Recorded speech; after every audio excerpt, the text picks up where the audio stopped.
Welcome back, everybody, to the Solved Podcast, the last podcast that you will ever need. Now, if you're new here, my name is Mark Manson. I'm 3-time #1 New York Times bestselling author. And with me is Drew Birney, a failed neuroscience PhD, a promising young academic until I came along and ruined his life. The premise of the show is that we dive deeper, we get more thorough, we give better advice than any other podcast out there. See, there's too much of the same shit going on in the personal development space. There's the same guest showing up on the same shows, saying the same things, and half of the stuff contradicts each other. So our goal here at Solved is to take a single topic, go absurdly deep with it, find out everything that is worth knowing about it, and then consolidating it into a single episode that is completely comprehensive and is ideally the last podcast you will ever need to listen to on the topic. Now, the way this works out is that generally the first half of the episode or so is full of all of the information. It's all the background research, the history, the culture, the different ideas that you need to be aware of to truly understand whatever we're talking about. The back half of the episode is about actionable items, takeaways, practical advice that you can take and implement into your life today. And then, of course, Drew and I finish with our own personal takeaways and things that have impacted us as we've worked through the episode. Now, I understand that this episode is a lot. It's very long. It's very thorough. There's a lot of advice. And so there is a free downloadable PDF guide that goes along with the episode. It's over 100 pages. It has all of our citations and references. It has all of the summaries and takeaways of everything that we're talking about here. You can go to solvedpodcast.com/emotions and get that free PDF for this episode and follow along. And that brings us to the topic of today's episode, Drew, which is emotions. This rabbit hole went really deep. Very deep. Yes. Very deep. I'm really excited about this episode because in previous topics that we've done, generally what we find is that when you dig back through the centuries and dig into, the ancient world and religions and different philosophers, you tend to find that there's been a number of people who have gotten the subject matter right hundreds or even thousands of years ago. Whereas I feel like emotions might be the first topic that I don't think anybody really got it right until recently. I really think it took modern science and our understanding of the brain and different experimentation to really actually parse out what's going on inside of ourselves when we're feeling emotional. And so I'm really excited to get into that. Now, for the listeners, some of the things that we're going to learn in this episode, we're going to understand on a very deep level what emotions are, where do they come from, and why they even exist in the first place. We're going to learn about the interplay between our emotions and our cultural environment, and so how our emotional reactions are both influenced by the people and experiences around us, but also cause a lot of the relationships and experiences around us. We'll get into how trauma affects our ability to regulate our own emotions and what we can do to heal ourselves and recover. We're going to cover every major school of thought on emotional regulation, give an overview of all the major therapies and what their different approaches are to managing your emotions and developing healthier emotions. And then we will take the best ones with the most validated scientific evidence and kind of create an emotional toolkit, which is a concept we'll talk about later as well. We're going to go super deep into relationships and how in a way you could look at human relationships as a co-regulation of each other's emotions, which is a fun concept to think about in a lot of different ways. But as a result of that co-regulation, relationships, as most of us have experienced, can make our emotions much worse, but they can also make them a lot better. We will talk about how to build emotional intelligence or whether there's even such a thing in the first place. And finally, we will give you the most effective and useful practices to help you manage your emotions in your everyday life. This will give you a greater sense of freedom. It'll give you a greater sense of control in your life. You'll feel more motivated. You'll feel more energetic. And of course, you'll be sexier too. And that, honestly, Drew, that's what we're all here for. It's just this is all just an elaborate mating dance. Yeah, that's a tall order. Okay. Make us sexy, Drew. Let's go.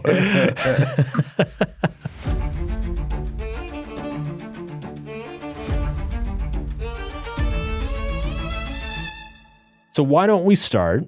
Let's get scientific. You're the science guy at this table. Okay. So why don't we actually dig into what are the biological and evolutionary and neurological explanations. Like, what the fuck are emotions? Like, what are they? Yeah. Like, why do we feel things? Why Yeah. do we feel so much stuff? Like, what is it here for? Yeah. Seems like a simple question, right? What are emotions? Yeah. But it's actually a very difficult question to answer, very difficult definition to come up with, because there's so many different levels at which you can analyze emotions. Like you just mentioned, there's the biological level, there's the evolutionary level, there's the cognitive level, there's the what you feel in any moment. There's all sorts of things Social that go level with it. Social, well. cultural, all of these things, past experiences, influences, as we're going to see. So it's actually there's no agreement among scientists, among philosophers about what the definition of an emotion is, but there's a few things that they do kind of agree on, and we can come up with a functional definition for our purposes here. Okay. Bear with me here for a second, but emotions are complex psychological states that involve a combination of subjective experiences, physiological responses, and then behavioral expressions. Okay. There's a rapid response to significant internal or external stimuli or events that happen, and they guide our behavior, decision-making, as you've already pointed out, and also our social interactions, okay? So that's a lot here, but there's kind of 4 components that I think scientists and even philosophers too point to when they're trying to come up with these definitions of emotions. One, there's a subjective side to emotions, right? The subjective feelings that you have when you have an emotional experience. The physiological side, so you might have a tightness in your chest or a warm feeling coming over you, or an anxiety that tingles throughout your limbs or something like that, right? Cognitive interpretations too. So while all these things are going on, then your brain is like, okay, I feel this certain tightness in my chest or warmth going through me, whatever it is. What does that mean? So we have this cognitive appraisal going on. And then ultimately what emotions do is they motivate behavior, right? So those are kind of the four components of it: subjective feelings, physiological responses, the cognitions and cognitive interpretations we have, and then the outward behavior that it ultimately motivates, okay? You can understand emotions at any one of those levels. There's different areas of science that get at each one of those levels too, as we'll see. And what we're gonna try to do is try to put that all together in one definition of emotions that's useful for us today. Okay. Does that make sense? Sounds good to me. Okay. Before we do that though too, we need to differentiate a little bit between some terms here. Okay. So emotions are different than what scientists call feelings, affect, and mood. These are different things, okay?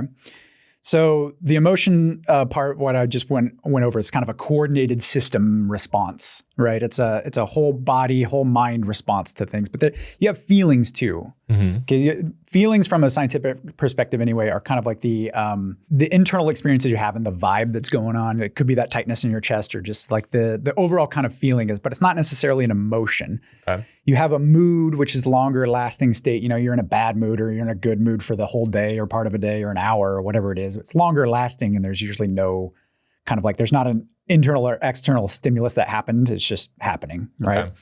And then you have what they call affect, which is kind of the broader general encompassing experience of all of kind of your emotion and feeling and mood that you have at any given time. The kind of like the vibe, yeah. For the Gen Zers, it's the vibe. It's the vibe, yeah. And then for the boomers, it's the energy. It's the energy. It's the energy right. in the room. What's it for the millennials then? I don't know. We're too cynical to have a word for it. Oh, okay, yeah. An important thing though about emotions too is that, like you said, they're based on experiences. They're based on our physiology. They're based on culture. That produces just this wide array of outcomes and behaviors that we do based on our emotions, right? And it's very personal for each one of us. So all of us handle our emotions differently. We express them differently. They come up in different situations. You know, if we go through, you and I both go through a breakup, one of us might like just indulge in ice cream, where the other one might go and power lift, right? Yeah. That's an emotional response that we have. Okay, that's all based in emotion, and it colors our lives, right? It comes the variety of our life, and that's where it all comes. Like I remember back when I used to coach, I used to notice that some people would get very angry. You know, like that was kind of the default response to stress in their life or disappointment. And some people get very sad. Right. And it was just I almost feel like a lot of us have kind of a default negative emotion that we go to. You know, some people feel guilty. Some people feel, hopeless, right? And it's just like, It's almost like we have different weightings in our brain for like different emotions that we're susceptible to. Right. Yeah, and we're going to get into why that is here in just a little bit. But I mean, they really are, emotions are like they're meaningful signals that shape our worldviews and kind of inform the way we do react to certain events in our lives. And yeah, you might be more prone to one emotional state than another. And we'll get into why some of that is for sure. But yeah. Okay. One of the big debates, and I want to get this out there right now, one of the big debates in science for a long time has been, are emotions universal? Okay. There's two camps and there's a lot of sub-camps within them, but the two big camps within this are, yes, emotions are universal. They're hardwired into our species. They're just part of human nature to the extent that even individual emotions are like hardwired. So there's this concept called the basic emotions theory, and actually goes all the way back to Darwin, but then it was elaborated by Paul Ekman in like the 60s and 70s. He came up with this theory of basic emotions, that we all have these like 6 basic emotions of fear, anger, sadness, joy, disgust, and surprise. And those are hardwired into our species all around the world. If you go to, small tribes who have very little exposure to the outside world, they even experience these and stuff like that. We'll get into why they think that is too.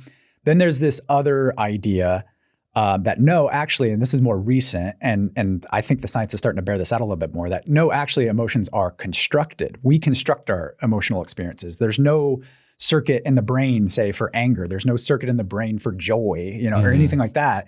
It's actually our brains and bodies are constructing emotions on the fly, and they're making predictions about our environment and what's going on, right? The brain's in this like black box in our heads, right? And it has to use all of this information from sensory input, from what they call interoception, so like what's going on with your organs, your blood sugar, how much have you slept, all of that. And it makes this quick prediction about, okay, this is what I think is going on, this is how we should behave. And that all happens kind of in the fly, or on the fly, rather. Now, that seems like an academic debate. Okay, what do emotions, are they basic? Are we hardwired, evolved to feel just these 6 basic emotions and then culture kind of fine-tunes them, or are we constructing them on the fly? I might be jumping ahead on this, but like I feel like that actually has profound implications. Because if they are learned, then we can unlearn them as well, right? Like it has implications of like, if you are somebody who struggles with anger, you can train yourself out of that anger. Yeah. Whereas if it's baked into you, then it just becomes like, dude, you're always going to be angry, so you might as well learn how to deal with it. Right. Yeah. So this is Lisa Feldman Barrett. We'll talk about her all throughout this episode, but she is kind of the torchbearer for this idea of constructed emotion theory. And that's her argument for sure, is that actually, no, if emotions are constructed, we actually have a lot of agency around how we construct those emotions. Whereas if they are fundamental and they are basic, then it's just something that happens to you and you just have to deal with it, like you just said. So that's definitely kind of the debate that's going on. I lean more towards the constructed emotion side. And here's the thing too, is that the fact that we have the capacity to feel emotion is a biological, we've evolved that, absolutely. Are there 6 basic emotions that everyone feels and they're the exact same across the world? I really don't think so. And we'll see that the evidence doesn't really back that up as well. If you do want to really dive in and get nerdy on this, go read Lisa Feldman Barrett's book, How Emotions Are Made. It's a fantastic book and it's super nerdy, but it's also like really kind of interesting too. So that's kind of where we're at though. But yeah, of course, there's a biological basis to emotions. Of course there is. Just know from the get-go, there is something you can do about this. So if you have these big feelings, you don't know what to do with them, or if you get in these emotional ruts and you're not sure about it, there's something you can do about it. It can be difficult, sure, but it is possible. Whichever is true, you do have agency. Like even if they're baked in, you can learn how to manage them better, how to react to them better. And if they're not baked in, if they're constructed, then you can learn how to train them out of yourself to a certain extent. Absolutely. Yeah. Okay, so we want to get into some of these details, like let's do it. The neuroscience, the brain. What's the brain doing? Talk nerdy to me, Drew. Talk nerdy. Okay, I don't want to get too bogged down in this, but again, if you do want to see some of these details, go to our guide that we have put together for this. There's a little bit more detail on this. Go to solvedpodcast.com/emotions, and you can download that. We'll go over some of the neuroscience behind it, but again, I don't want to get too in the weeds with it. I just want to give you a flavor of what we kind of know right now and what the implications are of that, okay? There's this kind of outdated idea that you have like some emotional center in your brain. Like say you have a module in your brain for anger or module in your brain for happiness or whatever it is. That is not how it works at all. Not only that, but it's even like brain regions, like let's say the amygdala. Okay. If you know even a little bit about neuroscience, you've heard of the amygdala before. It's this tiny little structure. There's actually two on either side of your brain, in the middle, deep inside your brain. And supposedly it's supposed to be like the fear center, right? Or like the anger center, or whatever it is, like negative emotion goes through there. That's not actually accurate. More and more, as more and more research came out, it was pretty clear to neuroscientists that actually what the amygdala does is just notice novel stimuli. That's most likely what it does, okay? It's an ancient part of your brain, sure, but it's not like it's just firing when you should be angry or just firing when something upsets you. I always heard it was the fight or flight. No response. Okay. No. See, this is what the problem is. That, if you've ever seen a brain scan, and it's saying, "Oh, we found this area lights up," quote unquote, lights up when this happens. That is such a reductionist. Like you would think, looking from the brain scan, you have all of this gray area and then this like big bright yellow area, and that's all that's going on. Your brain is constantly firing. All the neurons in your brain are constantly firing all the time. They're always at work. All parts of your brain are always working together. This is a nice moment to dispel that myth that you're only using 10% of your brain at any given moment, which is bullshit. Categorically false. Yes.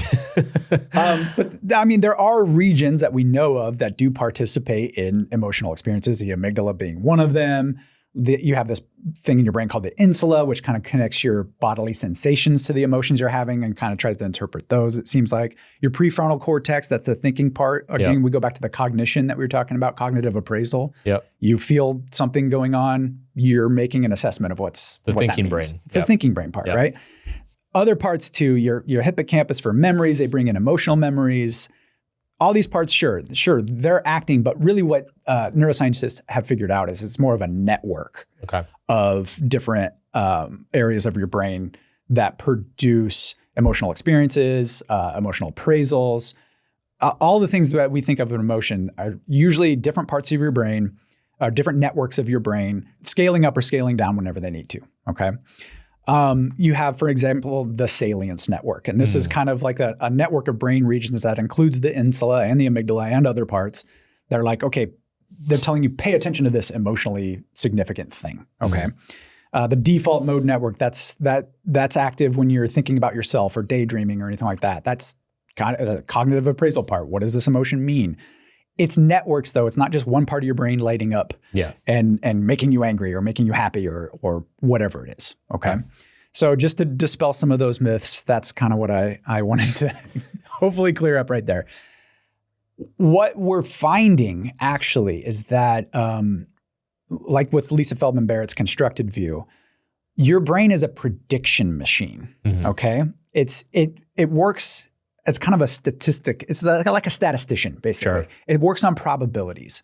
Again, it's in this black box. Your brain can't see or touch or smell or feel anything. So it's relying on its sensory input. It's relying on things like what they call interoception. So your blood sugar, how much you've slept, your heart rate, all of that. It's taking all of that information and it's making a prediction about how you should act in a given situation. So again, that could be influenced by your past experiences. It could be influenced by what you ate yet today or not, your blood sugar, right? It can be influenced by all of those. Your brain says, okay, we've been in this situation before or a situation like it. This is what we did before. This is how we should act now. That's essentially, instead of it being like, I see a snake and I should be afraid. There's a snake circuit in your brain that makes you afraid. That's not how it works. Okay. So when you think of this and you're like, my brain is making me do this. Well, it's yes, it is making you do this, but it's not like just was one little part in your brain, like firing up.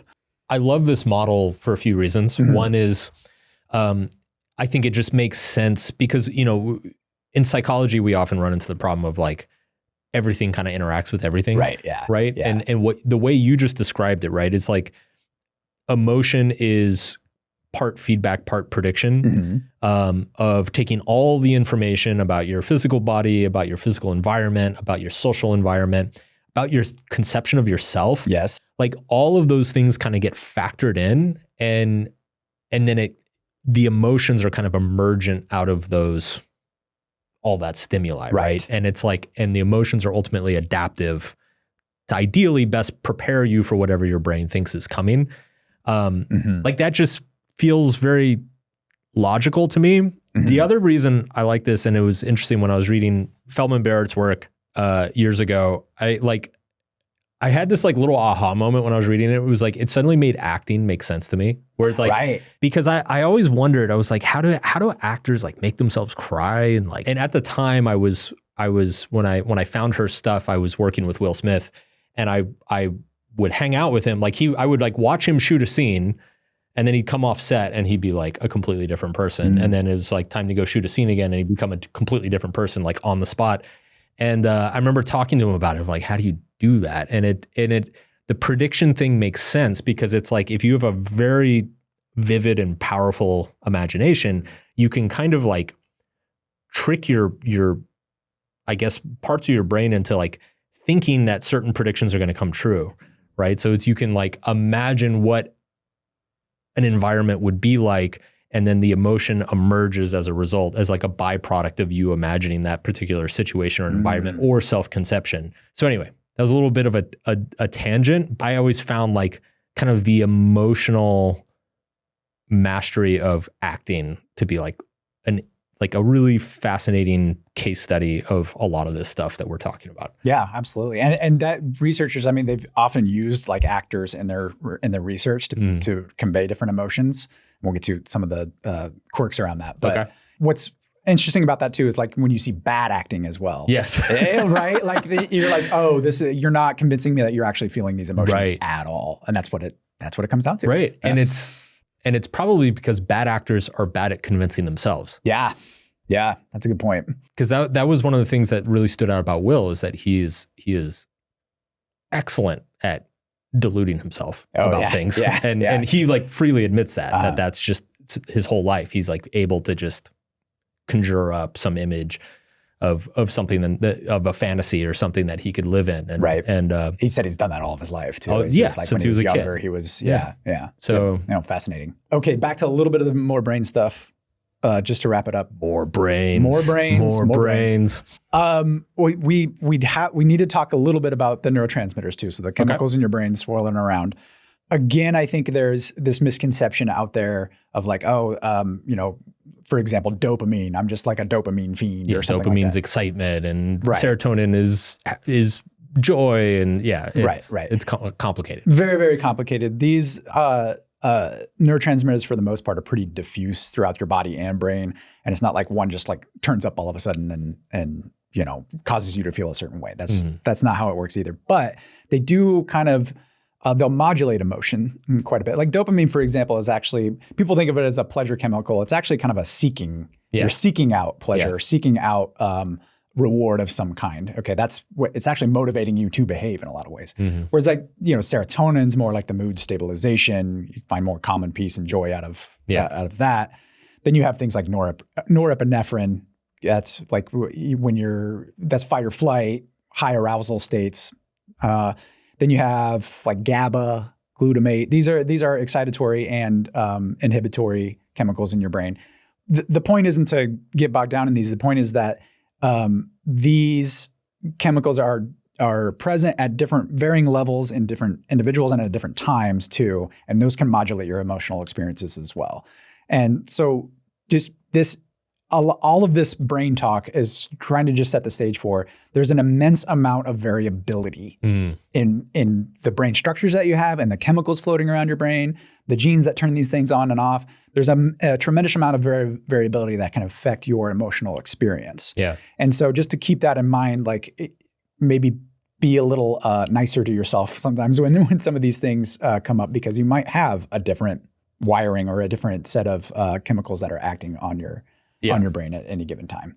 So I don't want to get too bogged down in the brain science, but that's kind of a quick overview. Again, check out the guide if you want to nerd out on it a little bit more. Yeah. But that's, I feel like the neurotransmitter stuff is particularly relevant when you think about like addiction and compulsion. Yes, very much so. If you think about like something like alcohol addiction or cocaine addiction, opioid addiction, one way to look at it is that you have a very emotionally dysregulated individual, whether that's from a history of trauma, whether that's from genetic issues, which we'll talk about later, whether that's from like a very low evaluation of self, or you're just in a super fucked up environment that there's a lot of danger and stress and disorder. And that those substances are kind of ways to bootstrap positive emotions into yourself in either a situation or environment or in a body that you're not well suited to generate those positive emotions yourself. Right. Yeah. 100%. And that kind of gets us into the genes and environment discussion that we could have about this actually too. And, look, it's 2025. If you don't know that it's not nature or nurture, it's both. Spoiler alert, wake the fuck that's up. That's where we're going with this. Okay. Right. But how that interaction, how that plays out, like something like addiction or any other kind of behavior that we have studied, it's a combination between your genes and your environment. Yeah. Okay.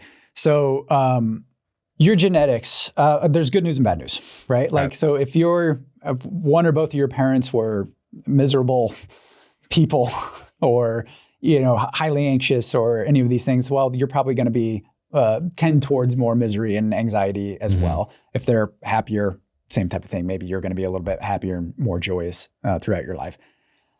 It's, there is a component to like similar to your eye color or hair color or whatever. There's a heritability to your emotional life.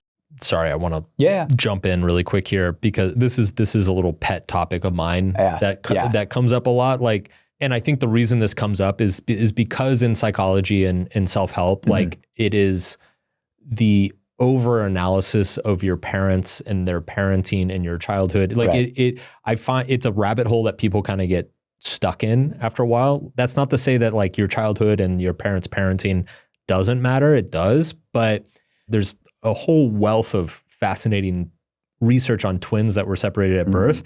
And it's like absolutely mind-blowing stuff if you get into it. There's a great book by a woman named Judith Harris called No Two Alike. And it's just this like incredible summary of decades of twin research. And basically like one of the major conclusions that all this research comes to is that like a very large percentage, probably a majority of the things that people say like, oh, my dad was always angry and that's where I learned to be angry. It's like, no. You didn't learn to be angry from your angry dad. It's your dad has a genetic predisposition towards anger and you have 50% of his genes, motherfucker. Right. So like nobody taught you anything. You just were born with the same deck of cards inside of you, right? So I think a lot of parents have weathered, and again, disclaimer, I know there's shitty parents out there. I know there's trauma and abuse and all these like awful things that happen. But like, I think a lot of kind of just normal parenting has gotten dragged through the mud over the last few generations because of these narratives of like, well, my mom was anxious all the time and now I'm anxious all the time. And it's like, she made me as neurotic as well, yeah, she did, but it's not because she like treated you bad or forced you to do anything. It's just like she's genetically predisposed to anxiety, so you are too. Right. Yeah. The environment does play a role, like you said, absolutely. And they've shown this all the way from studies in rats, studies in monkeys, and studies all the way up into humans. There's a gene environment interaction going on. It's both. It is both. So and it's close to 50-50, but it's like, I just want to be clear on this because I think the nature nurture question is, I think almost everybody understands it is both, but I think most people who, when they say both, they're thinking 80-20 in this direction or 80-20 in that direction. And it's like, no, it is like 50-50, 55-45, like depending on what you're measuring, it's pretty much always in that range. Right. So it is very significant in both directions. Right. Yeah. Yeah. I mean, for example, there were these early studies, I think it was probably in the 90s, something like that. A researcher named Michael Meany did this study on rats, right? He had these rat mothers. Some of them were really good mothers. Some of them were bad mothers. Deadbeat rat mothers. Deadbeat rat moms, right? Yeah. Versus the good That'd be moms. A good subtitle for this episode. Deadbeat rat moms. Solve your emotions, deadbeat rat mom edition. Deadbeat rat mom. That's a hell of That's an a band insult. name. Yeah. That's deadbeat a band rat name. man. Yeah. Deadbeat rat mom. So what were we talking about? These deadbeat rat moms. The deadbeat rat mom, yeah. So he would time it so they would have litters on the same days, right? And then what he would do is take these litters and he'd swap them. So the deadbeat rat mom's litter would go to the good mom, and the good mom would go to the deadbeat rat mom. Okay. So they have these litters, and they would see how they would do all these tests when these rats grew up and stuff like that. So the deadbeat rat mom kids, if they went over to the good mom, they actually had better stress reactivity and everything. So there was this environmental component that was protective of their emotional regulation, or what we would call emotion anyway in rats, right? And then the opposite was true too. If you sent these the rat pups from the good mom to the bad mom, they kind of turned out not as great. Okay, but later studies too found out there's this what they call an epigenetic effect going on as well. So epigenetics isn't just your genes; it's actually it's the things that turn your genes on and off. So it's a lot more complicated than just having a gene that you have this gene and that's it.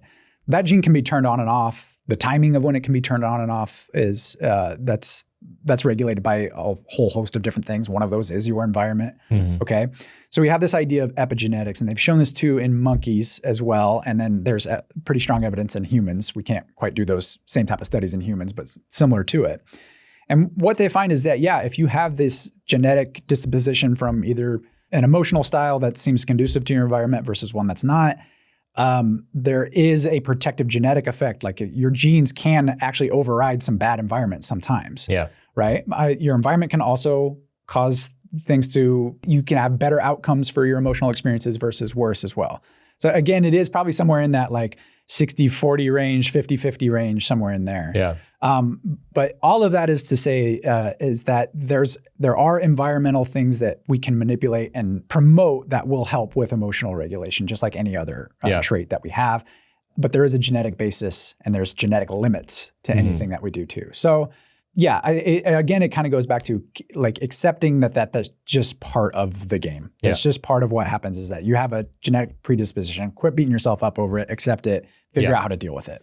One way I've seen it expressed sometimes, I don't know how accurate this is, but I think it's a useful heuristic, at least for me when thinking about this, is that your genetics sets the range of outcome, and then your environment and experience determines where you land within that range, right? Yep. So you could be the most talented individual, but if you grow up in a slum with a horrible childhood, like you're probably going to come in at the bottom of your genetic range in terms of outcomes. Whereas you can be maybe a below average potential person, but if you grow up in a great environment, you're going to come in at the very top of your range. So I don't know how scientifically validated that is, but I have seen that be expressed around ideas like IQ and certain like mental health issues and stuff. So I think it's a good way to think about it. It's a good way to conceptualize that relationship. And I think, think about it this way. You said, the genetics set the range. Yeah. Like genetics set our physical ranges. We know that it sets the range of how tall you can be, how short you can be. Whether like we don't have wings, so we can't fly, right? That's a genetic thing, right? Like, but if you have the genes for walking, you have the genes for talking, but if you aren't exposed to those things at the right time, then you don't develop those skills. Just like if you with your emotional life too. If you aren't exposed to emotion regulation strategies at the right time, then later on you're probably going to have some issues around it. It's fixable though too. Yes. So we'll get into why that is as well. But I think that's a good way to think about it. Yeah. I mean, pretty much everything we're going to land on, foreshadowing a little bit, where we're going to land towards the end of this episode is that a lot of this stuff that helps you manage the emotions in your life really can be described as skills. They're things that you can learn and develop and practice and get better at. And I think like any skill, some people are very talented at them. Some people it comes very easily. And then some people it's like you have to put in a little bit more work than the random person, to get to a decent level. Yeah. And I mean, I think the takeaway though too from kind of looking at the genetic origins of emotional regulation is not to obsess over where those come from, but rather to say, okay, there's an acceptance to it. Yes. Like I said, this is what I have to deal with.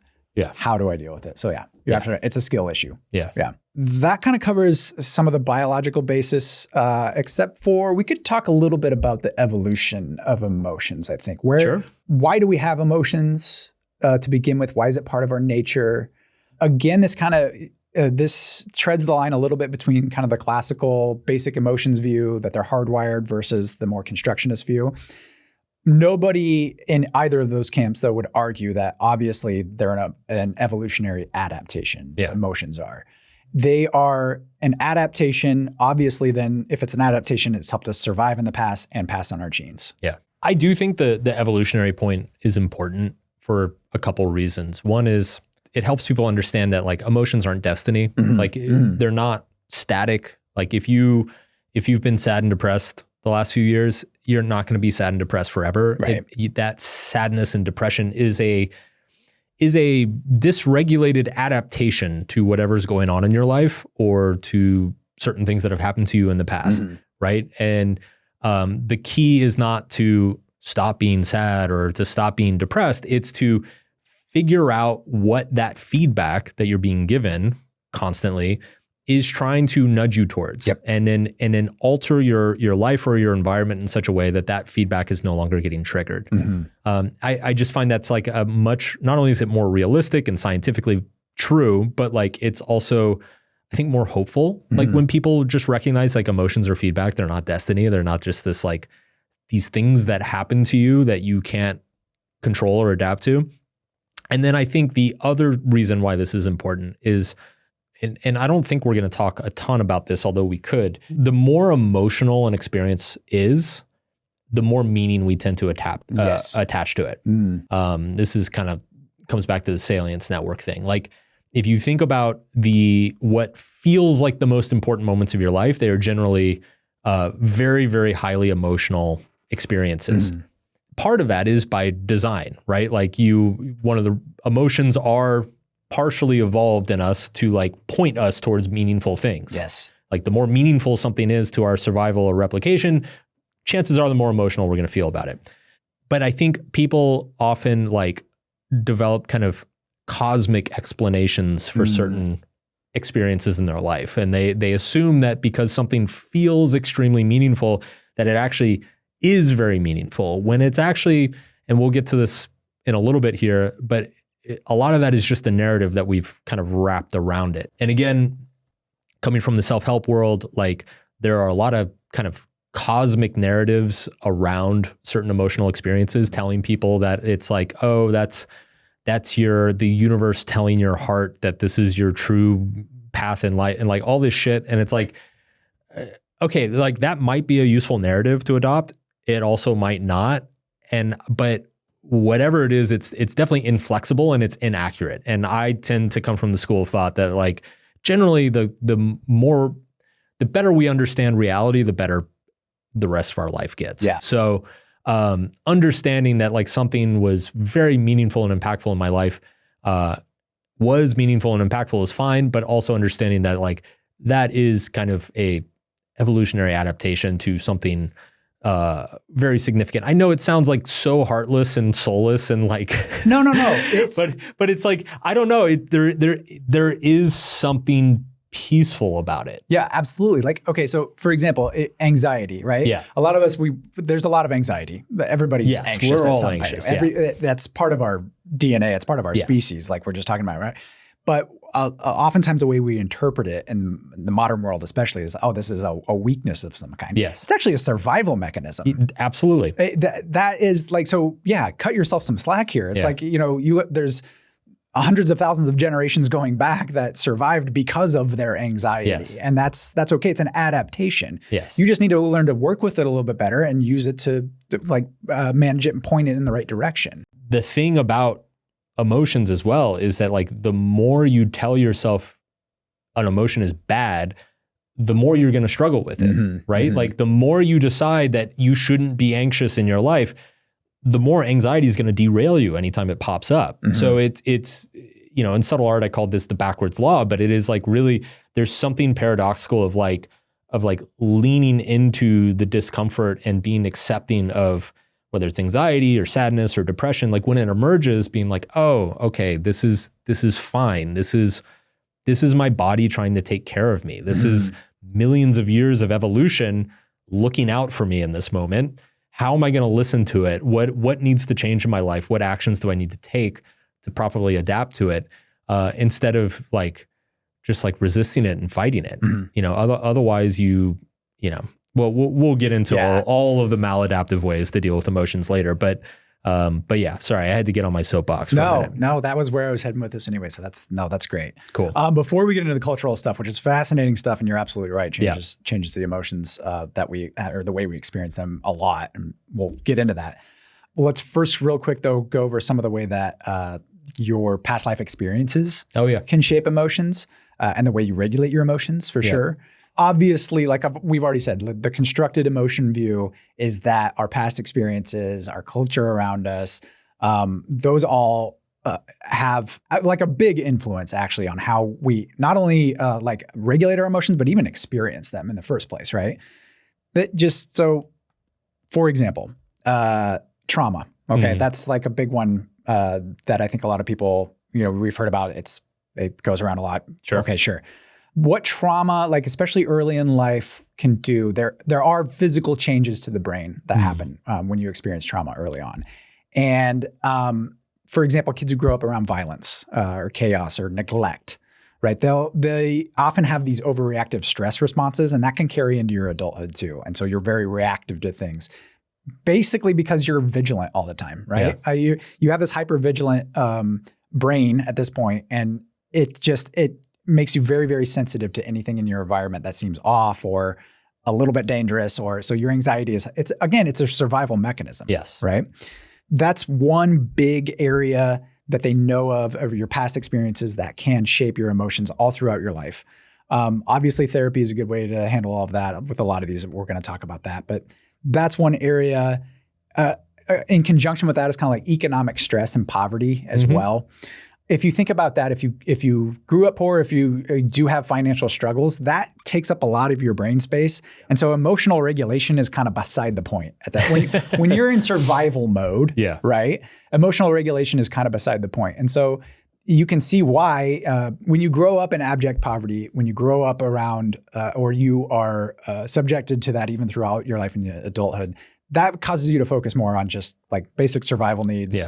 And just stuff like that, where it's not your emotional regulation is not really top priority at that point. But doesn't that causes a little bit of a downward spiral, right? Because 100%. It's like you grow up in poverty, you grow up in economic stress, you are emotionally dysregulated, which means you're less adaptive to your environment, you have worse relationships, you're unable to plan ahead, you make worse decisions, which keeps you in poverty, which keeps you stressed, which keeps you dysregulated, and it goes on and on. Yeah. Another one that's pertinent to modern society as well is loneliness and social isolation. Yeah. Okay. So that's, been in the kind of zeitgeist for a few years now, that people are getting lonelier and lonelier. We live in more secluded areas or more secluded living arrangements anyway. Even though we might live in these big cities, we're living in an apartment, we don't even know our neighbors, all of that. Humans are obviously very social animals, and we need social contact, whether it's good or bad, actually can help with your emotional regulation too. Actually, there's an argument to be made that if you are dealing with difficult people, you're probably better at regulating your emotions on some level at least, right? Well, it comes back to like, we actually co-regulate with the people around us. Right. And so if there's nobody around you, then you're basically you're getting no assistance. There's almost like an emotional safety net of, having a strong support network around you of people who you can co-regulate with. So it kind of catches you when shit starts to go bad in your life or you start to veer off the rails. But yeah, if you don't have those people, or if you have a bunch of dysfunctional fuck-ups around you, they can make the problem worse. Yes. But we'll come back to that at the end of this episode. We'll definitely come back to that, yeah. But you're absolutely right. There's this creation of negative emotional feedback loop when you're isolated, because you're isolated. You think, nobody's around. I'm worthless or whatever it is. And then you just get into that spiral once again. Yeah.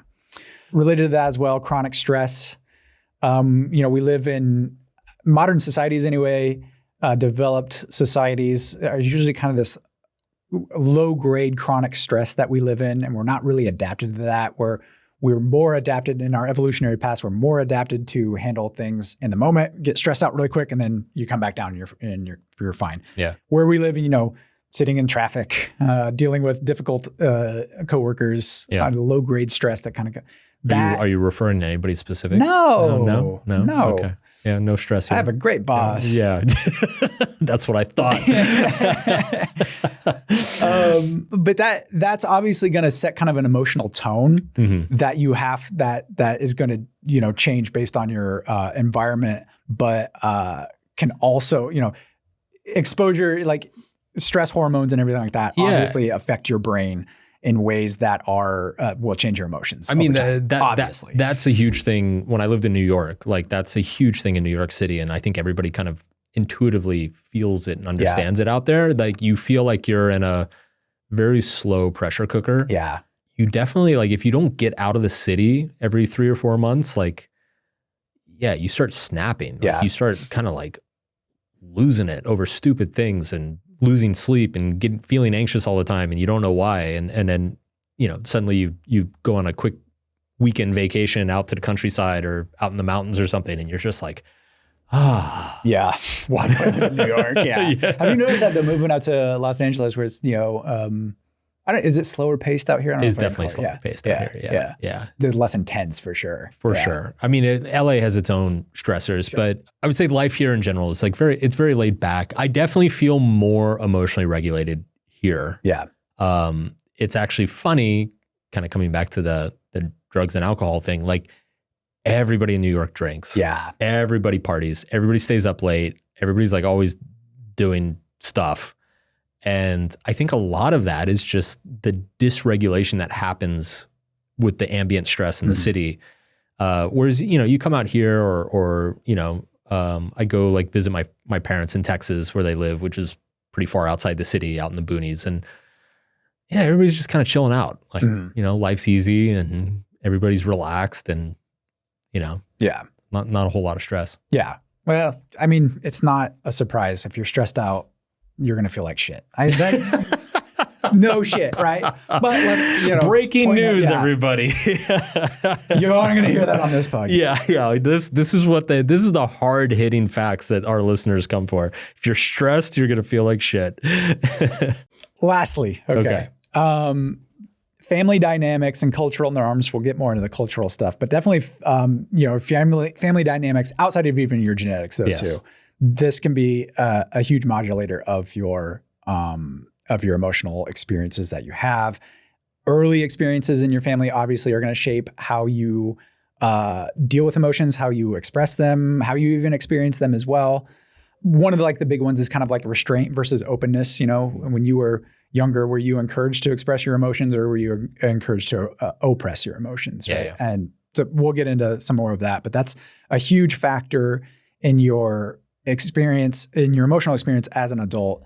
It comes from a lot of those family dynamics, and even the ones that are ongoing still now. So, as you know, like one of my favorite, probably my single favorite relationship book is called Getting the Love You Want by Harville Hendricks. Oh, fantastic book. It's such a good book. And so good. And he has a wonderful term for this, which he calls it emotional maps. Yeah. And he says that your family draws your emotional map for you.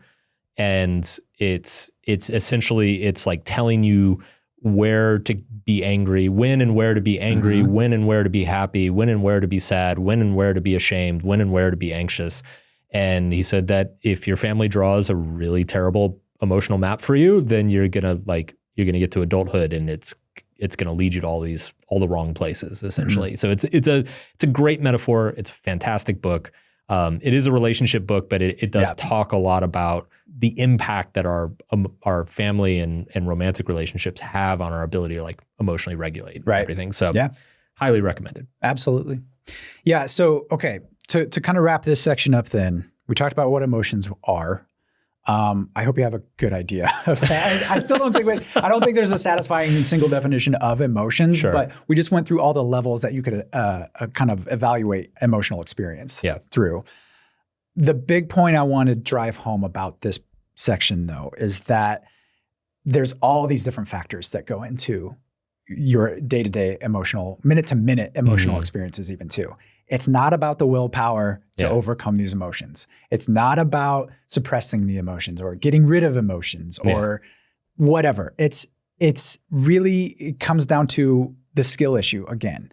And there's all these factors that go into it. A lot of them you don't have a ton of control over. Some of them you do. And I think throughout this whole episode, we want to tease those things apart. What do you have control over? What don't you? What do you need to just accept and be okay with versus what can you actually do something about? So that's what I wanted to just set up there anyway. Cool. Yeah. So let's talk culture. Some of this stuff, you went really deep on this stuff. Ham on it, yeah. And I found some of it to be pretty mind-blowing. So where do you want to start with it? I mean, I went ham on this. I went I got deep into it, and it is pretty fascinating. I mean, I had an idea, just from studying psychology and everything, that of course culture influences emotions. Sure. Yeah. Right. We all know you would expect that. Yeah. Right. Like some cultures, are more emotionally expressive than others. We all kind of know that. Right. I didn't realize just how deep this went though. Okay. And I think there is still some tendency to think that emotions are this kind of purely individual level. We experience these things and they're very, very personal, but they're actually very, very enculturated in us. We learn these before we can even talk or tie our shoes or anything like that, right? One of the concepts that social psychologists have come up with in this realm is this idea of display rules. Okay. It's kind of like an emotional dress code. It's just like you wouldn't wear a swimsuit to a funeral, right? That there's kind of a dress code. Speak for yourself. Well, yeah, I know. You probably, I don't know, we're in California, who knows? But that's kind of a dress code rule. That's culture, unspoken rule, that happens. Same kind of thing happens with emotions as well. And they call these display rules. So when is it appropriate to display which emotions in which scenarios? How intensely you display these emotions, or even the emotion that you display in any given situation. There's kind of these strategies that happen at the cultural level that can modify or completely change emotions too. So you have like intensification. So how intensely are you socialized to express emotions and get any given situation? So there's intensification versus de-intensification. Some emotions in some cultures are more suppressed than they are in others. Then there's neutralization too. Sometimes you're encouraged to just shut off emotion in certain situations. And then the masking, kind of replacing one emotion for another, for whether it's for the sake of social harmony or status or anything like that. Okay, so there's these display rules kind of come up again and again in culture. So for example, like in some cultures, if you're angry, they encourage you to smile instead and kind of just cover up that anger, right? Or tone down your excitement to appear modest in some cultures as well. That happens quite a bit. They've actually reproduced this in the lab as well. There's this really kind of interesting study where they showed Americans and Japanese a series of emotionally charged videos, okay? And they did it under two different circumstances. Well, first they watched them just alone, and they had like a hidden camera or something like that, and they could observe the people watching these videos. And then they had an observer sit in there where it's very clear that somebody was watching them, right? So the Americans, when you showed them these emotionally charged videos, they would react with pretty big emotions, or they were just kind of express themselves in both situations. Whether somebody was watching them or not, they're like, oh yeah, that's funny, or that's sad, or that's infuriating, whatever it is. What was interesting though, the Japanese participants, when they thought they were alone, they expressed a lot of emotion watching these videos. But when somebody was watching them, they tried to tamp it all the way down. Interesting. Okay, right? And so this kind of gets to display rules, kind of this big category of display rules anyway, of kind of like East-West collectivist versus individual cultures, right? Whereas usually in East Asian cultures, you have more of an emphasis on the group and the collective and social harmony. And so emotions, almost any emotion, whether it's good or bad, is kind of seen as a little bit dangerous to the social balance. Yeah. Whereas, in the United States, it's more... It's all about like it's freedom, baby. Yeah.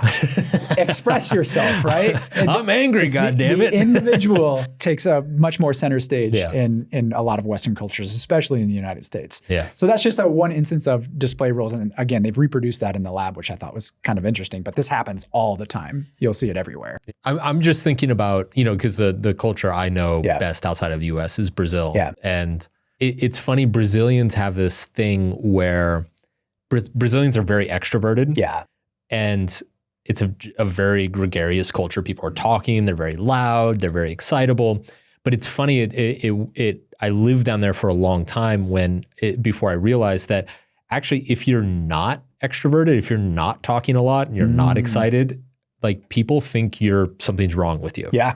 They think you're like sad or depressed or something. And so it's like, even if you're tired or if you're like not in the mood or if you're like worried about like thinking about something, they take it very personally if you're not being talkative. Yeah. And yeah, it's super fascinating. That jives with the research as well. That's what they find, is that if you're not what they call, if you're a nonconformist, an emotional nonconformist in your society, you're usually perceived as immature or unstable, rude, inappropriate. Yeah. When you don't reflect back these display rules of your given society. And so like when you travel to another country, this can come up a lot. And I'm sure you've had a ton of instances of this too. But if you ever go to another country, you usually violate some of these display rules without even knowing it. Yeah.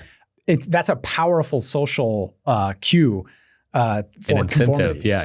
Yeah. For sure. So that's just kind of to lay out the beginning of it. There are these display rules that we all have in all cultures. They're taught to us from a very young age, and they shape not only the way we express emotions, but the emotions that we feel as well. I have a funny story about culturally clashing display rules. Okay. So in 2013, my wife and we were in Vietnam. We were doing like a long road trip on a motorbike through Vietnam, which was awesome, but also like totally unsafe.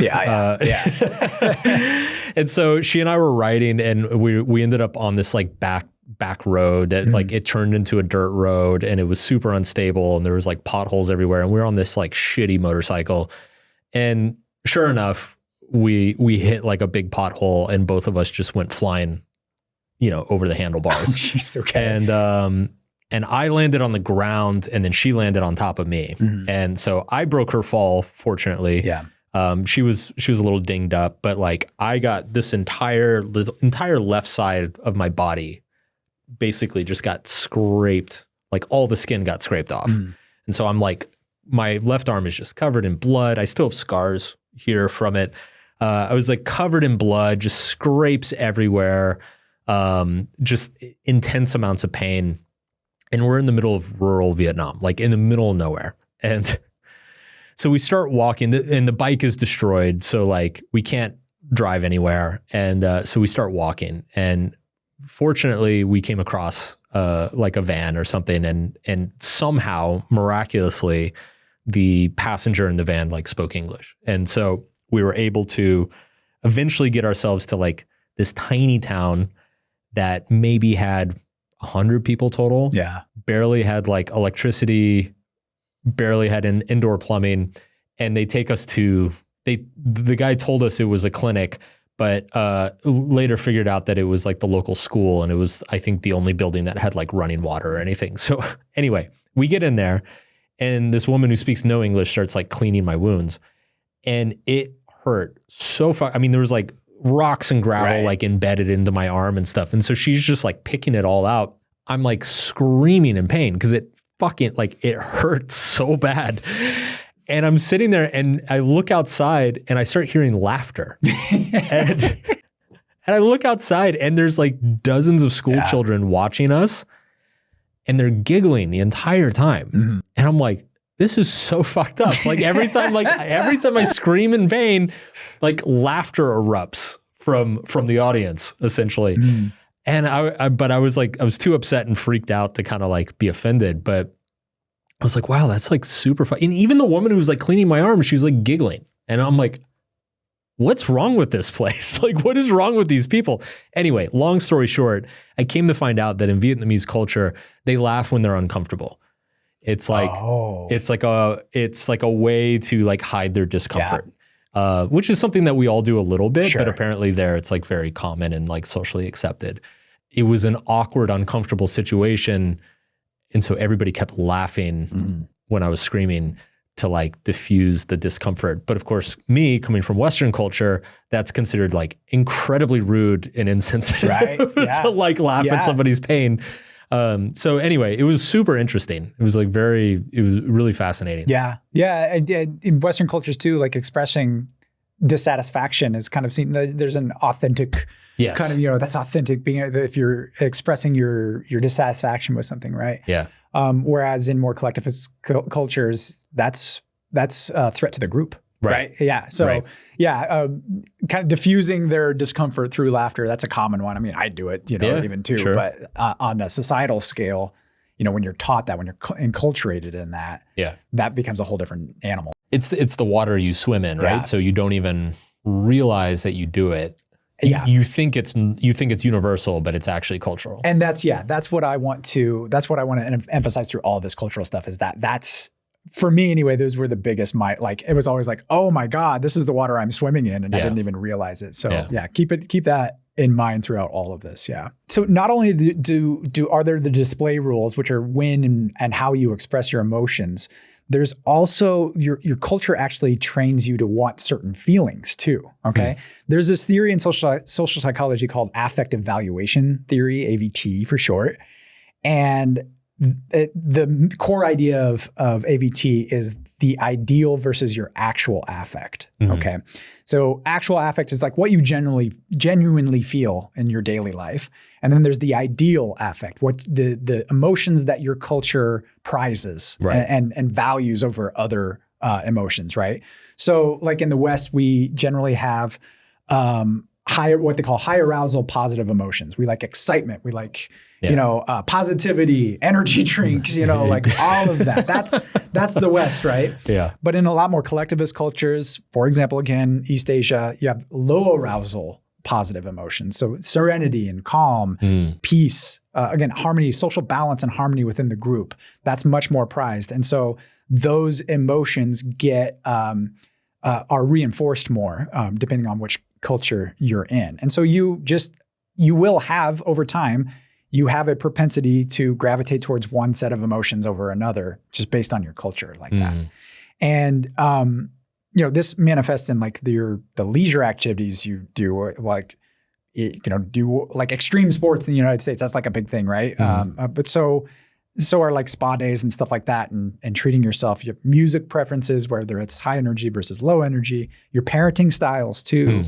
This influences all of that. The thing is, you've already kind of mentioned this a little bit, but when you're in a culture, for example, like in the United States, if we value these high arousal, positive emotional states, and you're just not like that personality wise, that becomes a problem, right? Yeah. Because your personality influences how you actually feel, but your culture determines what you want to feel or determines what you should be feeling.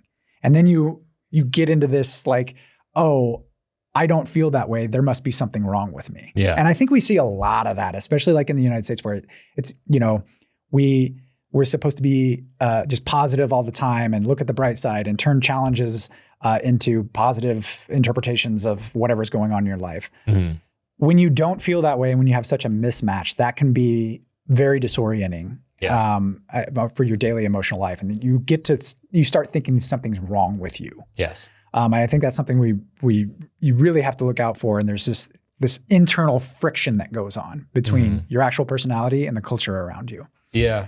I think it also can't be understated or overstated, whatever stated it is, how much like shifting that environment can mean. What you just said, I felt that when I grew up in Texas, I felt that way. Like Texas is it's big on politeness, courtesy. And I'm just kind of a cynical, blunt person. And some people would say rude. Yeah. When I was growing up, that's what people constantly told me. They constantly told me I was rude. And I'm like, I'm just saying what it is. Like, well, how is this rude? Everyone's thinking it. I'm just saying it. Exactly. How is this rude? But then it was interesting because when I went to school on the East Coast, where everybody is just rude. Right. It was pretty incredible, actually, like the shift, like how much better I felt. Like I felt so much more at ease in an environment that like kind of valued the same things I valued and expressed itself in similar ways that I expressed myself. And I definitely relate to what you just said. Like growing up, I was like, man, what's wrong with me? Like, why do I feel this way all the time? Yeah. But yeah, there's a fun saying around therapy, which is like before you get a therapist, make sure you're not surrounded by assholes. And I think there's like a more accurate way to put that. It's just like make sure you're in the right cultural environment. Right. Yeah. Yeah. And I mean, in a place like the United States too, where there's lots of different subcultures and everything like that, I think a part of emotional maturity is kind of finding that right environment for yourself and seeking out the right environments. And we'll get a little bit more into that. Seeking out the environments that match your personality more, match what you want. I've definitely noticed like over time where I'm pretty introverted for the most part. And so I try to just, I build my life around that now. And I have the flexibility to do that. And that's great. And I've been able to regulate my emotions a lot better in those kind of environments. But I see this all the time where you see mismatches of people who just they don't like people, but they're forced to be interact with people all the time. And it's usually people who have a very different idea of cultural expression of emotions or the way you regulate emotions and interact with people. So but I think that's part of emotional maturity again is finding that good fit for yourself. Yeah. I mean, what it comes down to is along with that, what kind of emotional life are you pursuing? And is it yours or is it like, has that been forced upon you? Like, are you a little bit more of a subdued, kind of even maybe a little bit melancholy or, depressive type person, but you're surrounded by a bunch of like super positive people who are just trying to be positive all the time and see the good side of everything. Well, maybe that's not a good emotional match for you. Yeah. So that's just something to keep in mind, I guess, through this.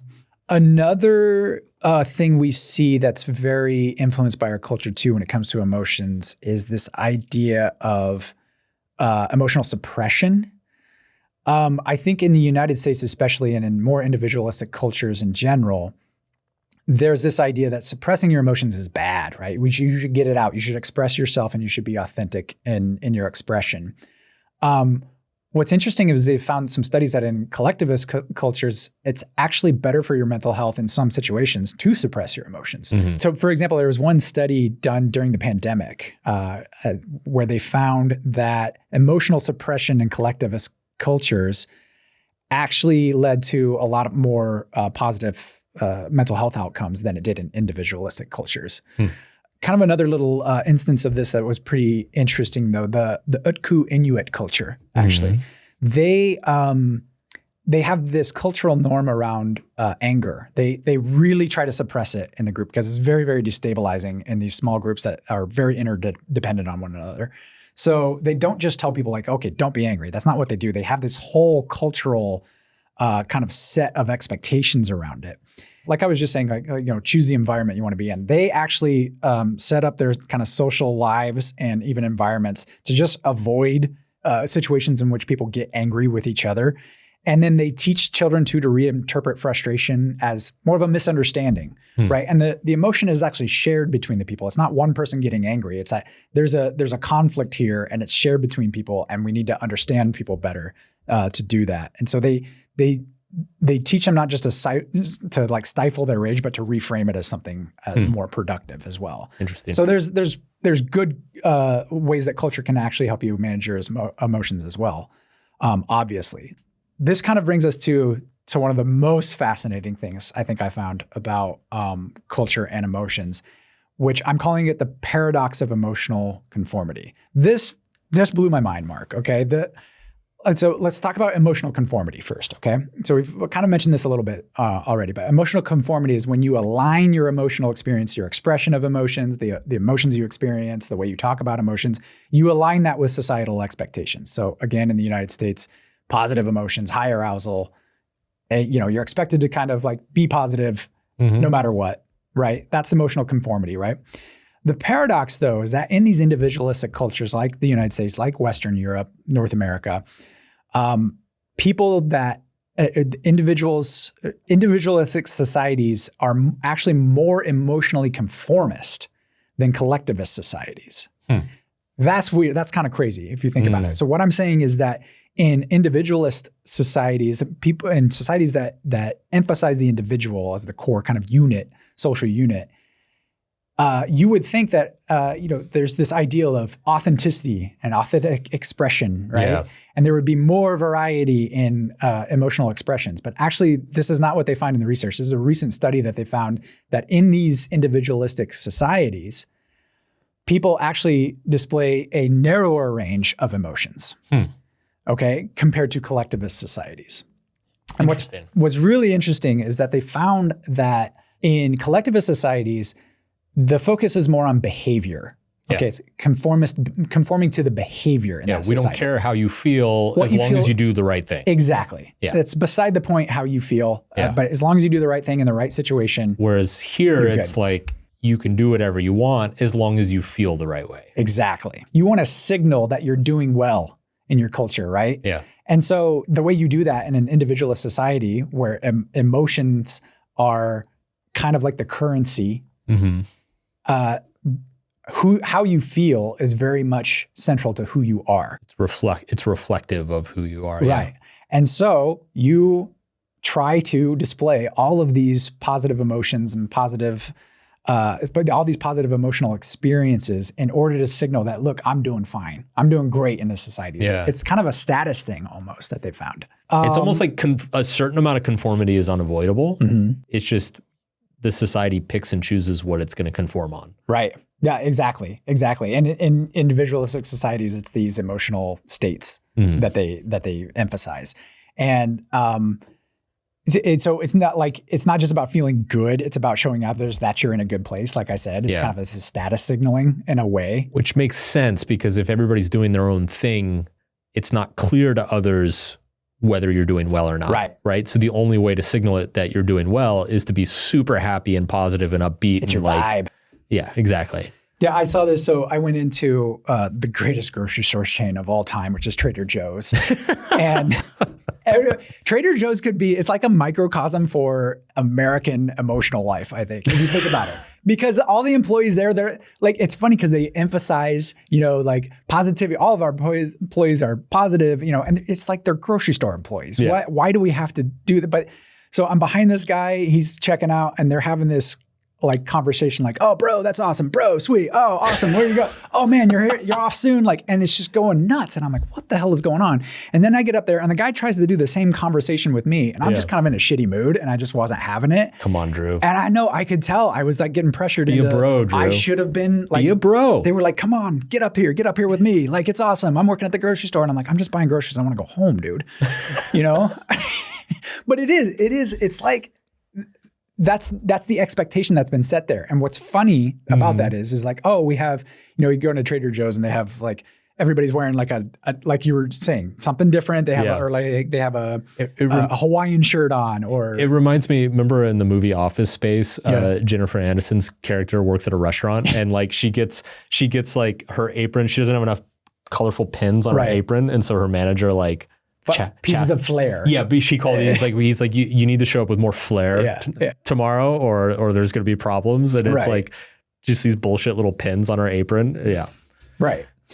The point though, I mean, it is very American. It is very American. Yeah, like outwardly look however you want, behave however you want, but your emotional demeanor should be within this very narrow range. It's performative positivity. That's what it is. It's performance. I'm thinking now because I mean a huge part of my work is kind of trashing this performative positivity, this kind of emotional conformity.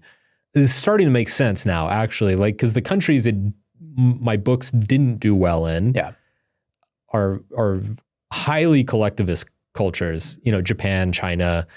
Whereas I think the countries that did do very well in are very highly individualistic cultures. Yeah. I mean, the freedom to express yourself, it often translates into kind of this pressure to exhibit culturally acceptable versions of what's considered authentic. And so that authenticity becomes the new norm. Yeah. Right. And so now it's not that you're actually trying to be authentically expressive. It's that you're just trying to fit in with that norm, which is quote unquote authenticity. And the paradox of it is that turns into conformity. It's insane to think about, but that's That's what they're finding. Because I bet if you went to these people who are conforming, like in their sentiment, most of them are probably not aware of it. I would say when people conform behaviorally, like they're not super aware of like what they're doing or why. 100%, yeah. But yeah, it's probably the same emotionally as well. Like they probably really think that they're like amped. I mean, I imagine you know a bunch of people like this. I know a bunch of people who are like, every time you see them, you're like, how are things going? Like, oh, they're great. Life's awesome, but so busy. And it's like, meanwhile, they're like the dog in the burning house. They're like, this is fine. You know, like it just, yeah. And nothing ever changes. Like it's just, everything's awesome all the time. Anyway. No, that 100%. When you're like in a place like the United States, you ask somebody, how's it going? The proper response is good, fine, great. Those are your options, right? Yeah. But like I know some Norwegians. I have some Norwegian friends that I met, and you ask them, "Oh, hey, how's it going?" It's like, "Well, my back hurts, and my girlfriend broke up with me." How do you think it's going, right? Like they'll be a lot more blunt with you about it. Yeah. And again, so that goes back to the emotional conformity. This is how I expect you to respond, and you should respond that way. And if you launch into something like, "Oh, things are going terrible," and blah blah blah, then people are like, "Whoa, dude! Like I was just being polite here." Yeah. Where we think that, oh, that's politeness, but actually what it is it's just a call for you to conform to the social expectation that you have. Yeah. Pretty fascinating shit. Yeah, I mean, it's just crazy stuff. Mm-hmm. Yeah, a lot of what this creates though too is what they call emotional labor, right? So if you aren't feeling like you want to have a good conversation with the cashier at the grocery store, and yet you feel pressured to do that, like you were just saying, a lot of people aren't aware that they're doing this. So if you ever leave a situation like that and you kind of just feel exhausted, that's probably like an indication that, hey, you're performing some emotional labor here, right? And getting over it. But they found there was this one study where they interviewed customer service people, and they interviewed them in individualistic versus more collectivist cultures. And the more performative people had to be in individualist cultures, the more burnout they experienced, the higher turnover rates and all of that. But the more conformist they had to be in collectivist cultures during these customer service jobs where they had to deal with these difficult customers and all of that, they actually felt better about it because it's like they're contributing to the cultural norm, which is social harmony and helping other people out. Yeah. So that's pretty crazy too, that it even goes down to that level. Yeah. That kind of gets us a little bit into language as well. And this is pretty fascinating. And there's a whole like branch of psychology that looks at this. And we're just going to touch on some of it here. But language obviously has a huge role in shaping our emotional lives and the way we express. Obviously, expressing your emotions verbally is one way to express your emotions. Having the words for the emotions that you need. Yeah, I would say like conceptualizing them when you experience them. Absolutely.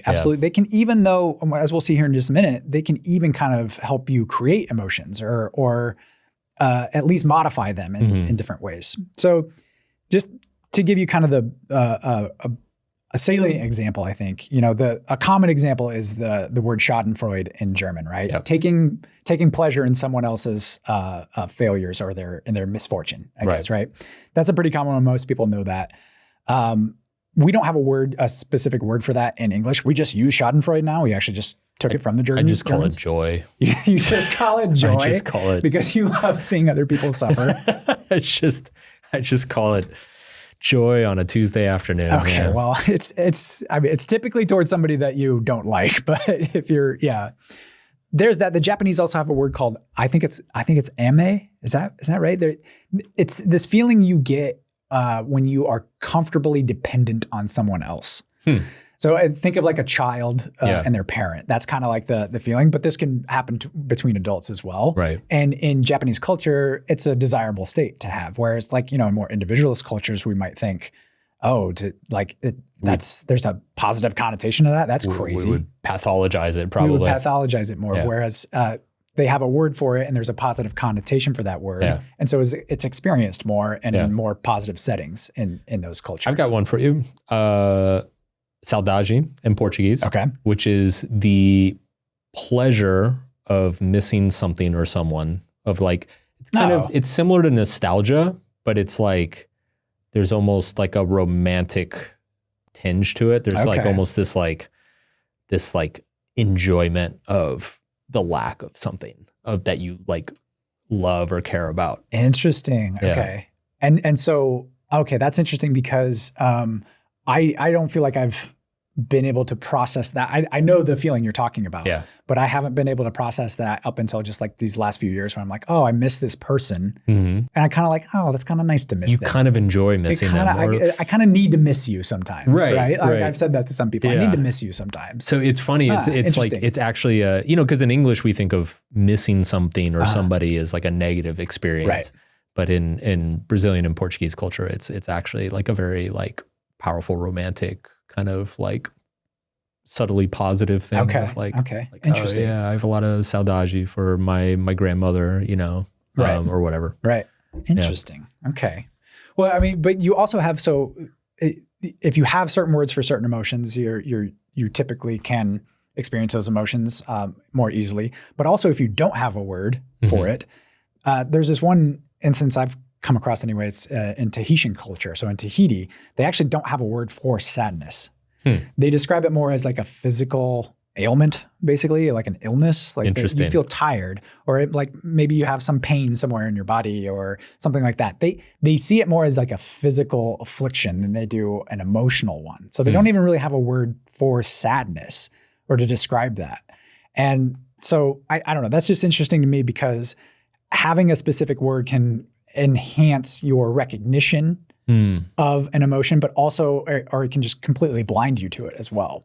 Yeah. Not having a word. I mean, we'll get into this later when we talk about like physiology, but it makes me wonder, one of the things you and I have talked about on the previous podcast, like not episode, but like the old podcast that we used to do, is kind of the concept creep of different words. It's like the definition of anxiety has expanded over the years to include more and more experiences. The definition of trauma has expanded over the years to include more and more experiences. And so it makes me wonder actually if what a lot of things that are today labeled as anxiety or depression, 20, 30, 40 years ago, people would have just said like, oh, I'm just tired, or I'm exhausted, or I'm like, I need a break, or I need a vacation. Whereas like today we kind of pathologize it a little bit. Right. Yeah. And that changes our emotional experience. Just like you're saying. Yeah. Exactly. That modulates it, that emphasizes it or de-emphasizes it. Yeah. It has far reaching consequences for that. And I think part of what you're getting at here too, is going back to Lisa Feldman Barrett, she has this idea, this paper she put out about it's called conceptual act theory, where these words, they don't just label feelings, but they actually play a part in creating the feeling. The basic emotion theory, let's step back just a second here. One of the reasons, there are hundreds of studies, if not more, that kind of support it, that support it in a way. The early studies and then this paradigm that they developed that was used later on throughout all of these studies was basically you would show somebody a picture of a face that was making an emotional expression of some kind. So just like you're saying, like a baby, if a baby's crying and screaming, well, the baby's upset, right? What they would do, they would show them these pictures they'd usually get actors to do an emotion. And then they would show people these pictures and they would give them this list of emotions and say, which one is this, right? And pick it out. And what they found is that, people, 80% of the time they would choose the same word. Like 80% of the people agreed that this was what it was. And that was kind of some evidence for the basic emotion of, say, fear. Like this, you have an emotion with somebody wide-eyed and like kind of aghast, and that's fear, right? What people like Lisa Feldman Barrett found though, is when you didn't give them that word, you did not give them the option. They just said, what is this emotion? There was very little agreement actually between people when they make it up themselves. Okay. So the language and giving them the word is priming them. It's giving them a social context and contextual cues about what's going on. Because it's not just the face. Yeah. It's the context of what's going on. She has in her book, you see this, it's a woman. It's a very close-up shot of a woman. And it looks like she's just in agony. Because, she says, look at this woman who's in agony here. And then you flip the page over and it's actually Serena Williams after she beat her sister Venus. She's excited. Yeah. And then your mind flips in that instance once you learn that. And you're like, oh, okay. So it's the context around it. And language plays this huge role in the context. So when they go out to these tribes and they do these basic emotion tests on them, they show them these different emotions, emotional faces and get them to tell them what they think it is. when you give them a list of words like that, and translate it into their own language, or sometimes what they had to do too is they had to explain to them what this emotion meant in their own language because they didn't have a word for it. Then they would all kind of conform to that. They would conform to that idea because you've primed them to think that this is what this means. Yeah. And so language plays a huge role in that. This gets into also the idea of emotional granularity as well. Which is if you have more precise words or words that kind of distinguish between subtle differences in emotions, you can experience these emotions differently as well. So somebody who has high emotional granularity has a lot of different emotion words that they use to describe how they're feeling versus someone who's just like, I feel bad, I feel good. I feel angry, I feel happy. That's it. Yeah. Right. So language plays a huge role in that. If we're able to label something, label an emotion or label it, an experience around an emotion, that influences not only how we experience that emotion, but how we perceive that emotion in others as well. So yeah. I wonder if some of that explains like why talk therapy works, you know, simply because absolutely you are taking like this ephemeral, abstract experience happening inside people's bodies and brains and forcing them to put labels around it and define it and like differentiate it from like other experiences that they've had.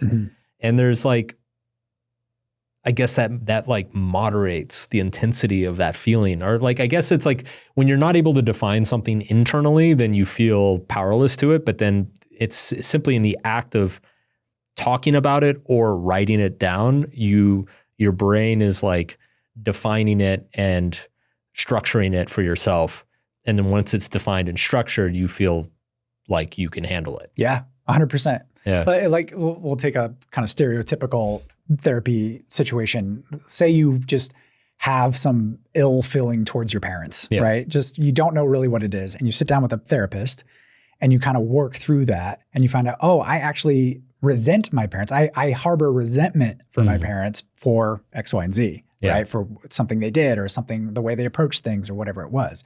Now that gives you more of a framework to, okay, I can go in and I can handle this, or I can address that resentment itself, not just some bad feeling I have that I want to avoid them. So yeah, I think you're right. The language around it is very important for meaning making. Yes, is what it is.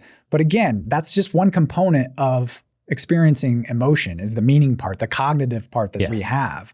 There's all these other contextual cues that go into it. That language can influence, definitely. But yeah, I think that's a huge part of therapy is putting words to emotions. And just like with little kids too, when they're upset, we're like, use your words, right? That's that cliche. Yeah. Use your words because we need to delineate what's actually going on here so we can address what's going on here, right?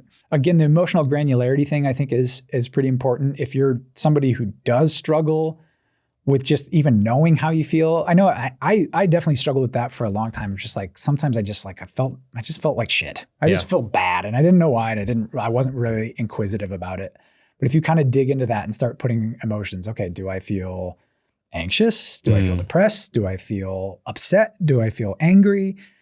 Just even like going through that and labeling how you actually feel can actually give you a lot of clarity and ability to address emotions as they come up. I think too. Yeah. Well, and there's a tool for that. There's this giant wheel that we've included in the PDF guide. And it starts in the center of the wheel. It starts with kind of those 6 fundamental emotions. And then it's like, as you get further out, it like divides all those up into like subtler and more specific sub-emotions. I know in therapy, sometimes they'll hand that either that wheel or a similar wheel and just have the person look through all of the names of emotions. There's probably like 100 of them on it and just say like, which one of these resonates? Which one of these like feels similar, sounds similar to what you're feeling at the moment? And, you know, you go through all these different, you know, there's like despair and sadness and hopelessness and despondency and disgust. And it's like you eventually stumble upon the right word that's like, that's it. That's what I'm feeling. Right. Yeah, it's kind of like a color wheel too. Right? Yeah, it is. Like if it's very pretty. So yeah. We only put the pretty ones in the PDF guide. It's aesthetically pleasing. Yes. So solvepodcast.com/emotions for a very pretty PDF guide. But I mean, it is like, designers, they can tell you the difference between, the 4 types of blue that are sitting in front of them. Whereas I'm just like, that's blue. Yes. I don't know. Like I can't distinguish between the two. But if you have the words for it, yes, you can distinguish between these colors, just like you can distinguish between all these different emotions as well, and then better address them. Just like a designer can better use color if they have a framework for it, basically, which language is a huge framework for emotional processing. That could get us into then what researchers call emotional complexity. Mm-hmm. Okay. I think you'll really like this. This is when you feel more than one emotion at a single time. For sure. This is fascinating stuff too, right? Yeah. So especially as like Westerners, who, we place reason and logic and a rationale above everything else. We want things to be very clean cut. You're feeling one thing at a time and that's it. And we want to go through them sequentially and logically, and it needs to be clean. Sort them out and anybody who's paying even a modicum of attention to this knows that that's just not how emotional life works. You could be feeling 2 opposite emotions at the very same time, right? And this is actually culturally influenced as well.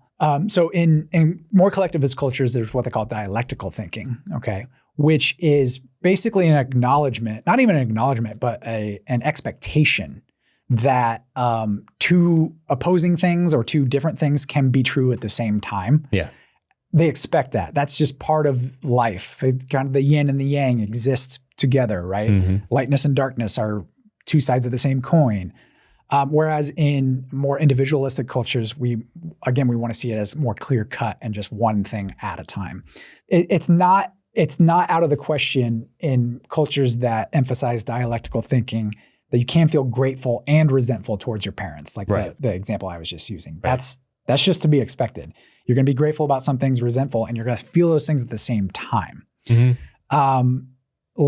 You could love someone but feel trapped in the relationship at the same time. Yes. That's probably a very common one. I think a lot of people feel that. For sure. That's probably a salient one people can actually wrap their heads around. Being proud of your work, but also being insecure about it. I would even argue like the more success you have, the more insecure you get about it. And that's kind of this weird contradiction. But in cultures that emphasize this dialectical thinking, that's just to be expected. Right.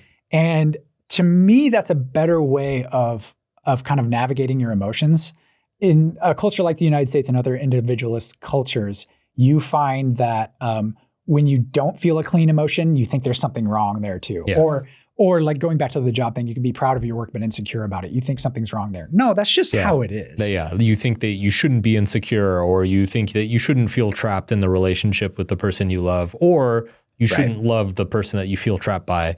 We do seem to have a really hard time holding those 2 polar opposites at the same time. It was funny. I got very curious about this, and I asked myself, I was like, if that's true, if say East Asian cultures are better at holding 2 opposing sentiments at the same time, I wonder if they deal with cognitive dissonance differently, or if they're better at managing it. For those listening, in the last episode about procrastination, we talked a lot about cognitive dissonance, which is when your beliefs or expectations are contradicted by reality, and the experience of basically believing 2 contradictory things are true at the same time is like untenable in most people, and they like freak out and eventually just pick one thing to go with. So I looked it up, and it was fascinating. It kind of tracks to what we've been talking about. So people in East Asian cultures, they don't feel any less cognitive dissonance. They just feel cognitive dissonance about different things. Oh, okay. And so similarly, in that Westerners tend to conform more emotionally, but less behaviorally, Westerners tend to feel more cognitive dissonance around their emotions and expectations and less around their behaviors, whereas people in East Asian cultures feel more cognitive dissonance around the social expectations and their behaviors socially and less around their emotions. So basically, people in those cultures are more comfortable experiencing, say, love and resentment at the same time, but they're way less comfortable, say, being nice to somebody today and then being mean to them tomorrow. Like that they can't handle that they did both of those things Whereas a Westerner is like, well, yeah, I was happy yesterday and I was pissed today. So yeah, there's no problem with that. But it's the emotion, the simultaneous emotion in the Westerner that drives them nuts. Whereas in the East Asian culture, it's the contradictory behavior. Interesting. That drives them nuts. Okay. I didn't find that. So that's interesting. Yeah. That you dug that. Fascinating. Yeah. Wait, you're right though, because like in the Western mind, we want that more the clarity, more the conciseness. Like we start to get more like, why can't I make up my mind? Mm-hmm. Like when you feel that pull emotionally, you're like, oh my God, I can't make up my mind. Or I'm not over this thing that happened yet. Or, why does it hurt? Something in the past still hurt when I'm doing so well. And like we don't navigate that as well emotionally. But that's interesting from the behavioral side where, it's like, because I think in the West, we kind of have this expectation that you should be the same person all the time, right? Like it's like, right. So it's like, if I'm happy with my wife today, I should be happy with her all the time. You tend to project that all the way out. Or I should be happy with her if we're with friends. I should be happy with her if we're visiting her family. I should be happy with her if we're at a work function or if we're hanging out on a Friday night. Whereas I think in East Asian cultures, it's more there's more of a contextual understanding of like, you're going to feel different things in different places, and like that's totally normal. But your behavior should be consistent. Interesting. Okay. Yeah. I think I do think though, as Westerners, we should probably lean more towards a little bit of that dialectical thinking. Just from an emotional standpoint, anyway. And there's a lot of data that supports that it's the ability to hold multiple, the complexity of emotions in your mind at the same time is like a sign of good emotional maturity, right? Resilience and mental health. Yeah. You can just navigate a lot more complex situations a lot better. That leads into the resilience. You're more flexible. You see nuance too. I've also seen as well, like in East Asian cultures and other collectivist cultures, that this dialectical thinking also leads to like kind of just a better understanding of opposing views as well. Like that, because again, you're behaviorally, you want more social harmony. And so emotionally, you are more open to kind of differing views or somebody who disagrees with you, even if you don't agree with them, but you're like, okay, I can see where you're coming from. As long as they're doing the right thing. As long as they're doing the right thing. As long as they're performing the right behaviors. Yeah, for sure. So last thing I want to talk about when it comes to culture and emotions, I could go on and on about that. Like I went ham on this, Mark. I spent way too much time because I just found it fascinating. But kind of the last idea is that your emotions are actually a type of social currency. Okay. So again, we kind of have this idea that emotions are personal, that they're just happening within us, and that, they happen on a moment to moment basis. But actually what's going on is your emotions are signaling to the people around you, are you part of this in group or out group? The vibe you have, like we've already talked about, right? Maybe that manifests in behavior in more collectivist cultures. Are you part of, you part of our in group or out group? And are you going to be a part of the social harmony that's created or not? When you see somebody being sad, what they're actually doing is they're probably trying to invite some empathy or some support from someone, right? Anger is usually you're demanding recognition or accountability from somebody else.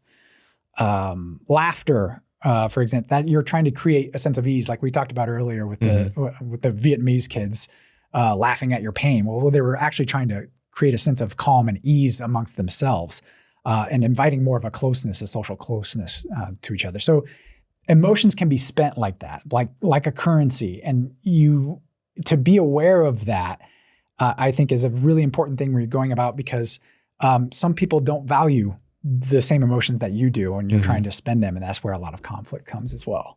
I think this makes sense when you think of relationships as co-regulation of emotion, right? So if you're around somebody who is like very well emotionally regulated and generally is in a good mood all the time, that is valuable because their positive vibe and good mood and adaptability co-regulates your emotions as well. And so when you think of somebody who's very charismatic or magnetic, I think that's a lot of what's going on is that they're just exuding such positive emotions that they are co-regulating the people around them. And so that becomes a valuable currency, and you're willing to like make sacrifices to be close Right. to that person, to spend time with that person, to hang out with that person.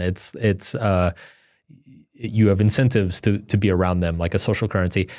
Inversely, you have kind of emotional vampires who seem to suck all of the emotions from the people around Right. them constantly, and they're this bottomless pit of sympathy and misery and rejection and pity, and as a result, you feel like you're going broke by being around them, and so you just want to get away as much as possible.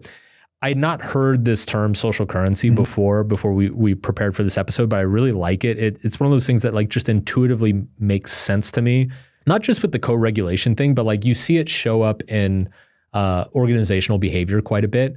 It was funny. I was having a conversation with a friend like a week ago, and his wife works at like one of the biggest corporations in the world. And this corporation's like currently going through a ton of layoffs. And so we were just kind of talking about like who's getting laid off at that company and who's not, and how it's kind of like his wife is observing that it's actually kind of funny which ones are getting the boot and which ones are being asked to stay. And he was telling a story. He said that she has this guy on her team who's literally been at this company for like 20 years and not a single person can explain what he does. Like nobody knows. He shows up to a meeting like once or twice a week. He seems to always be like, on Reddit or like watching YouTube videos. Like nobody knows what he's doing. He's been in the same position for 12 years. He's just chilling, but everybody loves him. Yeah.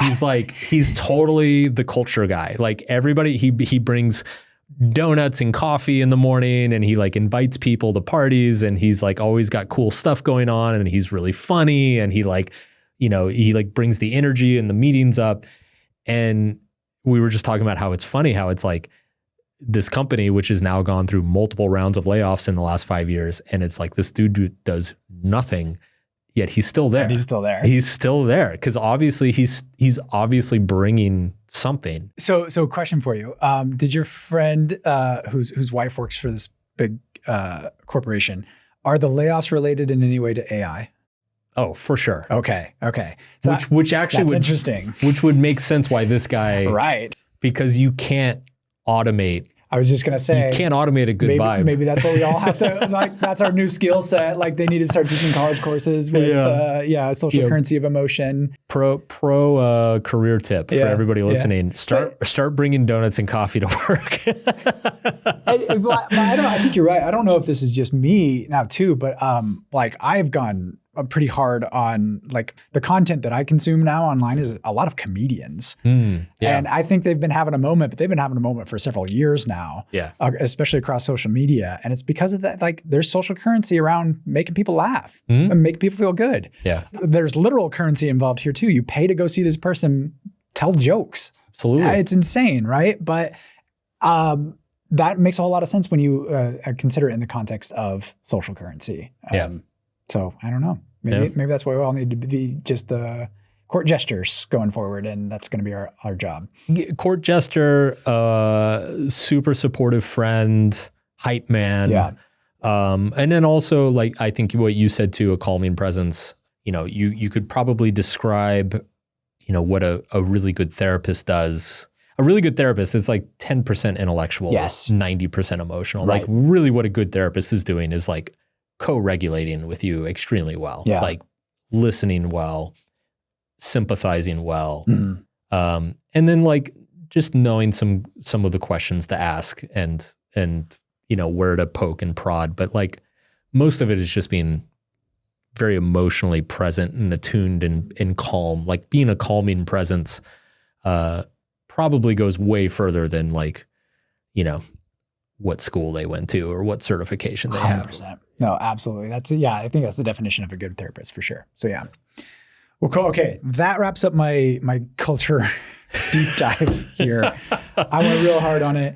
I think the big takeaway here though is just that like you need to step back and look at this, how powerful of an influence culture is on your emotional experience. Just the way you perceive emotions, the way you express your emotions, the emotions you have in the first place. They're all very, very dependent on the culture that you grew up in, the culture that you're in currently, and the ones you choose to be in going forward. Yeah. And culture is fractal, right? Like your family has a culture, your community has a culture, your country has a culture, your And the smaller you get, the more modifiable it becomes, right? Like you can control your exposure to your family to a certain extent. You can control the friends you hang out with. You can control the work environment you're in. You can control the city you live in. You can even, if you want to get a little crazy, you can control the country you live in. So it is modifiable, and it is the water we swim in. So we tend to not notice it or think about it or overestimate how universal it is. So speaking of the water that we're all swimming in, I think it's worth taking a moment and kind of digging into the historical context of the cultures that we come from and how they've approached emotions throughout history, just so that when we do move into the actual practical takeaways and, the toolkit, so to speak, in the next section, we'll have a little bit more grounding of kind of where we all came from, where all this came from.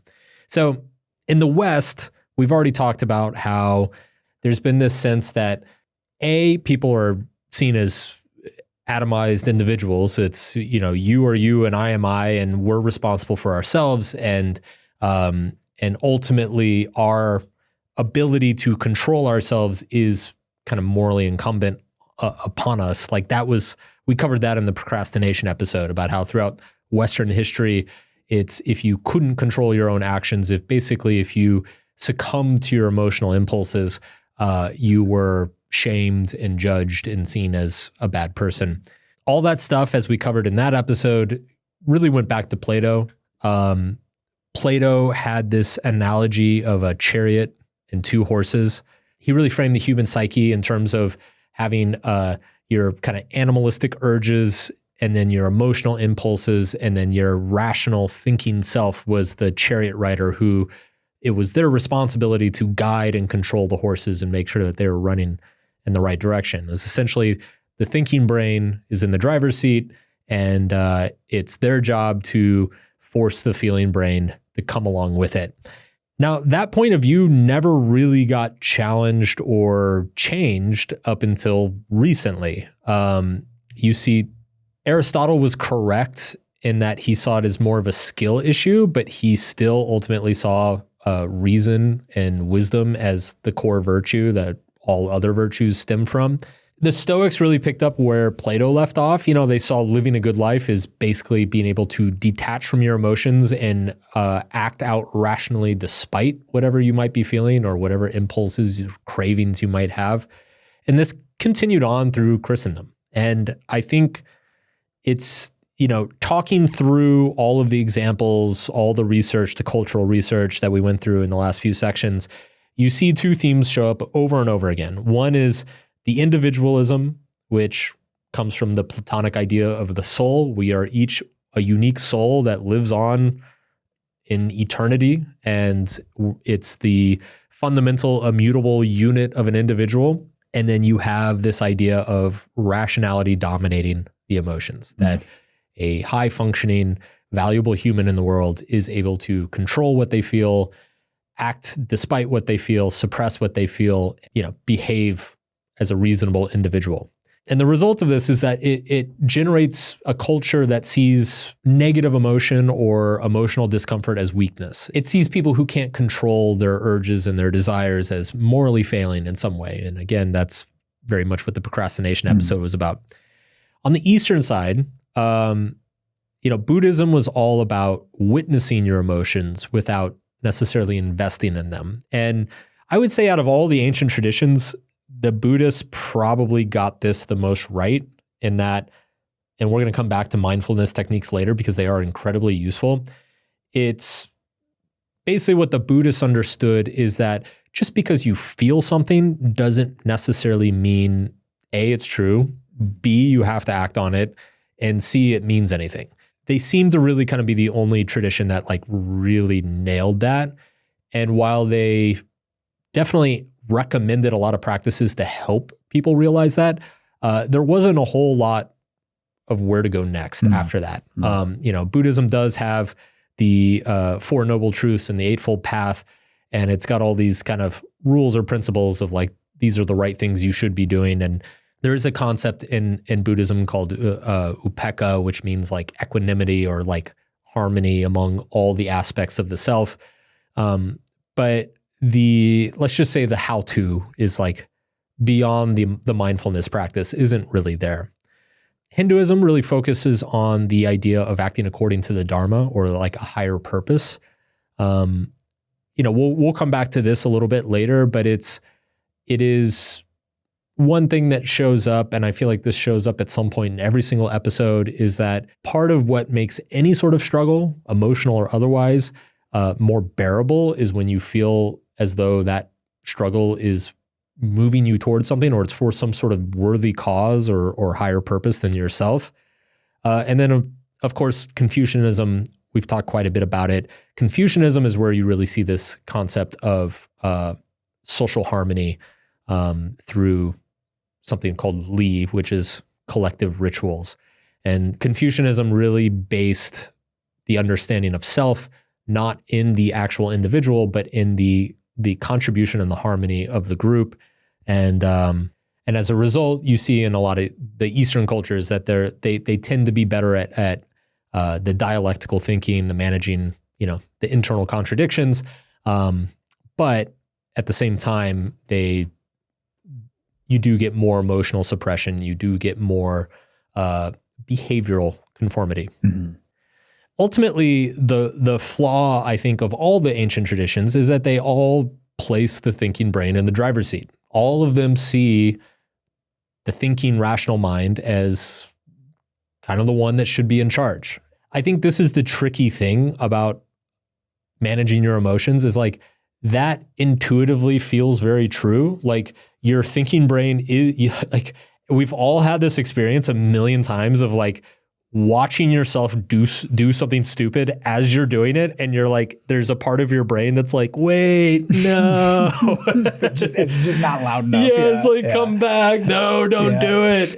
And like, we've all been there. And I think, so it's not surprising to me that that across human cultures, like people would assume like, okay, we just need to make that voice stronger. Mm-hmm. And counterintuitively, like that's not actually the case. It's that voice has a place and it is important, but like it's not a matter of just getting that voice to scream louder and louder. And that actually ends up backfiring in most cases. Well, why do you think though that these ancient traditions, why do you think they all kind of converged on that? What is it about, like, because to me, I think there probably was some social utility in that, right? There was some value in that. Because when you don't have modern technology, especially modern communication technology, and you just have the people around you, and that's your entertainment, that's what your whole life is, right? I think you kind of do need to keep a lid on emotions a lot, right? And so there probably is a place for rationality in those ancient traditions that kind of, I don't want to say it was a social control, but there was a social regulation mechanism, right? Probably. I mean, the stakes for anything were higher, So if you get upset and, steal your neighbor's cow, right. His family could starve to death. Right. So it's like any sort of impulsive action like that, the stakes were pretty high. Mm-hmm. It is a little bit paradoxical though, because if you actually read accounts of medieval or ancient cultures, like people had absolutely no self-control. Right. It was like that's the story of history, basically. It is completely impulsive. Like, Steven Pinker wrote this great book called The Better Angels of Our Nature. And like the whole first 100 pages of that book is just going through how violent most of human history was. Like brutally violent, impulsively violent, like just completely irrationally violent, and across cultures, like all over the place. So in many ways, it was, I guess, emotionality was a much bigger problem back then. The consequences were much higher. The stakes were much higher. And there were serious social consequences. And so I do think that it was just like, I don't know. I imagine there was just this constant state of like, guys, get a hold of yourselves, like fucking get it together, man. Whereas like in the modern world, I think we definitely do have a more executive function. We are a lot more self-aware, in some cases maybe too self-aware. And so I think in our emotional impulses and our drives and stuff, like the stakes are lower, right? It's like if my biggest failure emotionally this week is like I eat way too much ice cream, you know, like first of all, that's not unusual for me this week. Like that is probably the worst thing that can happen to me if I'm too emotional one week. Maybe I get in a stupid fight with my wife, or, you know, maybe I like say something mean to a friend. But like nobody's going to die and like nobody's going to starve and like nobody's going to get burned at the stake because of something I said. So I think it's our emotional failings really just affect us personally more than ever before. Yeah. And for that reason, I think maybe we've had enough distance from it to like actually sit back and, because I think just throughout most human history, people were on damage control. Mm-hmm. Yeah, I totally agree with that. Yeah. So it's more of an aspiration, I think, really throughout history. Yeah. It's like, this is what we should be striving for. And it is super counterintuitive, right? Like the idea that voice in your head, like the more you shout at yourself to get it together, the worse you're going to feel about yourself, and the harder it is going to be to get it together. Like that's like a luxury problem. Yeah. You know, like it's you don't even have the space to think about that when like half of your kids are dying before the age of 3. Right. Basically what this arrives at is you get to the 19th and early 20th century, and pretty much like across most cultures, you end up with these, like, as you said, display rules in the culture, or these standards of conduct of behavior, essentially built around 3 things. Suppression, right? So you just bottle it up, brush it under the rug, pretend it's not there. Venting or emotional dumping, which is kind of this sometimes I see it referred to as like the hydraulic theory of emotion, which is this idea that if you've been suppressing a bunch of anger, one way to relieve it is to just let it out the same way you would like let, you know, a bunch of steam out of a valve.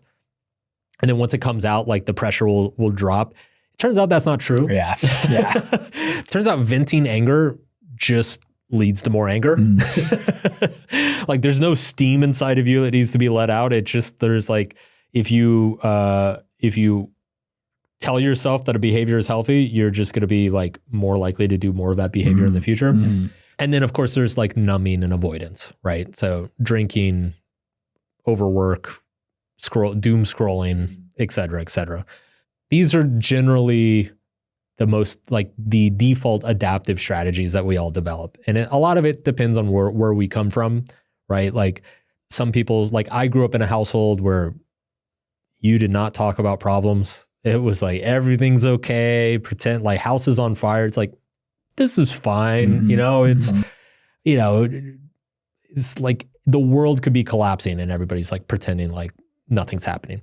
Whereas like somebody like my wife's family, it's just fucking sirens and car alarms 24/7, people screaming at each other, like everything's a problem, everything is drama. That's not really healthy either. And then of course you have families where there's a lot of avoidance, there's a lot of numbing, there's a lot of drinking and drugs and smoking and all sorts of stuff going on. So none of these are good. I also think that this has probably become more of a question in society the last 50 years because we're more and more, we're living in a world where like our environment is manipulating how we feel, right? So if you think of like, not even social media, but like mass media, right? News media, newspaper headlines, and then you get into all the social media stuff and the internet stuff. You think about stuff like hustle culture and, you know, productivity hacking and, you know, obsessing over, you know, the career ladder and all these things. We talked about toxic positivity. Like there's a real kind of therapy culture that's emerged out of self-help where people have this unrealistic expectation that they're supposed to feel good all the time. And that if they're not, like something's wrong. And then of course there is the classic, you know, there's still that underlying narrative that being emotional, especially if you're a man, being emotional, revealing vulnerable emotions makes you weak. It means something's wrong. It means there's a flaw going on. And so I think there's just been a lot more intellectual investigation into this, and rightfully so, because I think it's just affecting the modern individual in a completely different way than it affected the ancient individual. Right. Yeah. Yeah. And mass media, like you said, it's gotten so good at emotional manipulation that we don't even notice it most of the time. So yeah, I think there is just a much more of an intellectual curiosity around it for those kind of reasons anyway. Yeah. All right. So now we have like a pretty full understanding of what emotions are, why they matter, how they interact with us personally, with society at large, with our culture.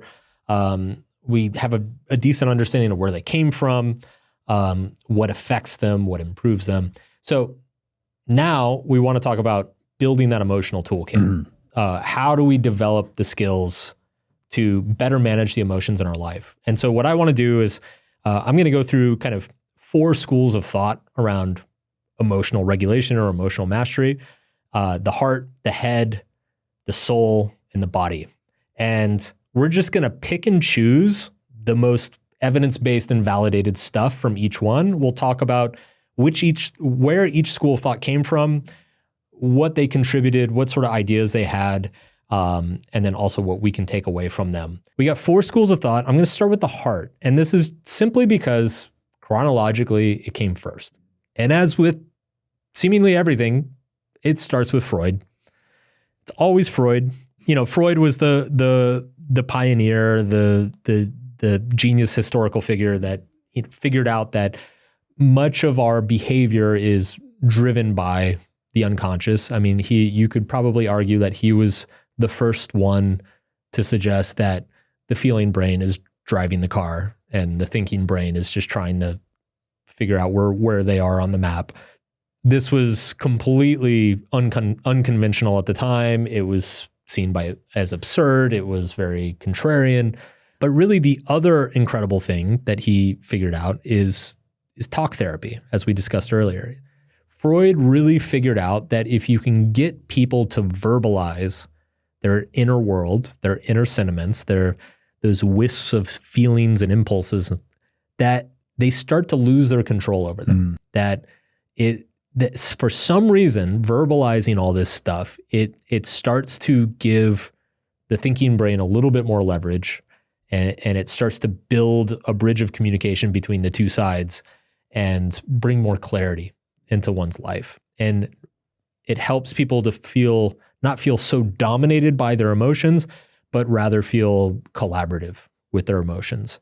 The problem is that Freud took a good concept way too far, right? So I sympathize because I think it's easy to understand like why he thought this way. But basically he looked at it and he said, okay, well, if you get people to start verbalizing, all of the feelings and thoughts that they've been suppressing for a long time, it has this real healing impact on them. There's something kind of magical about it.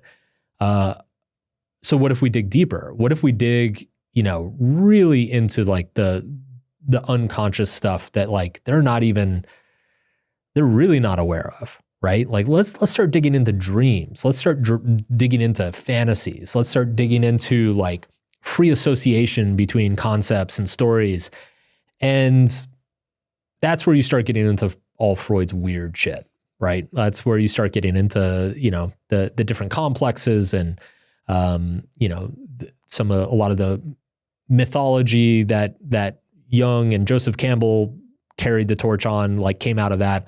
But it's like Freud ended up in some very strange and awkward places that like haven't really held up over time, simply because it turns out that a large portion of the feeling brain is just a free association machine. It just throws concepts together and sees what happens, and it like doesn't necessarily mean anything. Right. It's just stuff.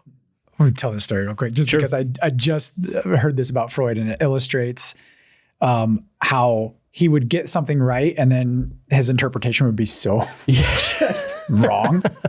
And it's I don't know, it's tangentially related, I guess, to emotions. But Freud thought that one of the great civilizing forces in human evolutionary history was fire, right? We'd sit around a fire, and that helped to civilize us because we had to share food. We had to look at each other at night, too. And so he's like, that's a monumental shift in human evolution was fire. But the reason for the civilizing that he gave anyway was because men had to really fight the urge not to piss on the fire. Like that was what civilized men was when we were sitting around, we had to realize that we couldn't pee on the fire anymore. Oh. Right. So it's like, he was right directionally, like, oh, fire actually probably was a big civilizing force in our evolution because we had to learn how to get along around a fire, but it wasn't because men couldn't control themselves and not piss on it. But anyway, I just thought that was, I just learned about that story. I thought that was funny. That's so Freud. Yeah, it's very Freudian. That is so Freud. It involves penises. Of course. Yeah. Of course. So yeah. Yeah, it's so what's interesting about Freud's discovery is that not only is it verbalizing those unconscious emotions, makes them conscious, and then they lose their power over you. He had a nephew named Edward Bernays, who took some of the ideas of the early psychoanalysts and ran with them to really discover and understand that it also works the other way, that you can use language to kind of manipulate people unconsciously, that you can throw certain words out and people will unconsciously start wanting something or start feeling a certain way without being aware of the language that has manipulated them.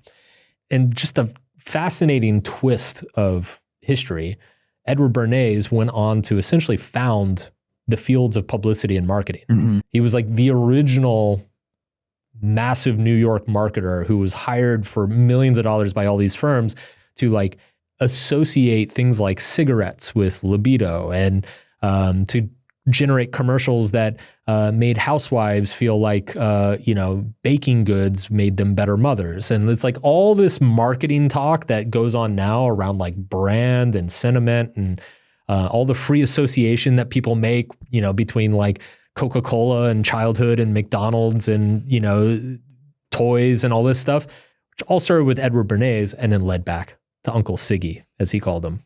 So psychoanalysis was kind of the earliest or first form of therapy of generally there's like a class of therapy known as psychodynamic therapy, which is essentially just therapy that addresses your emotions directly. So it's like any sort of deep emotional problem that has been ongoing in your life, and you just really need to unpack all these feelings. You used the example earlier of like somebody who like just feels bad around their parents and like doesn't understand why. This is the sort of therapy that tends to do really well with those sorts of problems. It's like the psychodynamic school is like, let's sit down, let's talk about how you feel, and then we're going to talk more about how you feel, and then we're going to talk more about how you feel, and we're just going to keep digging and digging and digging until you're able to start making sense of some of this stuff. Psychoanalysis like really kind of went out of fashion for a while, and rightfully so, because it started to get associated with a lot of strange stuff. And I think it overreached quite a bit. And so in the mid 20th century, people kind of abandoned it. But around the 1980s and 90s, people like Leslie Greenberg came back and started revitalizing it and kind of making it more practical and useful, and really trying to help people get a handle on not only understanding their own emotions, but also like learning how to direct those emotions in a useful way. But in terms of the emotional toolkit that we want to build, the skill sets that we want to work on for ourselves, I'd say the biggest thing that we want to take away from this school of thought, the psychodynamic school of thought, is that verbalization, right? And it can be with a therapist, it can be with a friend, it can be through journaling, it can be through anything. But it's like that consistent practice of speaking out the emotions that you're feeling, finding some sort of logical container to hold them. It really does have this incredible healing effect, or at least it alleviates some of the burden that often comes along with a lot of the emotions that we carry around, and we feel less weighted down by them, less controlled by them. Mm-hmm. The second school of thought is the head, and this is the cognitive behavioral approaches. And this really started out in the 1950s with Aaron Beck. It's interesting because by this point, psychoanalysis had kind of played out. Like, it's kind of like you said, everybody agreed, like, the basis of this stuff is true. Like there is, like we are very much driven by our subconscious desires and emotions. And it is very important to develop an awareness around those things. But like, come on, dude, pissing on the fire. Yeah. Seriously? Like, is this really what's going to like fix people's depression? You know? And Aaron Beck was sitting around and he was thinking of like how there had to be a better way. He saw it in terms of a triangle. And that is basically your thoughts, your feelings, and behaviors all interact with each other, right? Your behaviors will drive your feelings and your thoughts. Your thoughts will drive your feelings and your behaviors, and your feelings will drive your thoughts and behaviors. And so he looked at that and he was like, for a person to change and improve, all three of those have to improve. You can't just learn more and then expect your life to improve. You know, it's like you can read as many books as you want about diets, but until you behave differently, you're never going to lose weight or have a six pack. You can't just change how you feel. You could, go out and do a bunch of heroin or lie to become delusional and tell yourself that you're like the Queen of Monaco. But like until your thoughts and your behaviors change, like nothing's really changed. Mm-hmm. And then even your behaviors, you can go out into the world and you can do different things. But if you still feel awful about yourself and you still think awful things about yourself, then like, what's the point? Has anything really changed? So like really deep personal change comes through all three of those things at the same time. Now, Beck really believed that each of those things could be an entry point into the other two.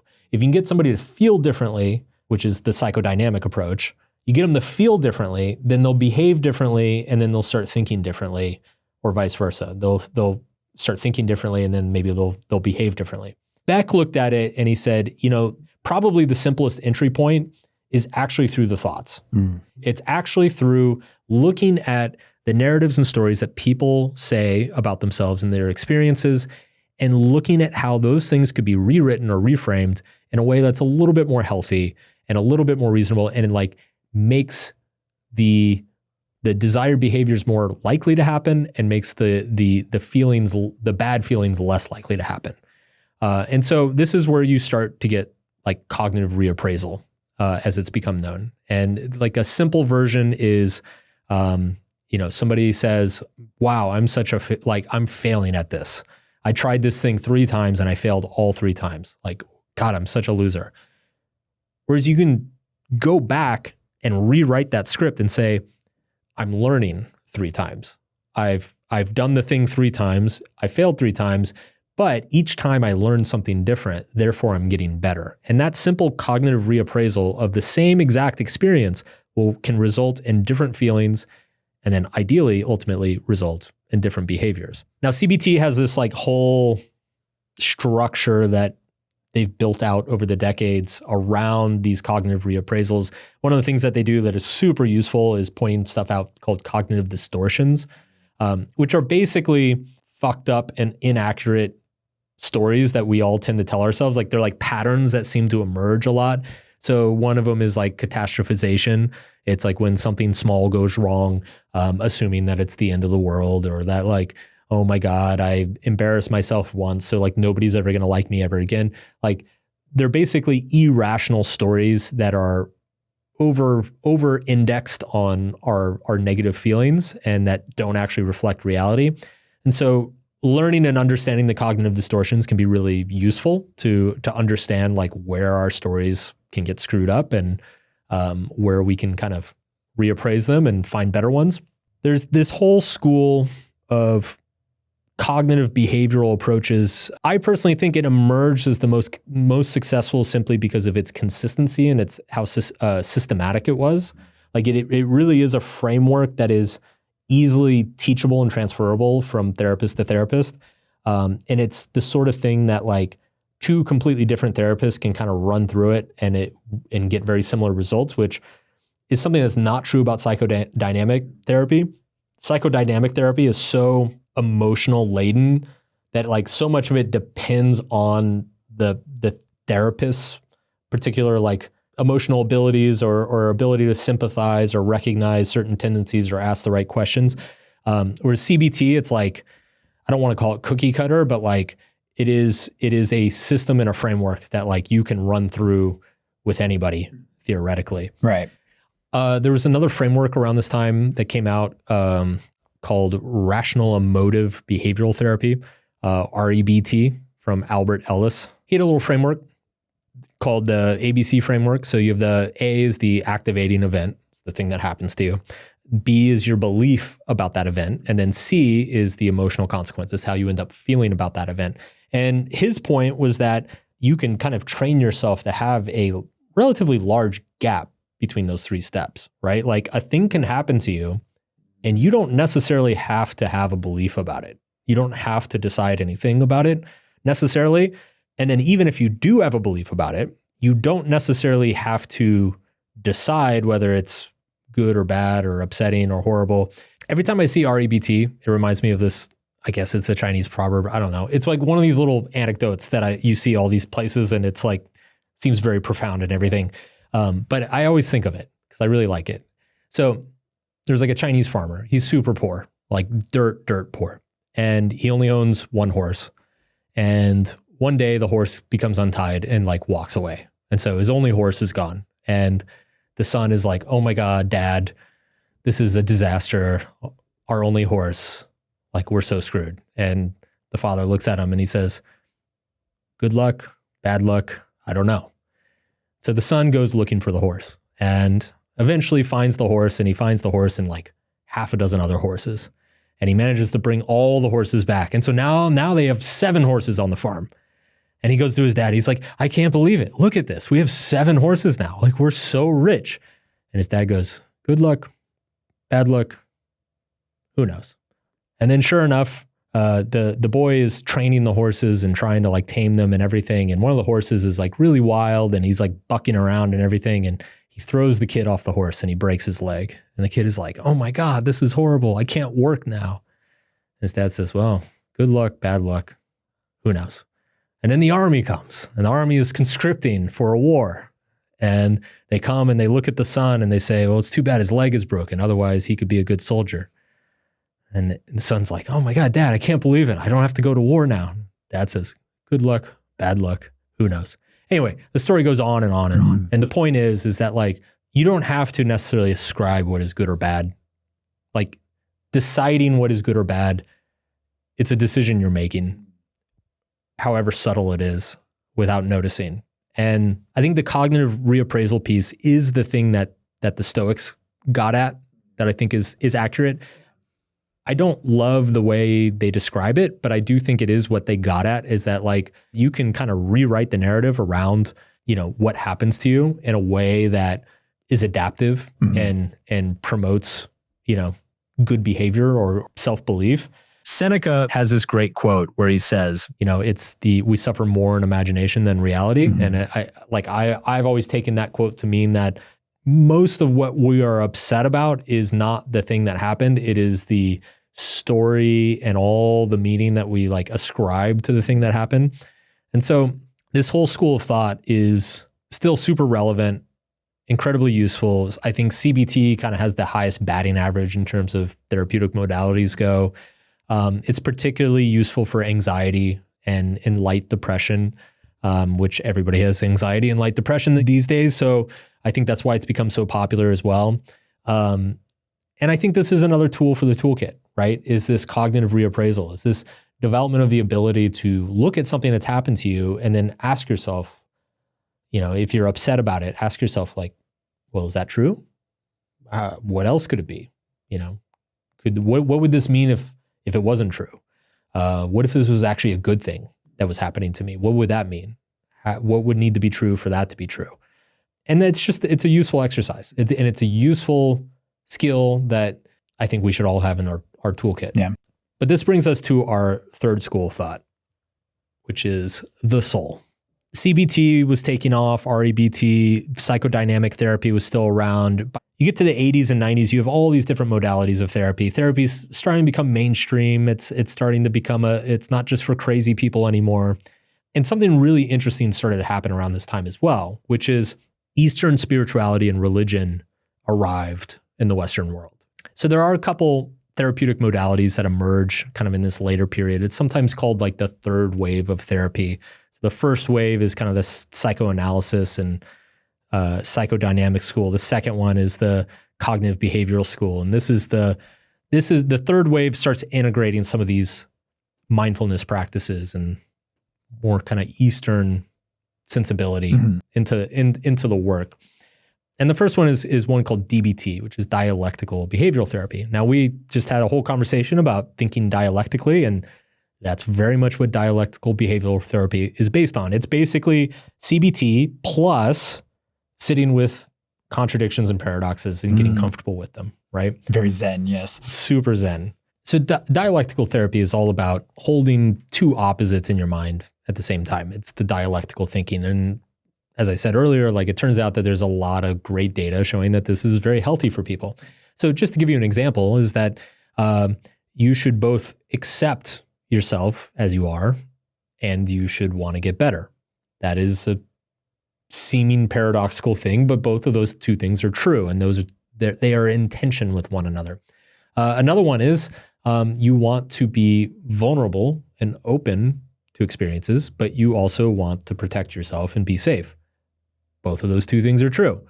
You want to cultivate an independent identity, do things for yourself, but you also want to have interdependence and rely on others as well, because that makes, a nice, healthy life. So it actually kind of gets back into the value stuff that we talked about in the values episode about how like everything is a trade-off. Like it's not about like a good value versus a bad value. It's about having two good values that are actually kind of contradictory or in tension with one another, and then managing that trade-off. Like understanding that the more you assert your individualism, the more that's going to strain your relationships or your sense of community in your life, and being okay with that, right? The more you emotionally open yourself up and be vulnerable, the more you're going to open yourself to being hurt by people. So it's that kind of realism and paradox that I think by default people tend to avoid. Like we don't like thinking about those things. We tend to be like, I want to be independent and I want to have good relationships, or I want to accept myself and I want to change all the time, right? Like it's hard for us to weigh both of those things simultaneously. And then a little bit later, we get to my personal favorite modality of therapy, which is acceptance and commitment therapy, ACT. And ACT is, and the idea is that you accept all of your experiences as they are, all of your emotions, everything that happens. It's like the first step is acceptance and becoming okay with it. And then the second thing is like realistically looking at your options and how you can, approach different each problem in your life, and finding some higher value or purpose to commit to that makes that problem feel worthwhile. And I mean, ACT is like the overlap of ACT in my work is like very, very large. It might be the thickest Venn diagram of any psychological modality in terms of like the stuff that I write. It is the combination of like Eastern mindfulness and spiritual awareness, and then like Western existentialist thought of like find the thing that matters and then be willing to suffer for it. Make a commitment to it. Ultimately, the truth, the profound truth that these mindfulness-based techniques or meditation or just Eastern spirituality in general, like the really profound truth that school brings with it is that emotions are visitors. They are not enemies. They are not permanent.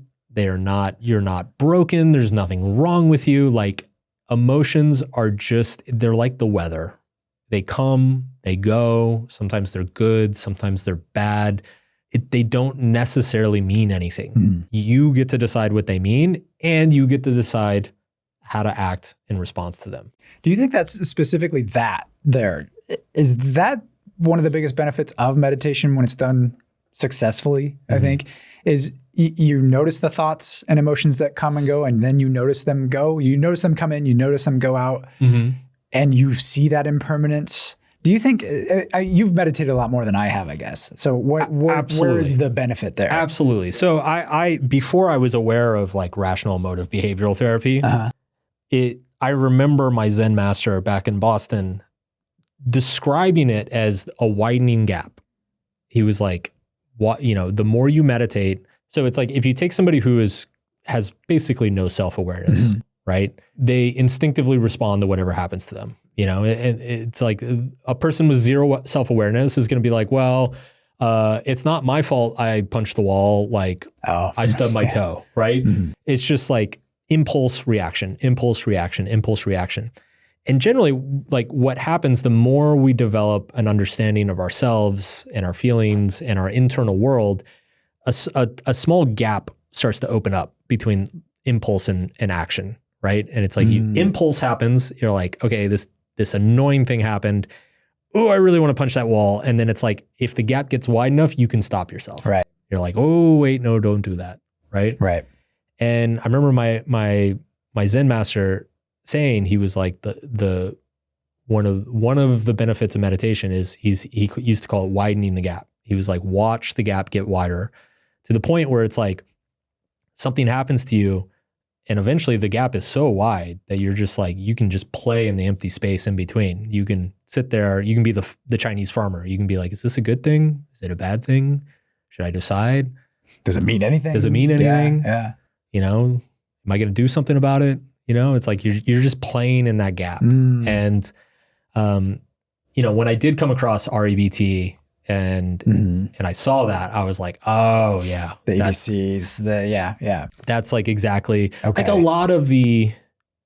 a lot of this stuff is getting at that, right? Like they're just getting at it at different angles. So like mindfulness is really developing the internal perception, the self-awareness to like see the gap emerge between stimulus and response, or see the entry point to the, thought, feeling, behavior triangle. Okay. And I think, the cognitive reappraisal is really only becomes possible when that gap gets wide enough to do it. And then I think, the psychodynamic stuff, the talk therapy also widens that gap, because it's like the more aware you become of those emotions, the more you talk through them, the more you re-experience them, the less of a hold that they have on you, the less triggering they are, and the more that gap widens, and the more you're able to do cognitive reappraisal, and the more you're like able to kind of look at your own mind and try to understand everything. So like all of these things are synergistic. And again, it's like why we're going to hammer on the toolkit metaphor, no pun intended, because it's like none of these things by themselves are going to solve your emotional issues. But the same way, like a hammer is not going to fix your house, or a screwdriver is not going to fix your house. But when you have like a hammer, a screwdriver, a saw, a wrench, the full toolbox, then it's like, okay, now I can fix anything, Mm-hmm. Yeah. Yeah. And I think too, that's just like it just seems to me that's a big part of just emotional maturity is learning how to widen that gap. Correct. That's been my experience anyway, where things I've seen in my past where I've been super reactive, and now I do stop and that gap is widened up, and I can look at the middle part before reacting to it. So yeah. And it's funny, we haven't used that term yet, emotional maturity, because really what that is just somebody who is emotionally skillful. Right. Emotional maturity. It's like somebody who has perspective on themselves and on the world and isn't hijacked by their emotions constantly. But it's funny because like I don't think maturity is the right word. Oh, okay. I think skill is the right word. I think these things are skills. And I think when you look at somebody who's immature, it's somebody who hasn't learned the skills. The same way somebody who hasn't like learned how to like, I don't know, manage their finances or, hold down a job, we would describe as immature. A person who can't control their anger or, is anxious in inappropriate times, or blames everybody else for their problems. Like, it's like, I think these are all just skill issues. Okay. Yeah. Yeah. We don't need to add the extra judgment of maturity. Yeah. The maturity thing, it inserts that morality. Okay. Of like, you can't control yourself. You're like a child, which might be true. There's some parallel there, but yeah, we can do without the judgment. I get that. Yeah. Okay.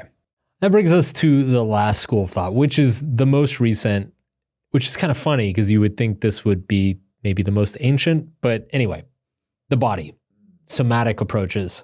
It's funny, the mind body stuff, the mind and body are not separate.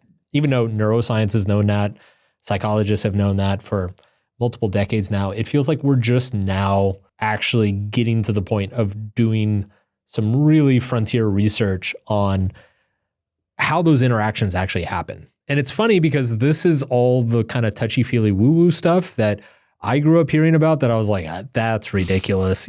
Stuff like how gut health affects your emotions and how supplementation can help you feel better in the morning and how anxiety can be a vitamin deficiency. Turns out there's a lot of truth to that shit. And it's still we're still discovering a lot of this stuff, particularly around the gut health stuff, but it's a real thing. And so this is the section where I annoy everybody listening by saying that one of the most effective ways to manage your emotions is diet, exercise, and getting plenty of sleep at night. Sorry, everybody. Yeah. I'm sorry. Yeah. But it really is. I mean, and it's crazy too, because in many ways, this is the simplest lever, right? Mm-hmm. Sleep especially. Sleep is if there's a single thing that can impact your emotional stability on a day-to-day basis, the number one thing is probably sleep. If you're underslept, you're going to get emotionally hijacked so much quicker. That gap between impulse and reaction is going to shrink to nothing. You're going to make terrible decisions. You're going to be cranky. You're going to be impulsive. Everything else we're talking about is kind of just window dressing if you're not taking care of yourself and getting enough sleep. There was an interesting meta-analysis about a year ago. It looked at every intervention imaginable on mild depression, and everything from all of these therapeutic modalities that we've talked about to antidepressants to, all sorts of different behaviors. And the number one thing was dancing. Dancing? Dancing. You mean just dancing improved depression? Really? Dancing. Okay. Physical movement. Scored higher than antidepressants. Yeah. Scored higher than CBT. Literally just fucking dancing. There's something in me that just wants to say bullshit. So I get it. That's what we're up against here. But, yeah. It's physical movement. Right. Okay. Yeah. When you put it that way, yeah. It's physical movement, and then when you break down, you say, Drew, you just need to dance. That's what I hear. You just need to dance. Yeah. Drew. Yeah. Dance party. I mean, it probably would improve your mood, but no, 100% agree. But after a workout, I feel great. Sure. Yeah, but when you break down, so physical movement was number one, and then when you broke down, when you zoomed in, when you double clicked on physical movement and you looked at all of the different movements, dancing was number one. Okay. Exercise was number two.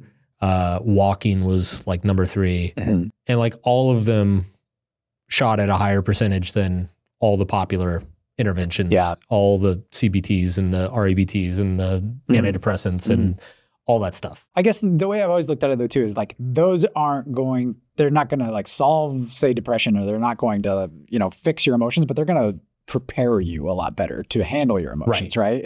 They set the stage for you to be able to do it. Okay. We've talked about two things, right? One is emotions are a full body experience. They're not just happening in your mind, they're happening in your body.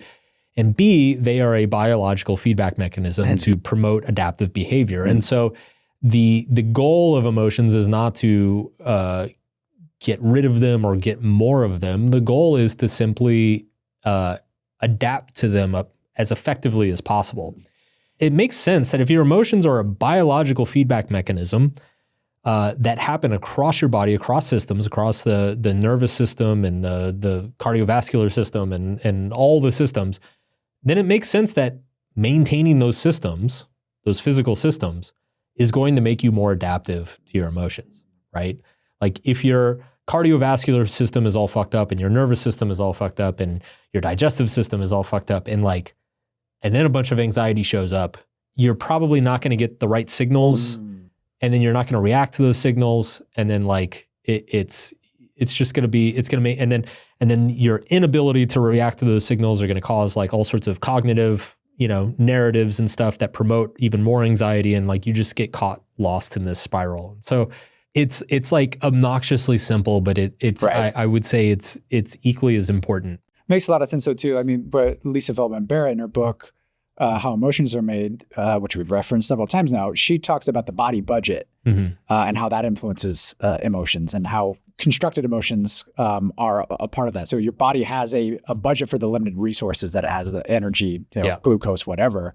And if it's not running efficiently and you haven't slept well, your body's not moving well, you have digestive issues, whatever it is, that all goes into your emotional experience because your body is budgeting resources for those things instead of you being able to handle an emotional experience. Yeah. Yeah. I don't know about you. Like, so this is something that only, we talked about how meditation improves interoception, which is that the ability to like sense what's going on in your body. Right. One of the things I remember back when I started meditating a lot, one of the first things that happened is I started, and I still do sometimes, I started mixing up physical ailments for emotions. Yeah. Like still to this day, sometimes if I get indigestion, I feel anxious and I think I'm anxious about something. And then it's like, oh no, it's just that burrito I ate. Yeah. Well, in Lisa Feldman Barrett's book, she has this great example of during graduate school, she got asked out for a lunch date and she went out with this guy and she's like, I wasn't really attracted to him, but I went out with him, whatever. And then during lunch, I was like, I started to get like this kind of anxious knot in my stomach. And I was like, maybe I am attracted to this person. Wow. And then she goes home and immediately throws up. She had the flu is what it was, but she mistook that for some level of attraction for somebody else. So you can definitely get mixed up with these physical sensations, and emotional states are definitely very, very intertwined. It's not mind and body. They're all one thing. It's all one thing. Right. They're synergistic, yes. Right? It's like the healthier your body is, the more adaptive your emotions are going to be. The more adaptive your emotions are, the more clear-headed you're going to think, the better decisions you're going to make, the better actions you're going to take, the better your body's going to be. So it's like, it's an upward spiral or it's a downward spiral. Yeah, we just have this propensity to think in dualistic ways. There's mind and body, there's spirit, and there's physicality. And the more you pay attention, the more you're like, there's no separation between the two. So yeah.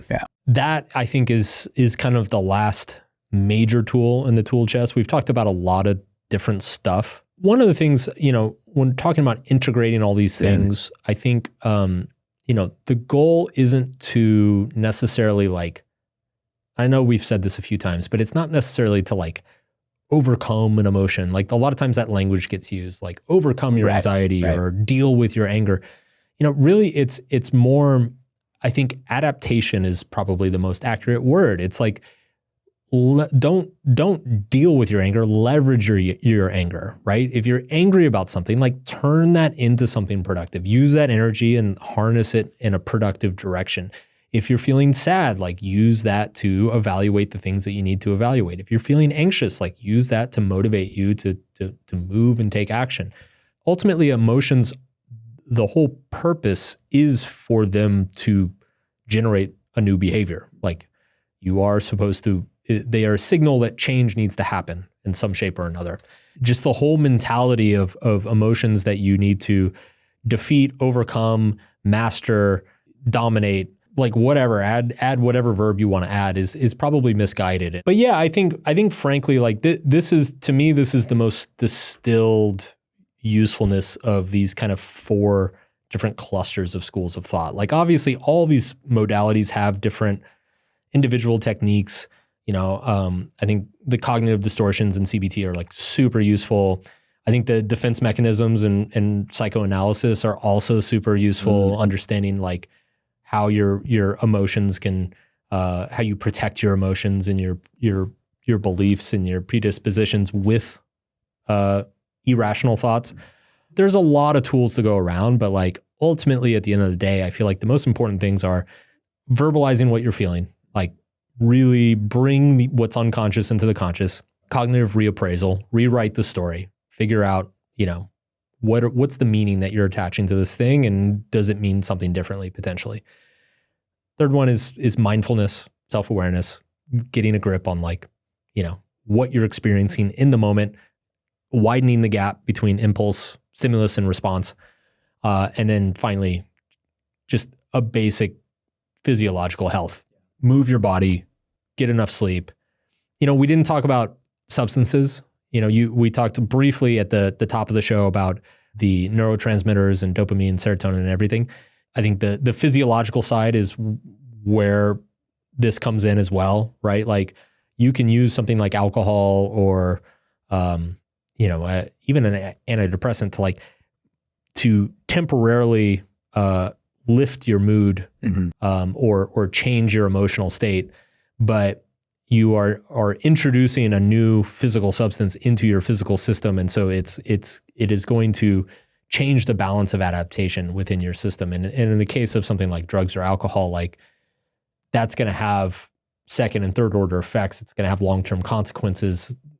Especially something like alcohol, like you're harming your body's ability to regulate in the long term to potentially regulate moderately better in the short term. Right. In the very short term. In the very short term. So it is useful to look at things like that. And you could even make an argument for things like, video games or gambling doing the same thing. Like they are short term, like emotional regulation hacks that potentially create like long-term compulsive behaviors or long-term dysregulation. So let me give an example of this toolkit. Okay. So my parents were visiting a couple of weeks ago. Good opportunity for emotional regulation, huh? Oh, yeah. Okay. Yeah. If you ever need to practice emotional regulation, have the parents in town for a 3-day weekend. So my stepmother and I, we get along really well now, but for a long time we didn't. Yeah. And there are still like sensitive topics, right? We'll say. Right. that always will be. Yeah. That come up occasionally. That used to trigger me. Like there are certain opinions that she has or things that she will say that, 10 years ago would quickly end up in a pretty feisty argument. And occasionally they come up. And so they were in town this past weekend and, she said a couple things, and I do think the thing I've gotten really good at is I have a very strong awareness of like where those triggers are. Right. So, and sometimes in the psychological literature, you see this term, the amygdala hijack, which is basically like just getting triggered. It's just like like something that's close to your trauma or your like, some very, very negative experience in your past. And it's like anything around that subject or that reminds you of that thing, when it's touched, it's like the gap between stimulus and response shrinks to nothing, and you're just like gone. I'm very aware of where those places are in my life at this point of like, I know I have like a very wide gap on most things. And then the few things that I don't have a wide gap on, I'm aware of where those things are. And so I'm like kind of ready for them. So first one, it's just mindfulness and awareness. Second one, when she says something, one of the things that I've learned to do is, for a long time, I used to take it personally. Like she would say something that I personally found offensive or rude, and I took it personally. And it took me many, many, many years to realize that like some of her, in my opinion, fucked up ideas are really like, they're not about me. They're not personal at all. They're about her, right? Like they're actually part of a worldview that keeps her feeling safe and secure. And so like understanding that cognitive reappraisal of like what her words actually mean, that they actually have nothing to do with me, that it's actually all about maintaining a safe and comfortable worldview for herself, like that takes a lot of the sting off of it, right? And so I'm like less likely to react and create a bunch of drama.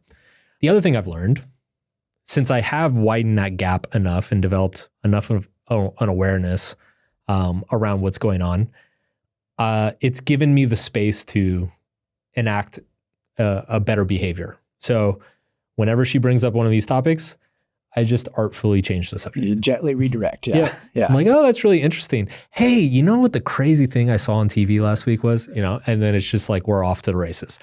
And then finally, and we're going to get to this in our last section here, my wife is an amazing support shield and ally. She's also aware of these moments and these subjects.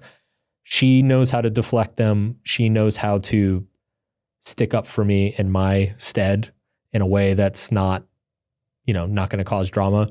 And also, when my parents leave, I can vent to her and, confide in her, and she'll listen, and she understands and she empathizes. So we're going to get to the importance of relationships and the co-regulation that happens within relationships, because it does deserve its entire own section. But I just wanted to give an example of like, young Mark would have heard one of those things that she said, and it would have been immediate trigger reaction. I would have made a snide comment, offensive comment back to her.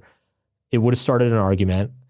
we would have said a bunch of mean shit to each other. My dad would probably start pulling his hair out, and it would like completely ruin the weekend. And then I'd be resentful for like the next 6 months. And so, thankfully, those days are behind. You don't do that anymore. That's good. Don't. Yeah. Glad to hear that. It only took getting to 40, Drew. Yeah, right. Well, there's probably some of that too. I mean, I do think that, again, going back to the constructionist view of emotions, based on your past experiences, as long as you're paying enough attention and you're mindful and all the things we just talked about, you can really start to change your emotional landscape, I think, that way. Just through that type of example that you just gave, I think it's a very common one anyway. As you get older, you can probably shortcut that to some extent, though, too. You don't have to be old and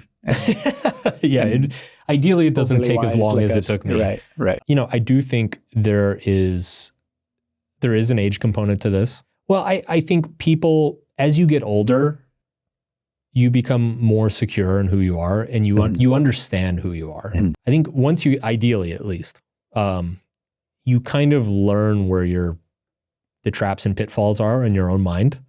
You learn where you're susceptible and where you're insecure, and you learn where you're like, you feel good and comfortable, and you learn the people that you feel good and comfortable around, and you learn the people who don't make you feel good and comfortable. So maybe I'm contradicting myself here. Maybe it is a maturity thing, Drew. God damn it.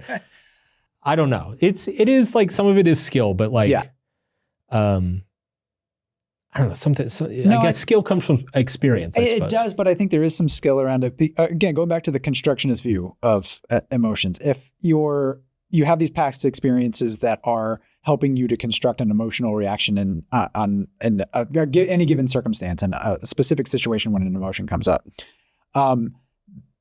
that's shaped by your past experience, and you can kind of just let that happen to you, or you can be a little bit more intentional about it. And I think as you get older, you realize, okay, I've done the same thing over and over again. That's what you start to realize, is that the past experience that keeps feeding the emotional reaction that you have isn't very useful for you. And so you need to reconstruct that in some way. I think that's where, if you want to call it emotional maturity or just experience or whatever, I think that's where that comes in. So, okay.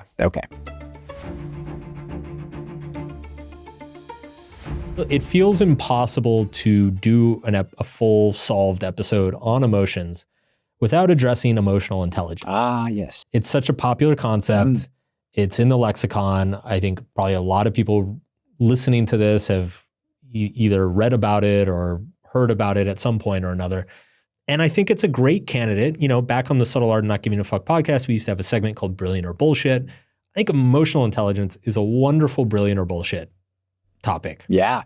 Let's lay out the terms. Yeah. What is emotional intelligence? It was originally back in the 1990s. It was two researchers, Peter Salovey and John Mayer. Not that John Mayer, different John Mayer. Wow, John Mayer really gets around. And then he learned how to play guitar, right? No, there were these two researchers that kind of coined this term of emotional intelligence as the ability to perceive, understand, and manage emotions in oneself and in others. Okay. So it kind of encompassed this whole emotional, I guess, control within yourself, but also being able to handle and navigate the emotions of others as well. Okay, that was the original concept. Sure. But then in 1995, it was more popularized by Daniel Goleman's book by the name of Emotional Intelligence. And he expanded the concept to include kind of like these 5 different traits: self-awareness, self-regulation, motivation, empathy, and social skills, which that last one's kind of very vague. How do you measure any of those? That's probably part of the problem, was that, we talked about a lot of these things already, being self-aware about things. Right. We're talking about regulation through all of this, about how emotions motivate us, how you can have empathy for other people. The social skills, still, I'm not really sure about what that was about. But in this book, it became very popularized, and it was kind of a tool for corporate management, It made its way into all the, work seminars that people had, and he would talk about emotional intelligence. I'm sure he went and gave all sorts of corporate talks and all of that kind of stuff. He right? made a killing. Made tons of money, not just off of book sales, but probably doing these seminars too, right? One of the big claims from the book, and I think this is still probably in the popular kind of ideas right now, is that 80% of your success is actually based on your emotional intelligence rather than what he calls EQ, emotional quotient, over IQ. So it's only 20% IQ, 80% EQ.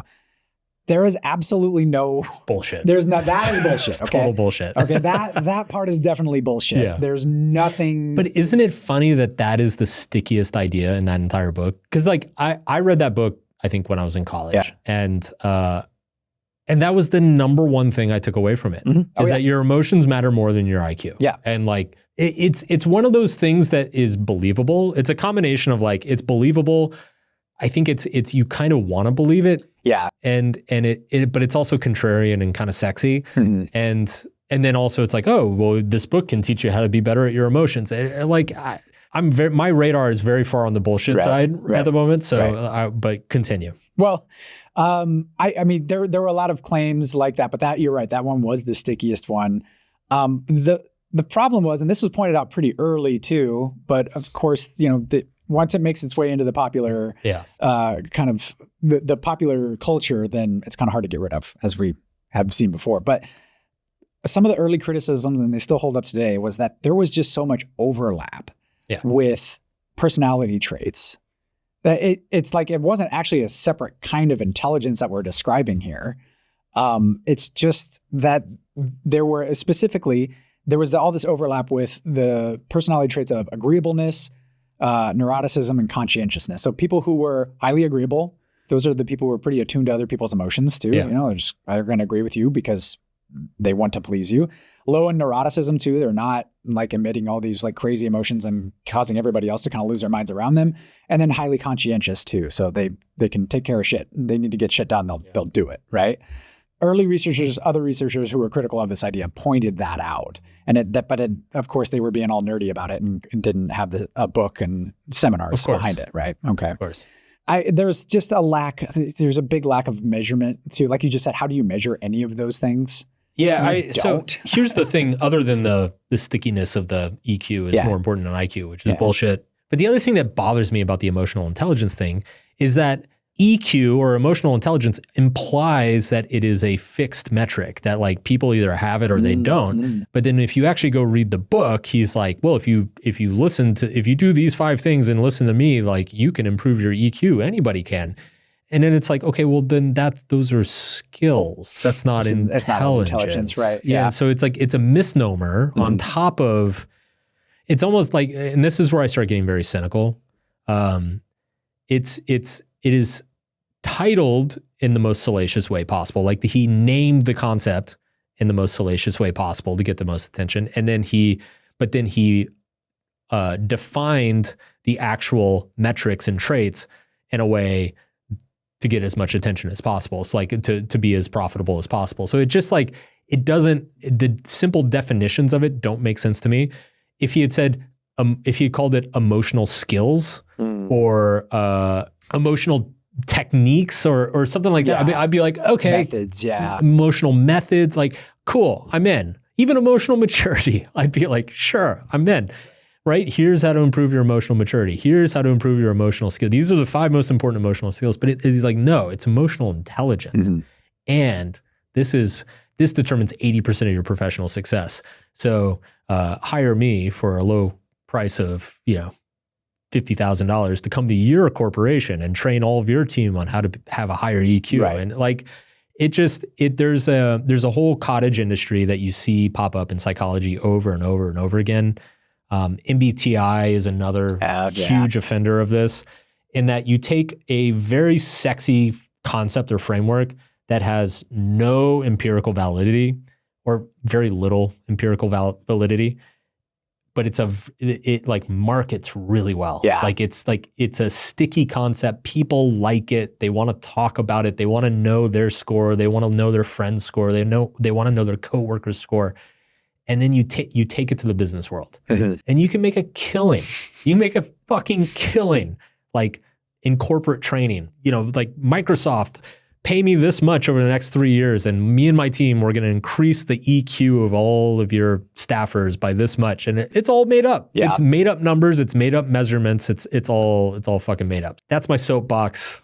Back to you, Drew. Well, okay. I agree with that. Yeah. What I will say, though, is that people with those emotional skills probably they do better. They do better. I'm sure they absolutely do. I'm sure they do. And now, whether that's a form of intelligence that you can train, that's the question here. Yeah, I agree with you. That's probably not right. But like we were talking earlier about your friend's wife, who they're doing layoffs, and the guy who they're not sure. It sounds like he's fairly emotionally intelligent. Yeah. What would be defined as emotionally intelligent here, and he's doing pretty well. So it's not that it's like there's not nuggets of little truth in it, I guess. It's just the way it's framed. You're absolutely right. Is not. It's not something you learn at a corporate retreat for sure.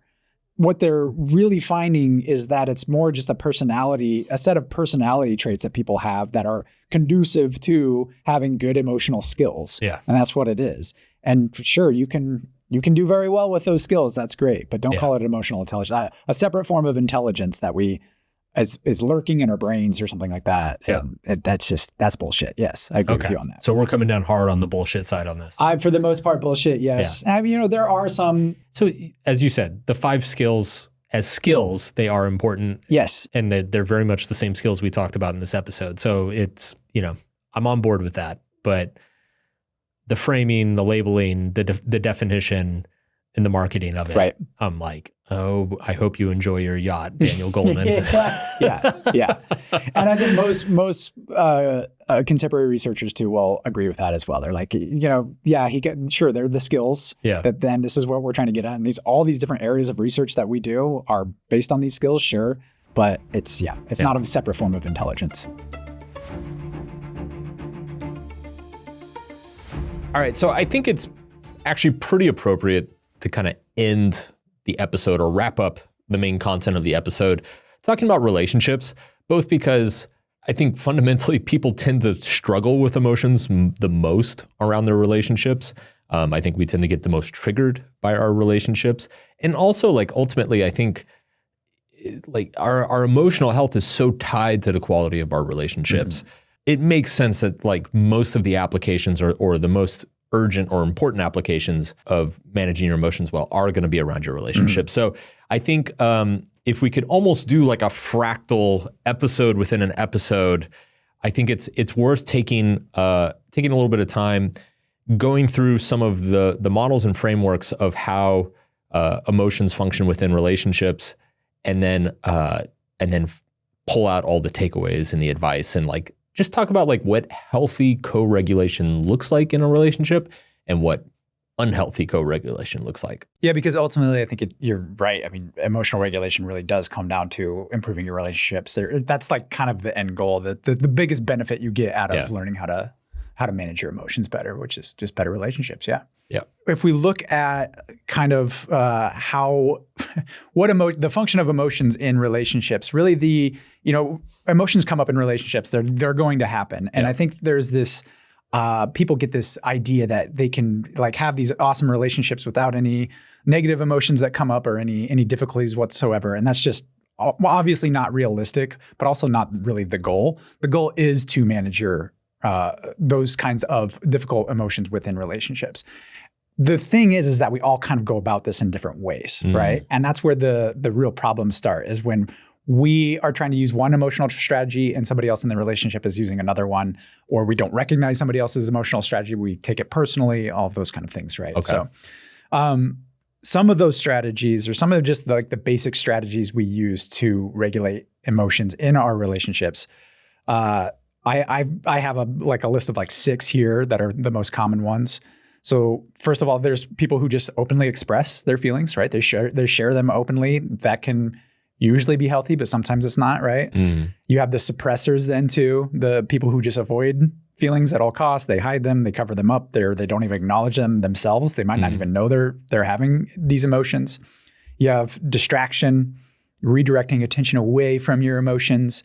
People who withdraw, of course, they just kind of shut down. You have the vocalizers and the venters, the people who are like coming at you, you know, a lot. And that's one strategy we might use if we're overwhelmed. We tend to vent. And then you have the reappraisers too, people who kind of try to change the way they view emotions within their own relationships, kind of in the moment. And some of these, what we're going to see is that some of these strategies work in some instances and sometimes they don't in others. Okay. My hunch, and I've not looked into this, but my hunch is that generally people of the opposite type probably work well together. Like somebody who's naturally a suppressor probably works well with somebody who's an overexpressor because you can kind of compensate for one another. Yes, I think if you're aware of that. If you're not aware of it and you're expecting somebody else to have a certain style and they're not showing that style, then that can cause problems. But yeah, I think if you're aware, which I think that's kind of the goal we're going through this is just the awareness of both your own styles and your strategies and someone else's. Sure. So yeah, but I would agree with that for the most part, yeah. But more broadly speaking, people kind of approach relationships in two broad ways. One is the prevention focused, and then we have the promotion focused. So prevention focused are these people who just want stability in their relationships, emotional stability in their relationships. They want peace, they want calm. And so they'll tend to use those styles more like suppression and distraction more often. But then you have the promotion focused people too, who what their goal is like emotional intimacy and closeness, right? And so they're okay with some emotional turmoil as long as they're getting towards that goal of emotional closeness. Especially because sometimes emotional turmoil or drama can make you feel close to somebody. Right. And sometimes that's what they're going for too. And so again, sometimes you have those two opposite strategies going on at the same time. And that can either, if you're aware of it, then great. If you're not, then that can cause some issues. So the conflicts kind of arise though when a promotion focused partner will seek like immediate emotional resolution when you have a prevention focused partner who just wants stability. And so we get that. And this is going to overlap, as we'll see, with things like your attachment style and stuff like that, which we'll get into. But just being aware that like if you do have a partner who has a style that like isn't the one you would prefer, that's not necessarily a bad thing because you can work with it. Again, just the awareness that we're trying to develop here is really the goal. And then being able to, these emotions, again, they're going to come up. It's going to be difficult at times, but recognizing that somebody is using a certain strategy over another one, I think that does help a lot, the awareness around it anyway. Yeah, or just knowing that it's not that there's anything wrong with them. It's just, that's just the way they are. That's the way they cope with intense emotions and being able to compensate for that or adjust to each other or whatnot. Yeah, absolutely. Yeah, and so as part of that too, I'm kind of rifling through these frameworks here, but there's regulation styles within these relationships too. So again, you do have like the suppressors versus the expressors. Then you also have the externalizers versus the internalizers. Okay. So externalizers are the people like if big emotions come up, they'll tend to just go outside of themselves and blame people. So this is a really common one I think you see with people who kind of they're more of the promotion focus. They want like some resolution, but they'll also like blame other people for emotions. So if they get upset, it's somebody else's fault that made them upset. Yeah. Or if they're jealous, it's because of somebody else did something that made them jealous, right? They don't take any responsibility for it necessarily. Okay. But on the other end of the spectrum too, you have the internalizers. And these are the people who tend to blame themselves a little bit more, but they'll also kind of shut down a little more easily too. Okay. Interesting. Yeah. Maybe they have an externalizing partner that externalizes and blames them. They're like, yeah, they're right. It's my fault. Now I'm going to shut down and I'm going to like make myself small in the relationship and not work through these emotions because these emotions are obviously dangerous, right? Fun fact. Yeah. So women are disproportionately have a much higher rate of depression than men. Yes. And men have a much higher rate of suicide than women. Mm-hmm. The reason for both of those things is that it's suspected that women tend to be internalizers. They tend to blame and focus on themselves around their problems. And men tend to be externalizers. Mm-hmm. They tend to look at something they can do to resolve their problems. And so they blow their brains out. So, Yeah. Take that one to work and tell everyone in the break room. Yeah, okay. I don't know where to go with that one, Mark. Just another day at the Solve podcast. A little nugget of wisdom for you there. Okay. Well, I mean, you can see how these dynamics can escalate to something where like it makes you miserable within a relationship if you're not aware of these again. If you're internalizing versus externalizing or whatever you're doing, suppressing versus expressing too much. That's obviously like this is a big source of strife in relationships, right? Okay.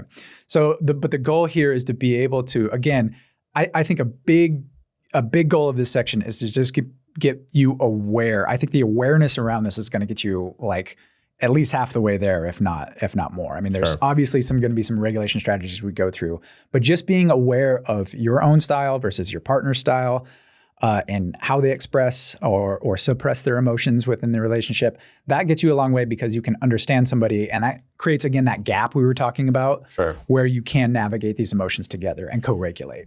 I was going to save this for later because we're going to talk a little bit later about how to co-regulate in a healthy way in a relationship, or how to have a healthy relationship essentially. But because you've brought it up a few times, the importance of the awareness, I would even go as far to say that the awareness is just a prerequisite to all this stuff. And I want to say this simply because I've gotten so many, probably thousands of emails at this point over the years from people in very unhappy relationships who say, I've read all these books, I did this seminar, I've worked on myself, I understand, I'm a avoidant attachment and I'm a suppressor and blah, blah, blah, blah, blah. But my partner doesn't care about any of this stuff. They don't want to go to therapy. They don't want to talk about it. And they're like, what do I do?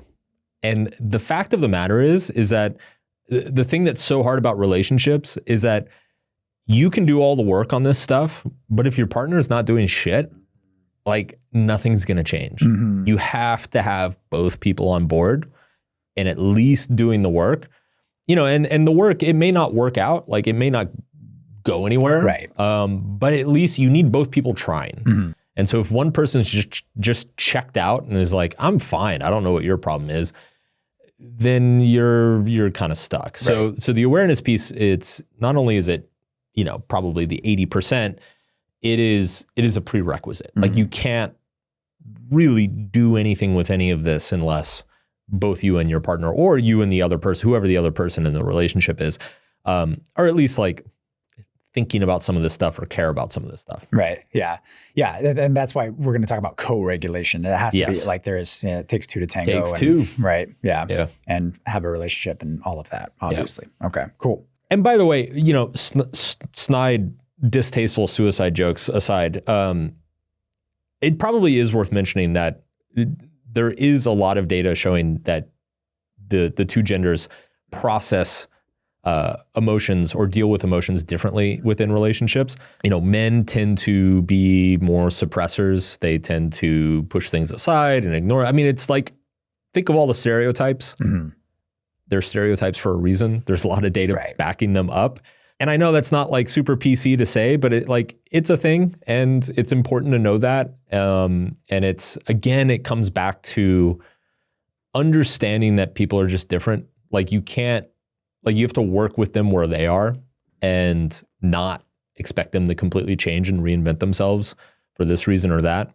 And when it comes down to it, it's like certain people, we've already talked about how a lot of our emotional nature is biologically based, genetically based. I think it's important to have realistic expectations for you and your partner to understand that they're not going to completely reinvent themselves overnight or in a seminar or over 6 months of therapy. Like they can get better, they can adjust, they can improve, but they're not going to be a different person. And so, it's I guess the lesson here is to just ultimately you have to love them for who they are, not who you wish they were.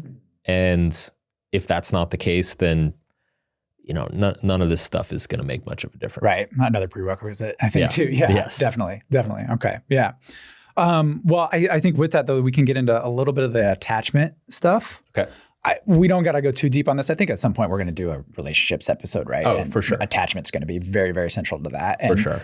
anybody out there, I mean, you've probably heard about attachment at this point. Anybody who's in the dating world or anything like that and listen to this podcast, you probably know your attachment style. And if you don't, we'll go over them really quick. But just to preface all of this too, just so you know, if you don't already, your attachment style is not destiny, okay?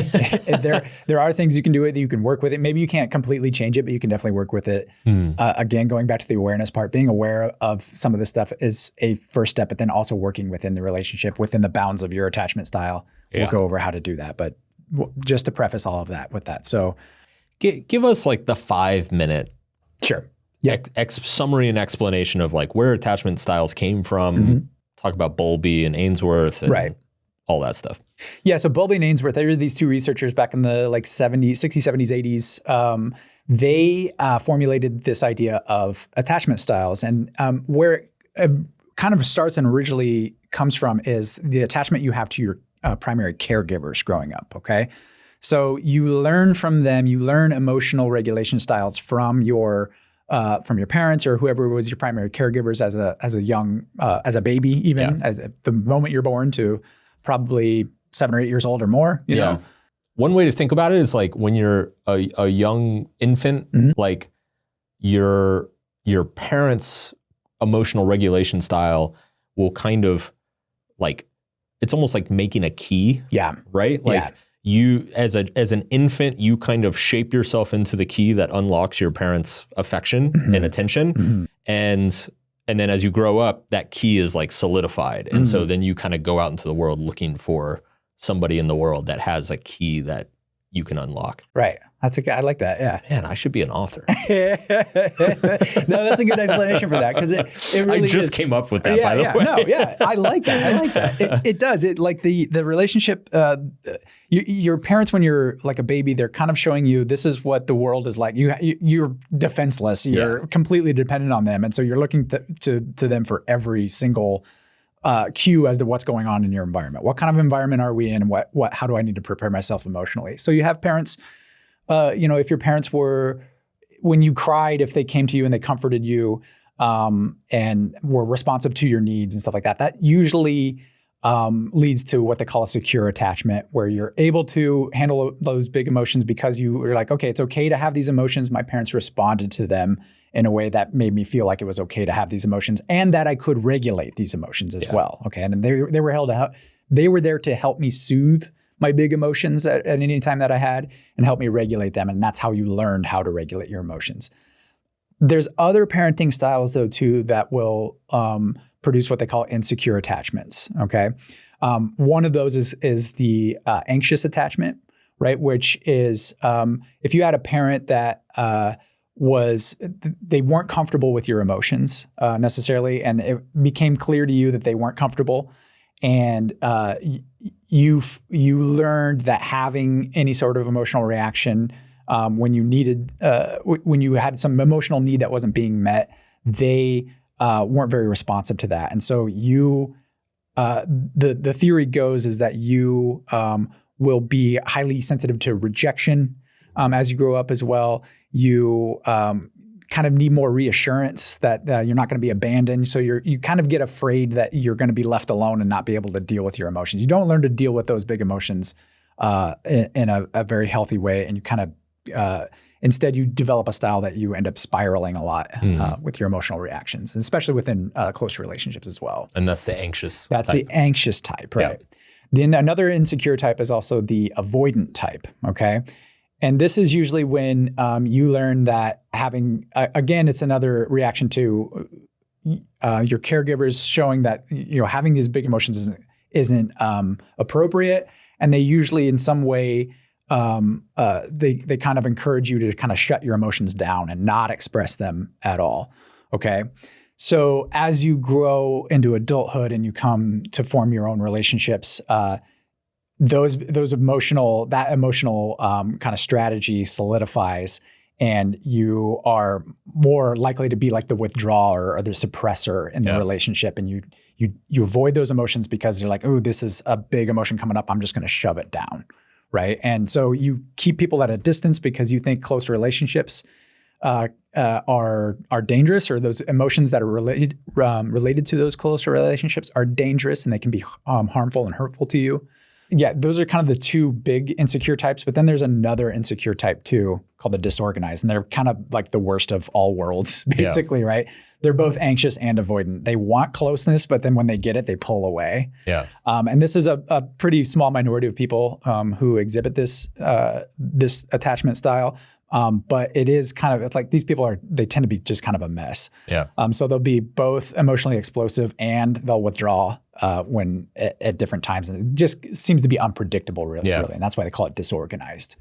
One way to think about it, for those of you who are single and dating out there, if you're like talking to a person who like will text message you 8 times in a single night and asking where you are all the time, wanting to know everything you're doing, who you're hanging out with, why you didn't invite them, that's an anxious. Right. They're like the clingy people, right? They're the clingers. They're super needy.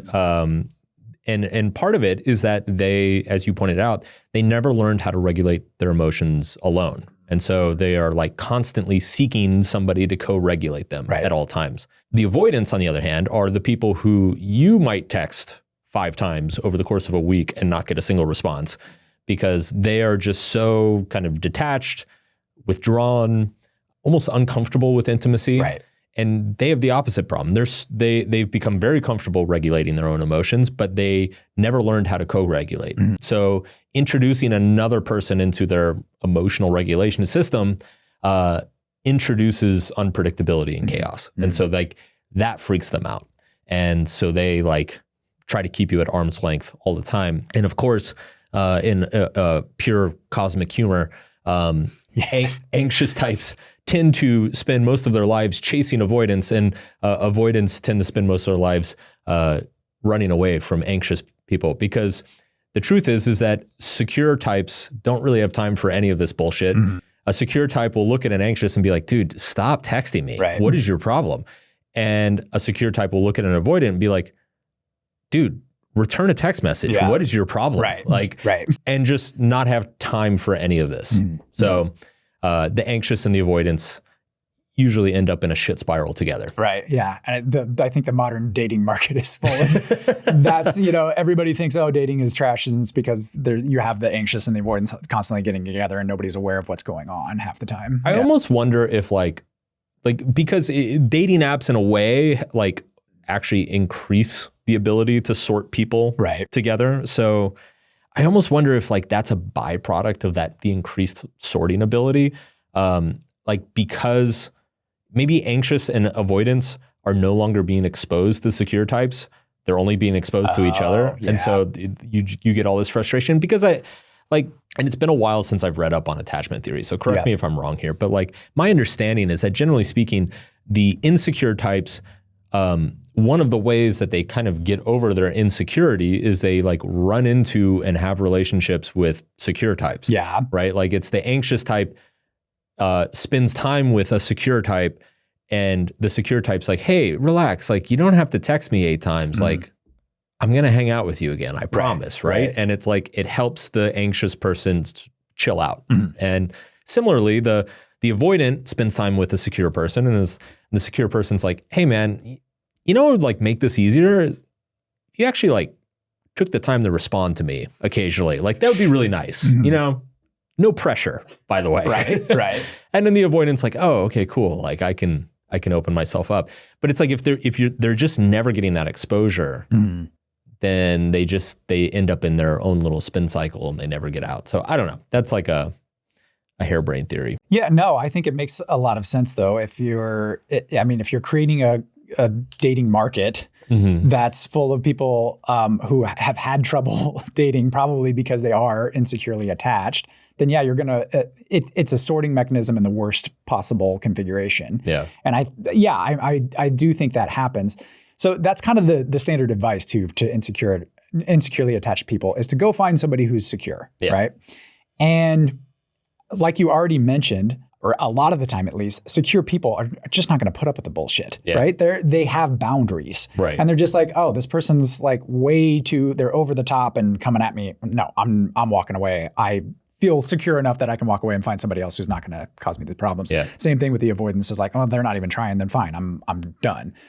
But the advice is, just go find somebody who's perfectly secure, and is going to put up with your bullshit. And I think, for one, that's it puts the responsibility on somebody else for you to deal with your own emotional bullshit. Yeah. And so that right there, I think is a bad strategy. Yeah.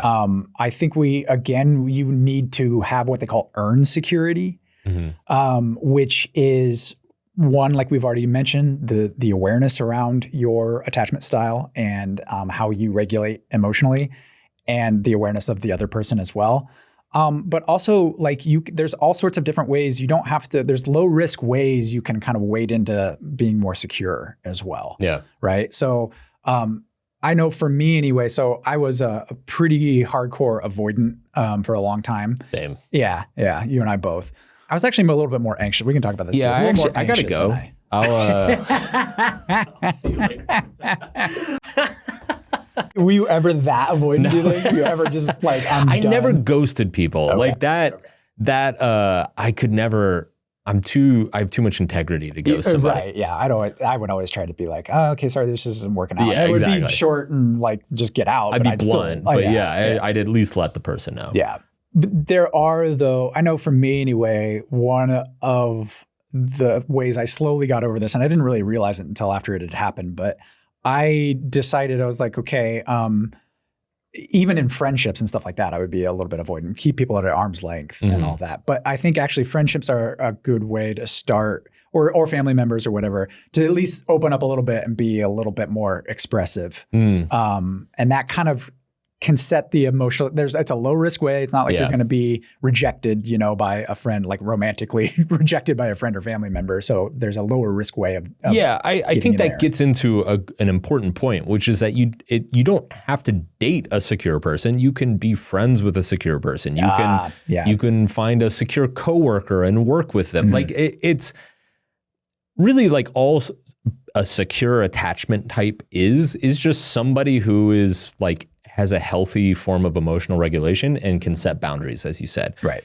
And so if you spend time with that person, you can, even if you're not dating them, you can kind of observe and understand like what they're doing and how they function. I've always said that attachment theory is an excellent descriptor of relationships, but I'm not convinced it's a good prescriptor of relationships. Like it's not clear if you're an anxious attachment style, like it's not clear what you should go try to do based on that information. It's just like, this is a useful description of like your emotional process, like where you feel anxiety and insecurity and why you're feeling it. Okay, so how do you think you have become more secure over time, and how did you do that? I think part of it. Are you still just super avoidant? I do think I've become much more secure. Yeah. Some of it was like kind of brute force. So I look at my early romantic relationships, and I was definitely in relationships with insecure women. Yeah. I was an insecure man, and I was in a relationship with an insecure woman. I definitely think my wife is probably the most secure person I've dated, but like also I like obviously like everybody, like she had her own issues. I think it's just by the time I met her, I had seen, again, it comes back to the awareness. Like I had seen the story play out so many times in my adult life, and like watched myself sabotage perfectly good situations for no reason, and like pick up and move to the other side of the world for no good reason. And I finally hit a point in my late 20s where I'm like, okay, dude, like you can't just keep doing this. Like if you keep doing this, you're going to be one of those old bald guys on White Lotus. Like that is your future. You're gonna be in Thailand with like a 20-year-old Thai girl who doesn't speak English, and you're gonna have like a shady history with arms smuggling. So you need to learn how to have relationships, man. And so I really had to consciously, and I'm still having to consciously do that, or I'm still having to consciously do this in my personal life, my relationship, my friendships and social life. I'm still not good at it.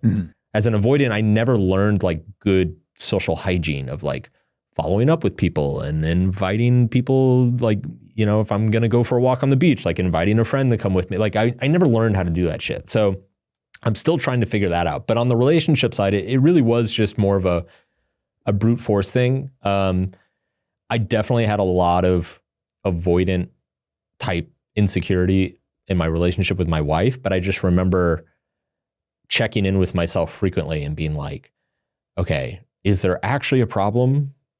No, there's not actually a problem. Yes. Okay. Yeah. Am I making the problem? Yeah, I think I'm probably making the problem. So let's not make the problem. Like that was kind of the agreement that I made with myself is like, look, you don't have to stay with her forever. You don't have to like do anything you don't want to do. It's just like, don't invent a problem when there's not one. Right. And that was like what I tried to stick to. And, you know, over the course of multiple years, it slowly got easier. Right.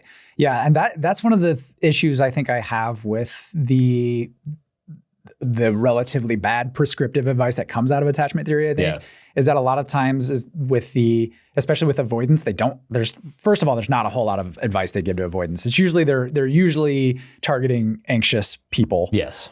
Because the anxious ones are the ones that care enough to get on on YouTube or Instagram and look this stuff up. The avoidants don't fucking care. The avoidants don't care. They're we're like the hardest demographic to reach because we just don't. I don't care. Right? I don't care. I'm happy alone. I don't care. And so and so it's not like you're right. I think when you have an anxious and an avoidant together, I think for me anyway, through my experience, it was like, okay, I needed to be the one as the avoidant to start the process of, hey, how do we address this? Mm-hmm. Because the anxious person, in my experience anyway, they're usually like just going, and they need just a little bit of reassurance at first. And I think that's the seed I think that you can start on. And that has to kind of come from the avoidant person. That in my experience, that's how it's worked anyway. I became aware kind of later in my adult life too, of just how little reassurance that you have to give somebody sometimes, usually anyway. It's just like, okay, they just need a little bit of reassurance in the moment. And that brings their nervous system down a little bit, regulates their emotions a little bit, and then now you have a space to negotiate what's going to happen from there. Yeah. We'll come back to this. I want to get to, there's like a section I've got here called like rules and agreements. And I think what you just said is like super important and ties into that. But I think this is like actually a nice segue to just talk about like what a toxic relationship is. And what it looks like. Because it is, if we define a healthy relationship as two people who are effectively co-regulating together, that implies that they are A, able to regulate their emotions by themselves, and then B, they're actually helping the other person be more effective at regulating their emotions. And this is kind of what I was getting at about like the diametrically opposed regulation styles. I am a natural suppressor. I'm like, I am totally, I come from a family and a world that like every problem you just brush under the rug and pretend like it wasn't there. Whereas my wife is like 100% expressor and like very overt and like very promotionally focused. And we know that about each other. And it actually works really well because it's like, she can tell when I'm kind of upset about something and not saying anything, and she can kind of pull it out of me. And similarly, like when she kind of overreacts or starts to get sucked down a drama hole, I can pull her out and be like, that's not worth it. Let's let that go. Let's pretend that's not there, and it's so we're able to balance each other. And I think even though we're both very effective at regulating our emotions individually, I think when we're together, we're actually even more effective. So like, I think that's kind of the ideal, what you're going for within a relationship. Now, a toxic relationship is the complete opposite of that. It's generally two individuals who are bad at regulating their emotions solo, and then they come together and they get even worse at it. And generally speaking, the reason that happens is you have each individual is bad at doing it by themselves, and so they need their partner to come in and compensate for them. So it's like, I can't deal with any of my own problems, so I need a partner who's going to come in and be willing to deal with my problems for me. And as soon as you do that, now it's like, now I'm not taking any responsibility for my own actions. And now I'm like developing a victim complex and I need to be saved all the time. And now my partner is like, it's putting all this like undue pressure on my partner to like always be there and be responsible for everything that happens to me. And then you start falling into this like victim savior cycle that never ends. Dependency, which is essentially codependency, right? And these toxic cycles, they can actually work in both directions, just in different contexts. I always like to think of it as like, there's a person in a relationship who's like playing with matches near gasoline, and then there's like the other person in the relationship is like holding the fire extinguisher, and it's like, and they like both sign up for this and like keep doing it because they get to feel the excitement of the drama of like watching the fire start and then watching it get put out over and over again. But B, because the person who's like lighting the matches gets to feel saved periodically. Oh, yes. It's like, oh my God, this horrible thing happened to me, but Drew showed up. He's my rock. Oh my God, he took care of everything. It was so amazing. And then like a week later, lighting matches again, like starting shit, sabotaging stuff so that Drew can come save the day again. And they get to feel like, I don't know, the damsel in distress again. Although I say damsel in distress, like men totally do this too. Oh yeah. And then on the other side, if you're the savior, I mean, what feels better than saving somebody? Right. Yeah. Like, oh my God, you're so like, look how needed I am. Holy shit. And not only that, you get to like avoid all your own emotional shit and take care of somebody else's Exactly. emotional shit. Exactly. It's like, who cares that my life is completely falling apart? Like, I got to go save that person over there. And so you get into this like this little shit spiral that just, the thing is like a drug, it escalates because it's eventually, if you're causing the same drama over and over, well, that drama, it starts to get old. It starts to get normalized. So you need to cause a little bit of a bigger drama next time to get the same kick, to get that same feeling of like, oh my God, I just got saved. And sure enough, the savior needs to like a bigger challenge to overcome. Because, that first drama, it's like, oh, that's table stakes. Like, let's go all in here. And so you get this escalation that starts happening to all the drama. And it goes to a dark place. I feel like everybody listening has probably either been in one of these spirals or has been close to somebody in one of these spirals. And it gets very ugly, very ugly. Yeah. Okay. So that's a toxic relationship is that spiral. You get addicted to that. Yes. Yeah. Here's like actually the saddest part about all of this. People fall into toxic relationships because they are not able to effectively regulate their own emotions or manage their own emotions. And so they start unnecessarily relying on somebody else to manage their emotions for them. But because the toxic spiral gets so destructive and so turbulent and so like there's so much like stress and emotion and drama and sometimes trauma involved, that generally when people come out of the toxic relationship, they're even less able to regulate their emotions effectively. Yes. Like a lot of people can actually make themselves worse off for being in that relationship. And so it is something to be very, very careful of and try to stop the roller coaster as soon as you can, wherever it is. But when you do get addicted to that though, Mark,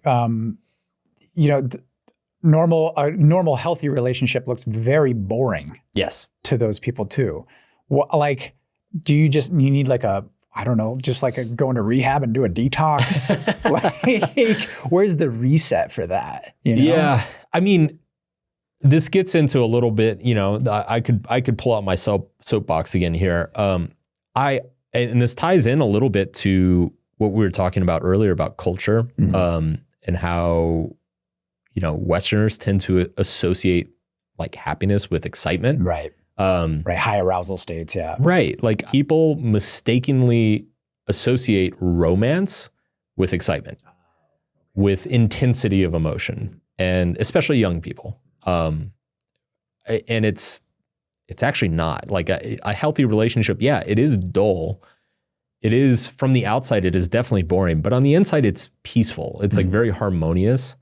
And it's funny. It is very like, actually, my experience is quite analogous to the experience of quitting drinking. Like the biggest struggle for me when I quit drinking was boredom, right? It was like drinking made everything fun. And suddenly you don't have the thing making everything fun. And so everything feels a little bit boring. And you really have to like work a bit harder to find stuff that's fun to you. But then when you do, the fun is actually, it's like a peaceful, relaxing fun. It's a sustainable fun. It's like a fun that you're like, oh, I could do this forever. Like I don't ever get sick of it. I don't ever wake up hungover or tired. I don't ever like have ups and downs and mood swings around it. It's just fun. And I think that's very analogous to like a toxic relationship and a healthy relationship. A toxic relationship, man, when that roller coaster is up, goddamn, it is nice. It is like dizzying how exciting and overwhelming the passion and the romance can be. But man, when it's down, it is fucking brutal. And once you've ridden that ride up and down enough times, no pun intended, it is like, it's not sustainable. And I would say a healthy love, it is like much more even keeled, consistent, sustainable. And after a while, you end up in these situations where it's just like, I don't know, like sitting on the couch reading a book together is like actually more appealing than going to a crazy party and getting fucked up and screwing all night. Like, I don't know, like maybe I'm just old. I don't know. Yeah, I think you're right though. I think there is just a diminishing return to that excitement that you eventually, you wear it out. Yeah. And it is unsustainable. Right, for sure. Yeah. So, okay, let's talk about how do we get from an unhealthy place to a healthy place? And, step number one is the one that we've been banging on about for 30 minutes now, which is really just try to understand these patterns, both in yourself and in your partner. And also your partner should ideally understand these patterns, both in themselves and in you. And it doesn't necessarily mean digging into all this science and research that we're talking about here. Like they don't need to go read a book on attachment theory or understand if they're promotion focused or prevention focused. Like that stuff's nice, but like ultimately it's just getting an awareness and understanding between each other of like, this is kind of how I am. This is kind of how I function. This is what feels natural to me. This is what I need. This is what I need. This is what I want. This is what I can give. And I think, the cliche advice of just good communication, like it's really this. It's really just like making sure you're both very aware of the emotional dynamics that are going on and making sure you're on the same page, that you both kind of agree on what's going on. It's like, okay, like, yeah, when we fight, you tend to do this and I tend to do this. Instead of trying to change each other, it's like, okay, how can we manage that? Remember, it's all the way back to the top of the show. The goal here is not to change an emotion. It's to change it's how to adapt or manage that emotion, how to leverage that emotion in a way that's useful or productive. So the same is true within relationships. If your partner tends to get really sad and withdraw, don't try to convince them to stop being sad and withdrawing. Find a way to work with the sadness and withdrawal in a way that's productive and useful. That's the long and short of it. All right. So step one is just gaining an overall awareness, like getting a clear picture of like, what are your patterns? What tendencies do you guys have, et cetera. I think step two is then recognizing that it's not that like any of this stuff is right or wrong. Like it's not necessarily better to be an expressor versus a suppressor. It's not necessarily better to be somebody who needs space versus somebody who needs closeness. There are healthy and unhealthy ways to do each one, right? So, for example, an unhealthy way to suppress is to just sit there and not say what you think, right? Is just be like, I don't want to deal with this. I'm just going to say whatever gets me out of this situation. A healthy way to suppress, because some people need time to process, a healthy way to suppress is like, if a conversation starts to get really intense and high stakes, to simply look at your partner and be like, I need some time to process this. Can we come back to this in like 20 minutes? Right. or tomorrow or whatever, right? And if your partner understands that, hey, you're a person who needs time to process things, like it takes a while for the emotions to kind of work their way through your head, then they should be okay with that. Right. Like that's part of the understanding. There's two parts to that though too, right? Like it's just that I need the time, but then also I am going to come back to this. Yes. Right? Yeah. But commit to coming back to it. Yeah. And that usually puts the other person at ease a little bit too. So, anyway. One of the things that as an avoidant is like a fucking lifesaver is alone time's not personal. It's, there is a healthy way to avoid and there's an unhealthy way to avoid. The unhealthy way to avoid is to just fucking ghost somebody and spend a week by yourself and not text or reply or whatever. The healthy way to avoid is, I think this is one of the things that I started doing differently with my wife that was very effective, is at some point I just told her, I was like, look, I need alone time. Like I just need to be alone periodically and it has nothing to do with you. Like you're great. This is great.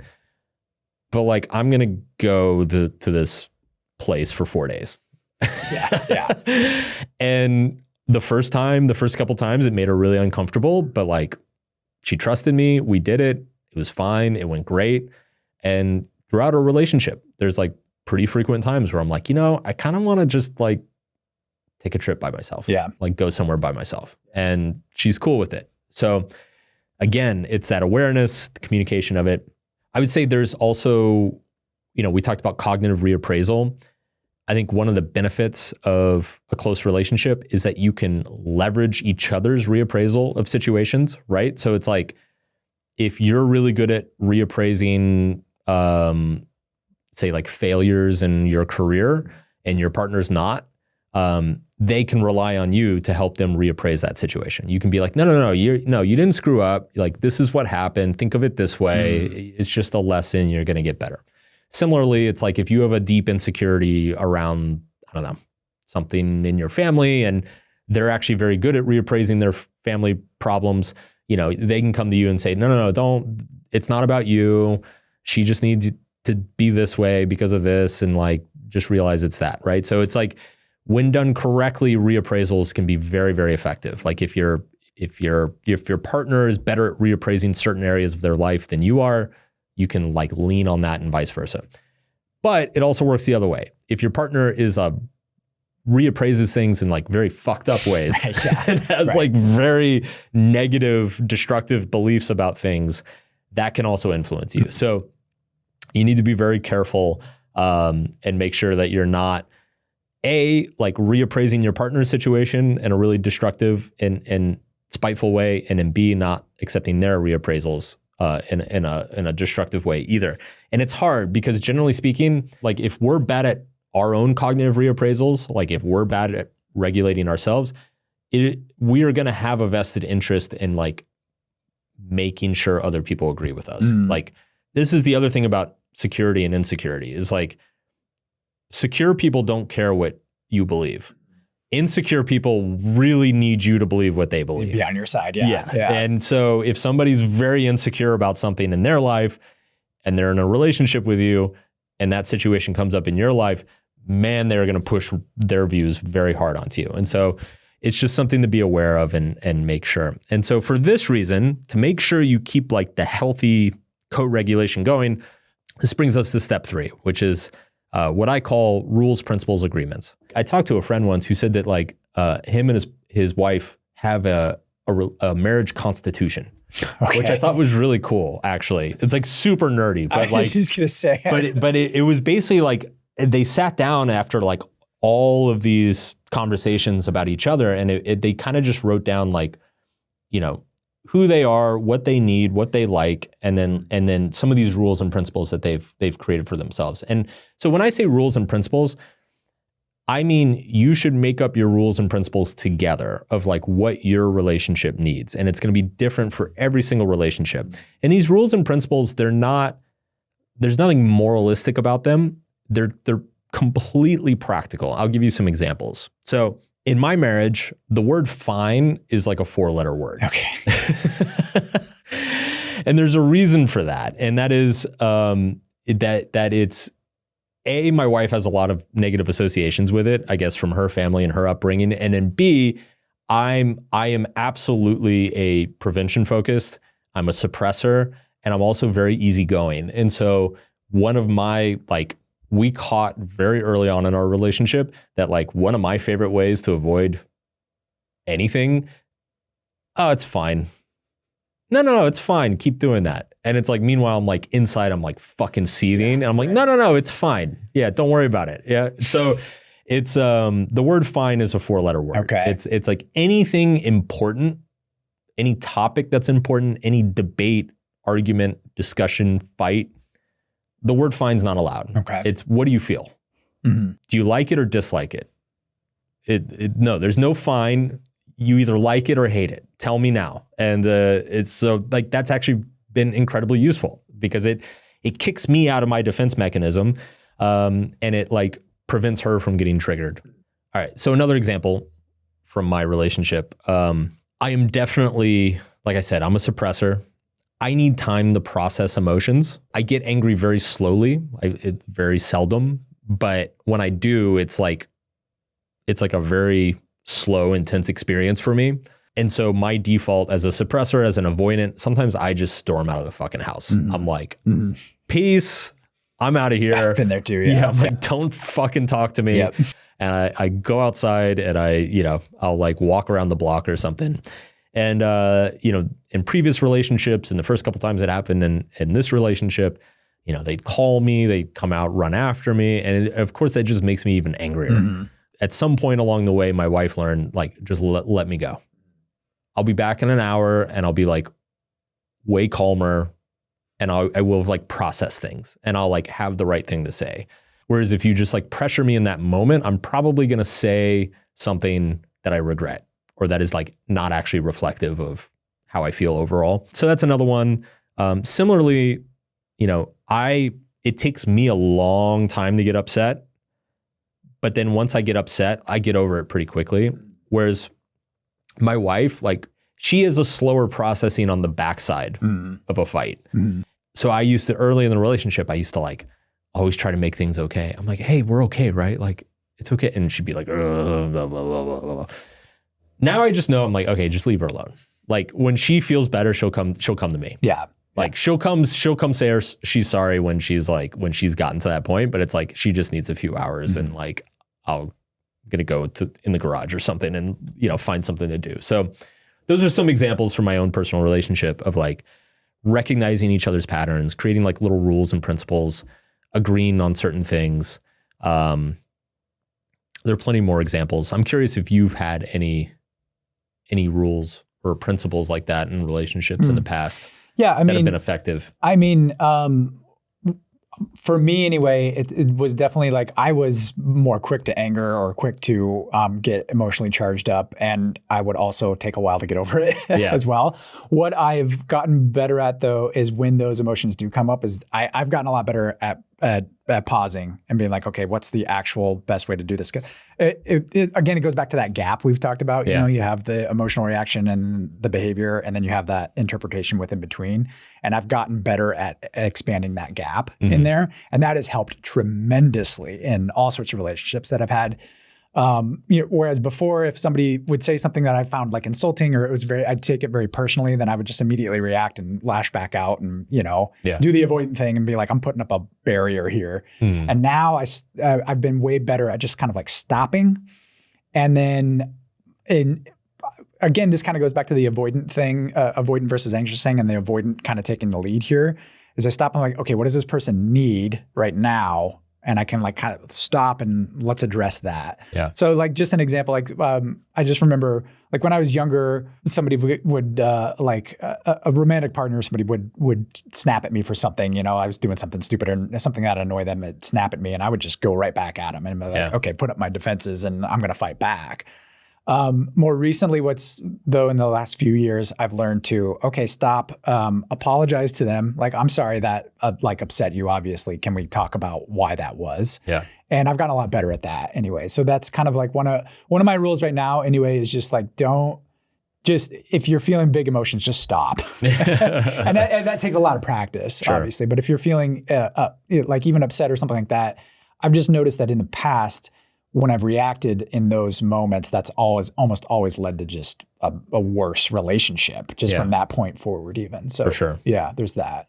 For sure. But one thing too, I want to ask you about in this though, how much of the relationship, like the idea of kind of like the shared emotional experience, like how much of the other person's emotional life is your responsibility when you are in a close, intimate relationship with them?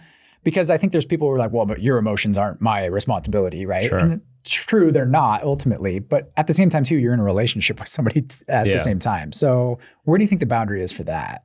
My, just off the cuff, thinking about it, like I don't feel responsible for my wife's emotions because obviously I can't control those. Right. I do feel responsible for the relationship though. Right. Right. So it's like, let's say she gets super upset. I don't feel responsible for her being upset, but I do feel responsible for supporting her or doing whatever I can or being available to her because that is in maintenance of the relationship. That is in the interest of the relationship, right? Yeah. So I do think that is a very subtle and meaningful distinction because it's like if she started just getting upset all the fucking time, I can't do anything about that. Like it's you can't decide for other people what they should be feeling, should and shouldn't be feeling, but you can communicate. Well, again, it comes right back to the same point. It's like you can't change the emotion, but you can adapt to the emotion and you can react to the emotion. Okay. And so the adaptation and the reaction are your responsibility. Okay. That makes sense. Yeah. Okay. I guess it's worth saying, and this is probably like the main point to wrap up on before we get to the final takeaways. Ultimately, the goal in all of this is kind of a regulatory flexibility. You know, we've now talked through probably half a dozen items in our emotional toolkit, different skills that you can develop. In the relationship section, we've talked through different frameworks, you know, learning how to identify like what your personal proclivities are. And I think it's ultimately, it's not about changing yourself. It's just like becoming more, developing a wider range of emotional skill sets. So the same way it's like, you know, like if you're a very introverted person, the correct advice is not, oh, you should be extroverted, because that's impossible. Right. No, the correct advice is, it's great you're introverted, but you need to at least develop the skill of being extroverted for a short period of time when the situation requires it, because that flexibility is going to serve you really well. There are going to be moments in your life where you need to talk to a lot of people and to accomplish the things that you care about. And so if you don't develop that skill, then you're going to be severely limited. And I think the same is true here. It's like, as a natural suppressor of my emotions, I had to spend many years developing the skill of expressing myself. It's not what comes naturally to me. It's not what I'm good at, but I learned how to do it because I'm often in situations, both in my marriage and other relationships, where it's like, okay, like this is a moment, like here's a moment where I need to say what I feel. I need to speak up and say something. Otherwise, it's going to cause more problems, right? So it's developing that flexibility and that range of skills around these emotions that is, like, I think that is kind of the end goal with all of this. Yeah. I'm similar, where I tend to be more of a suppressor as well. And I'm still very bad at the expression part of it. But when I do it, even when I do it bad and clunky and awkwardly, it's still like better than not doing it. Yes. Right. So yeah, I totally agree with the you need to have this toolkit and use it in a flexible way for sure. Yeah. But also, this is one thing I thought about when we do talk about this emotional flexibility. Can you be too flexible? Can you, like, when you start like pulling out like little Swiss Army knife of your emotional toolkit and you're using this little strategy over here and this little strategy over here, can you just become too flexible and not, like, that's kind of boring, right? In a relationship, if you're just always like, oh, I'm going to be super flexible and we're going to address this, right? Like, I don't know, part of what makes relationships interesting is we've already talked about, this is the way how challenging it is, right? Yeah. And in that experience of growth together. Yeah. I mean, first of all, I don't think there's anybody who's like nails all this stuff all the time. For sure, yeah. I don't know. It's reminding me of, and I think I talked to him about this on the podcast. I'm sure he wouldn't mind me talking about it. Derek Sivers. Yeah. He's one of the wisest people I know. And I think one of the reasons for that is that he does seem so skilled and flexible at all this stuff. And it does seem to come very naturally to him. I even asked him once, I was like, have you ever like not been happy? And he was like, very rarely. Like there's been like very brief moments of unhappiness in his life. And he's like, yeah, I remember talking to him and I was like, do you think that's actually been kind of a problem? And he was like, actually, yes, particularly in relationships. He's like, I'm generally always happy. And so if my partner's not, he's like, I can just kind of put myself in a little pretzel and be whatever they need me to be. And he was like, yeah, it's almost, it just creates like a very weird dynamic. I think there needs to be an interesting balance in a relationship in that both people need to be both self-sufficient and better with each other. Like, I think if either one of those things isn't true, then the relationship's probably not long-term sustainable in a super healthy way. And I guess if you are like so adept at regulating solo, then it's going to be very, very hard for you to ever find a relationship that like makes you better.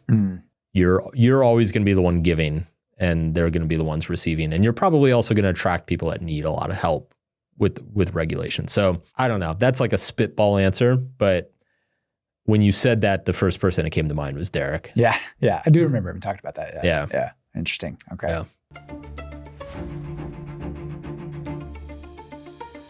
All right. It's 80-20 time, Drew. What is we covered a lot as usual, and we've now distilled at the end of every episode, we like to distill all of the advice, all of the most useful stuff that we've talked about into the 80-20. That is the 20% of the episode that will get you 80% of the results in your life. Why don't you kick us off with the most basic one that everyone hates hearing? That's right. That's the physical side. That's the physiology, right? Yes. Getting that it's a foundation of emotion regulation. So, for instance, your sleep, exercise, diet, those types of things. And yeah, you're right. People don't like hearing this necessarily, but I'm already sick of hearing it. You can say this for just about any problem in your life, right? Like, you just get your the physical side of everything kind of down. But the cool thing about this episode is that it dovetails nicely into the point that we made at the top of the show of like, the mind-body problem is not it's the same thing. Yeah. Your mind and body are the same thing. Yes. And if you're not taking care of your body, your mind is going to suffer. And if you're not taking care of your mind, your body's going to suffer. So it's a two-way street. And really just sleep, exercise, basic nutrition. And like, even within this 80-20, there's another 80-20 here of like, I think when people hear exercise, nutrition, they're like, oh God, I got to go on a diet. I got to join a gym. It's like, no, actually there's a huge 80-20 to sleep, exercise, and diet itself, right? So it's like something as simple as like going for a 30-minute walk every day. That like, there's tons of research showing that a 30-minute walk each day gets you like 60%, 70% of the results of like a hardcore workout program. Something as simple as like cutting out sugar 6 days a week will get you like 50% of the results of like this like hardcore diet regimen that you go on. So it's like, just do the basic things, do the small things, the simple things. It really is just about the small, easy wins day after day. They accumulate over time. That's why we built our whole fucking community around it. It's like, it is not complicated. No.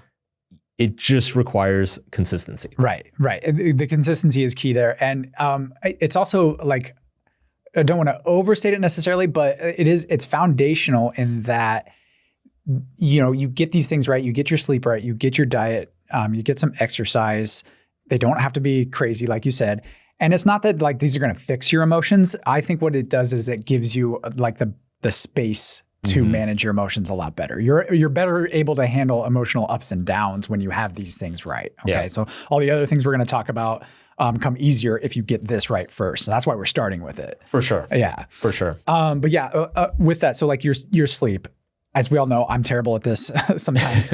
I've been better at it lately, but It's huge. Like when you get worse sleep, I mean, there's all these studies that show like your brain suffers because of it, right? There's less connectivity from your prefrontal cortex, that thinking part of your brain, to the rest of your brain. So whether that's any sort of emotional regulation network or whatever, there's just less talk with the thinking part of your brain. Yeah. You notice this, I'm sure, if you are tired, you're more reactive to things. I noticed this the other day. I was just getting annoyed with somebody who they weren't doing anything annoying, but I was tired. And I was like, every little thing they said frustrated me. And I was like, okay, I'm tired. I've noticed that I get pessimistic. Yeah. Yes. If I don't sleep, like I'm fatalistic and pessimistic. Yeah. I'm generally a very optimistic person. I'm like pretty much always excited about something in the future. And so when there are times where I'm like, oh, this sucks, it's not going to go well. Oh, what am I doing? Why am I here? Like, it's generally because I didn't sleep. Right. We go back. We talked about emotions versus feelings versus moods versus affect. And that really affects your mood, I would say. Yeah. Absolutely. Yeah. 100% with that. Number 2, verbalize your feelings. And we talked about this in the constructivist view of emotions. We talked about this some with the cultural influence of emotions. Language as well, yeah. With how much language determines emotion. And then, of course, we got into this with the psychodynamic school of thought, the old school Freudian talk therapy. It's stuck around for hundreds of years for a reason. It works. It's like, honestly, to this day, it is still one of the simplest, most consistent, most effective interventions that we have for emotional problems. Is like, just sit your ass in a chair and talk about it for a couple hours. Use your words, yeah. And it doesn't have to necessarily be a therapist. It could be a friend, a partner, a confidant, a family member. It could be a journal. It's basically taking all the messy stuff in your head and trying to structure it and verbalize it, put it into a container that is a little bit more manageable. And that is what the process of putting language around sentiments and feelings actually does. And there's just something about it that makes it feel less overwhelming, less out of your control, and it helps you plan around it, adapt to it, mitigate it, so on and so forth. Yeah, we mentioned emotional granularity, and a lot of that comes from the language research that they've done. Is if you can put words to your emotions rather than this is I feel good or I feel bad. It's like, okay, what are you feeling angry? Are you feeling depressed? Are you feeling upset about? Are you feeling joy? Are you feeling happiness? Whatever it is, if you can label those emotions, that affects the experience. And again, we're going back to the constructed view of emotions. That affects your emotional experience. And it kind of creates a container for you to be able to manage those emotions a lot better. Yeah. And again, similar to the physiological stuff, there's an 80-20 with this as well. Like, you don't need to sit down with a therapist for 25 hours. Like, just journal for 5 minutes. Like, make this a small daily practice. Journal for 5 or 10 minutes each morning, catch up with a friend each week, confide in them, talk about some of your problems. Like, it is actually super simple. And again, it's more about consistency and developing the habit than cornering somebody and emotionally dumping all over them. The next one, we have cognitive reappraisal.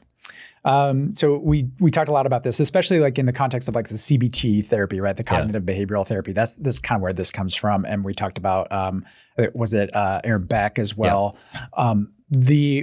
A very simple entry point into emotional regulation is around your thoughts. Yeah. You can do this at any time. It's not like with the way you're feeling or the way you're behaving necessarily, but when you can control or have some influence anyway over the thoughts you have around your emotions. Yes. And you can reappraise what those mean to you. And that's really what reappraisal is reframing the meaning around these emotions. Yeah. And that's very powerful when done consistently. It's not 1 or 2 times you do it, okay, fine. But when you really practice this consistently, then your mind really starts to change over time. So cognitive reappraisal, just to recap, is when you let's say you have a thought like, these people are ignoring me. You can reappraise that, say they might be distracted or stressed out in some way, or, I'm behind in life or something like that. Well, I'm progressing at my own pace. You could start reframing things like that, or just what an emotion means. Like, this person made me very angry, and said, well, okay, I'm feeling angry right now. That's kind of a Buddhist way to reappraise things as well. to kind of detach yourself from the emotion. There's all sorts of little exercises around cognitive reappraisal that you can do that reframe the meaning of emotions in the moment. And like I said, when you practice that consistently, then your mind starts to change around these and you start to see, oh, these emotions, I do have some influence over these just by thinking about them differently. Yeah. It's crazy. By telling yourself a different story. There's a kind of a subclass of therapies called narrative therapy that's built around this. And a lot of it is around written exercises of basically, what is your story? What is the story you've told yourself about this area of your life? Again, the meaning, right? It's like, what happened to you? What caused it, and what does that mean? And then there are a number of exercises that have been developed over the years that like just help you poke at that story, change the story, rewrite the story. And again, some of this stuff is very academic, like it's been academically validated. Some of it, like I would say, this is an area that the self-help space does well. I'll give you an example from each school. So, and on the academic side, there's a process called Pennebaker journaling, and it's basically it's a specific journaling prompt sequence that begins with essentially asking you to write about one of the hardest experiences of your life, and then it takes you through a few follow-up questions, and it just gets you to look at that experience in different ways and question whether it potentially means something different, whether you could have approached it differently, whether it may or may not be true. And there's tons of data backing up, showing great results from that, that sequence of journaling. On the self-help side, I'm a huge fan of Byron Katie. She's got this method called The Work, and it's a series of 4 questions. And it always, as always, it starts with the problem in your life.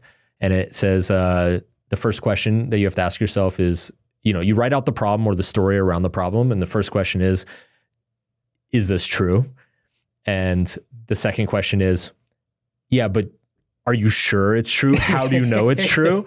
And then of course you have to answer that. And then I believe the third one is like, okay, invert it now, right? So, and the inversion is a technique that she teaches that is just really clear. It's kind of just playing with the language in interesting ways. And so, for example, like let's say the problem I'm dealing with is like, my brother hates me.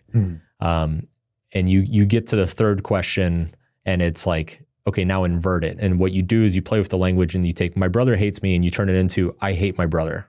And you write what if that was true? And then you turn it into my brother loves me. And you write if that was true. And then, it's basically, it takes you through all of these like alternate scenarios and then forces you to kind of like do the mental exercise of like, okay, what if I've been looking at this completely wrong? And generally by the time you get to the end of the sequence, you've had a bunch of epiphanies and ahas and like, oh my God, I never thought of it that way before. So cognitive reappraisal, there's tons of stuff everywhere. And it is super effective. And it is a mainstay of the mental health space. Do you remember, I think we've shared this, I think before, there's this one picture, this meme going around, and there's a top and bottom picture part to it. And there's the top part is, it's like, oh, nobody gives a shit. And this guy's like, he's really bummed out. And then the bottom one's, nobody gives a shit. Yes, exactly. Awesome. That's one of my that's awesome. Yeah. Yeah, totally. Yeah. Totally. Good cognitive reappraisal there. So the next one in our 80-20 list is mindfulness. This could be meditation. I mean, there are a number of mindfulness practices that don't necessarily involve classic meditation. Right. It's really anything that just gets you to focus closely to yourself and your surroundings, your thoughts, your feelings, your sensations. So this could be anything from like a 5-minute body scan that you find on YouTube to actual like Zen meditation practice to like a full-blown, Tibetan Buddhist retreat, whatever you want to do, like to develop this muscle in your brain. But ultimately what we're doing here is like, as you develop this internal self-awareness, you start to see gaps emerge between, with the CBT stuff, we talked about how interrelated, thoughts, feelings, and behaviors are. And I think by default, we see most of us kind of feel like those 3 things are merged, like they all happen simultaneously and like one leads to the next. And there's not really anything we can do to like pry ourselves in between them. Mindfulness spreads those 3 things out. like the gaps between those three things get wider and wider. And so the more mindful you are of your thoughts and experiences, the larger the gap emerges between thoughts and a thought and a feeling and an action and a thought. You start to develop the ability to look at an experience and be like, well, I actually don't know what that means. Or to look at a thought and be like, well, I actually don't know if that's a good thing or a bad thing. Or look at a feeling and be like, yeah, I actually don't know what I should do about this. And then being okay with it. Like that's the goal that we're going for. Yeah, what I've started doing with this too is I call it minding the gap, actually. it's like a little mindfulness practice. Shout out to all the UK listeners. That's right. Yeah, mind the gap. That's right. On the subway there. The tube. The tube, yes. Again, I kind of mentioned this is what I've trained myself to do, and it's a practice. It's over time. But like when an emotion comes up, you feel that, and then that I kind of insert into my brain, mind the gap. Yeah. Here's the gap. Yeah. What can I do now? And you stop, and you're like, okay, that's when the mindfulness kicks in, and now I can reappraise. I can redirect. I can suppress. I can choose whatever to do in that situation. But that's where I have that control. Yeah. Is in that gap. So mind the gap. Yeah. Yeah. That's what I like to do. What's next? Leveraging better relationships. So getting your relationships done. We spend a lot of time on relationships, and there's this co-regulation aspect to it. Being around the types of relationships that do help you regulate your emotions better, and finding those secure bases, those sources of growth in your relationships versus the vampires, right? The drains, and limiting those and setting stronger boundaries around those. That's going to get you a long ways. Just in your social life of being able to regulate, putting yourself in situations that are more conducive to regulating your emotions in a positive way versus avoiding the situations that don't and the people that don't. Sometimes you just have to put those boundaries around them, like we've talked about. Yeah, there's a calming presence too. If there is a calming presence that you can find in your life, try to lean into that more than all the energy drains and all the toxic relationships and everything that we talked about as well. There's an old cliche that you are the average of the 5 people you spend the most time with. And I think it's a cliche because there's a lot of truth to it. I think for me, one of the coolest concepts that I came away with researching this podcast is this idea of co-regulation. That like, you always hear this phrase like humans are social creatures. And it's like, oh yeah, okay, sure, whatever. What does that mean? And the co-regulation thing like really drove it home for me. It's like, no, we have our nervous systems, we have these emotional systems that are largely built on our own nervous systems, but actually like connect and branch with other people's nervous systems, and we like regulate each other's systems effectively. And so if you are surrounded by a bunch of people with dysfunctional nervous systems, chances are it's going to influence your own nervous system and vice versa. So, and I know like sometimes I run into people who are like, they hear that phrase that you're the average of the 5 people around you. And they're like, well, they're not great influences, but they're good people. And I'm like aware of their faults. And like, I don't think people realize how much of the social influence happens on an unconscious level. It's not even like you can look at it, like let's say you have a friend who's like a junkie. Like you can look at him and be like, well, he's a junkie, but I still love him and I'm not going to do any drugs and whatever. But it's like there's a certain standard or expectation that is being lowered constantly when you're around them. It will make things that are for you the bare minimum will feel like overachieving when you're around that person, where what you really want to find is where your overachievement feels like the bare minimum, because those are the people who are going to like bring you up and help you grow and help you become a better, stronger version of yourself. So yeah, relationships are huge. The last one, we talked about emotional flexibility. So again, looking at, expression, suppression, being prevention focused versus being promotion focused, attachment types, like looking at all this stuff and understanding that like, okay, it's not about changing who you are, but it's about developing the flexibility to engage in your relationships in different ways. Like having the ability to acknowledge like, okay, this person in my life suppresses and avoids very deeply, but I do want to have a relationship with them. So when I'm around them, I'm going to have to be more expressive and I'm going to have to be more promotion focused. And that's going to be uncomfortable, but like I'm willing to do that to like maintain that relationship in my life or stay connected with that person. And like ultimately that is what being a very healthy, emotionally healthy, well-adjusted person is like, because ultimately, like coming full circle, emotions are adaptations to our environment. They are feedback mechanisms that are generated to inspire certain behaviors that promote health, well-being, reproduction, and survival. And so the ideal here is to develop the ability to adapt your behaviors and your emotional engagement with the world around you in such a way that you can thrive in almost any environment that you're put in. That is the end goal. It's not to stop being angry or stop being anxious or get over your sadness or stop regretting so much stuff. It's like, no. No, still feel those things, but develop yourself to a point where they no longer hold you back. Your anger is no longer holding you back. It is now propelling you because you found a productive conduit to channel it through. Your anxiety is no longer holding you back. You found a productive channel to channel it through.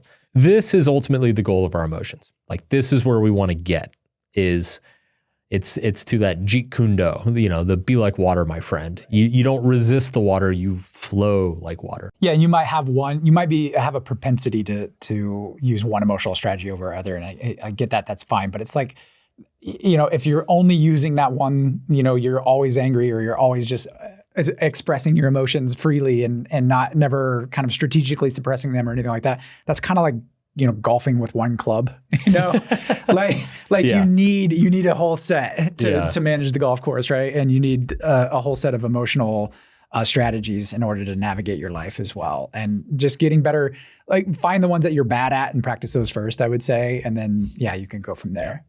Yeah. All right. Last question, Drew. How has preparing for this episode, what have you implemented or taken away from this episode and hopefully implement into your life? Right. Yeah. Well, so the big kind of, I guess, lessons I learned were the culture stuff, like I said, was just amazing to me. Like that to me really drove home. I mean, I knew culture influenced emotions. Mostly I thought it was like through how we express our emotions and everything like that. But it's actually the culture that you're around, whether it's your immediate culture, your family, your friends and everything like that, or the larger culture itself, really influences not only how you express your emotions, but the emotions you even feel as well, which I just thought was crazy. This is the water we are swimming in and we don't realize it. Yeah. And it's only when you like enter another culture and really embed yourself in it that you start to realize how influential that is and just how if you have a mismatch between your own personality and your culture, how the problems that arise from that's blown my mind a lot. And so being more aware of that, like if you are someone who's not super emotionally expressive or you're even not, you don't feel a whole lot of like positive emotion a lot, and you say you're in a place like the United States and you feel like, oh, I just don't fit in, I just don't belong. Well, know that that's just like it's not a you thing necessarily. It's a cultural mismatch that you're having. I think a lot of people, and then you can just be okay with that. You know, like it's okay, I don't fit into this culture of that thing. I'm just not going to participate. That's fine. So for me, that was one of like the big kind of like aha moments I had was like, oh, this is like way more important than I thought. Like the culture around emotions is way more important and way more fundamental than I thought. So that was one big thing just from a kind of big picture view anyway. Yeah. For me, I just felt like studying all this stuff, it gave me a lot of clarity on my past. Like looking back at some of the stupid things I did in my 20s or how I used to be when I was a teenager or why my first relationship was such a mess. Like there were a lot of things in the stuff that we did for this episode that just like it helped me make sense of a lot of stuff over the years and really understand myself and be like, oh yeah, that's totally me. And that explains why I fucked up with this girlfriend when I was 24. Like it connected a lot of dots for me. So that was very satisfying. And then I'll just say that I was familiar with most of the therapeutic modalities that we went through here, but it was cool to really dig into how they I guess the timeline or the progression of the different schools of thought of like why certain things became popular in certain decades and how different practitioners built off of each other over time. So that was like my nerdy satisfaction on this episode. Yeah, I'm really looking forward to, like we kind of started the episode out with the fact that we kind of got emotions wrong for a very long, up until like the last 50 years or so that we really started to understand them. And I still think there's a long, long ways to go. Yeah. So I'm like, well, what are we going to figure out? What do we think now that's just like way off? Yeah. I have no idea. And that's going to be very interesting to see too, because I did find, again, was like, I don't think have a good definition of what emotions even are necessarily. We kind of have different levels of analysis. We can look at them, but what are we missing? I don't know. We don't know what we don't know yet. And I think that's exciting. I don't know. Yeah. Stay tuned then, I guess, right? Yeah. And next time, Drew, what are we going to be talking about? Oh, Mark, we're going to be talking about happiness. I can finally be happy. Well, I don't know. Stay tuned for that too. Yeah. All right. Thanks, everybody.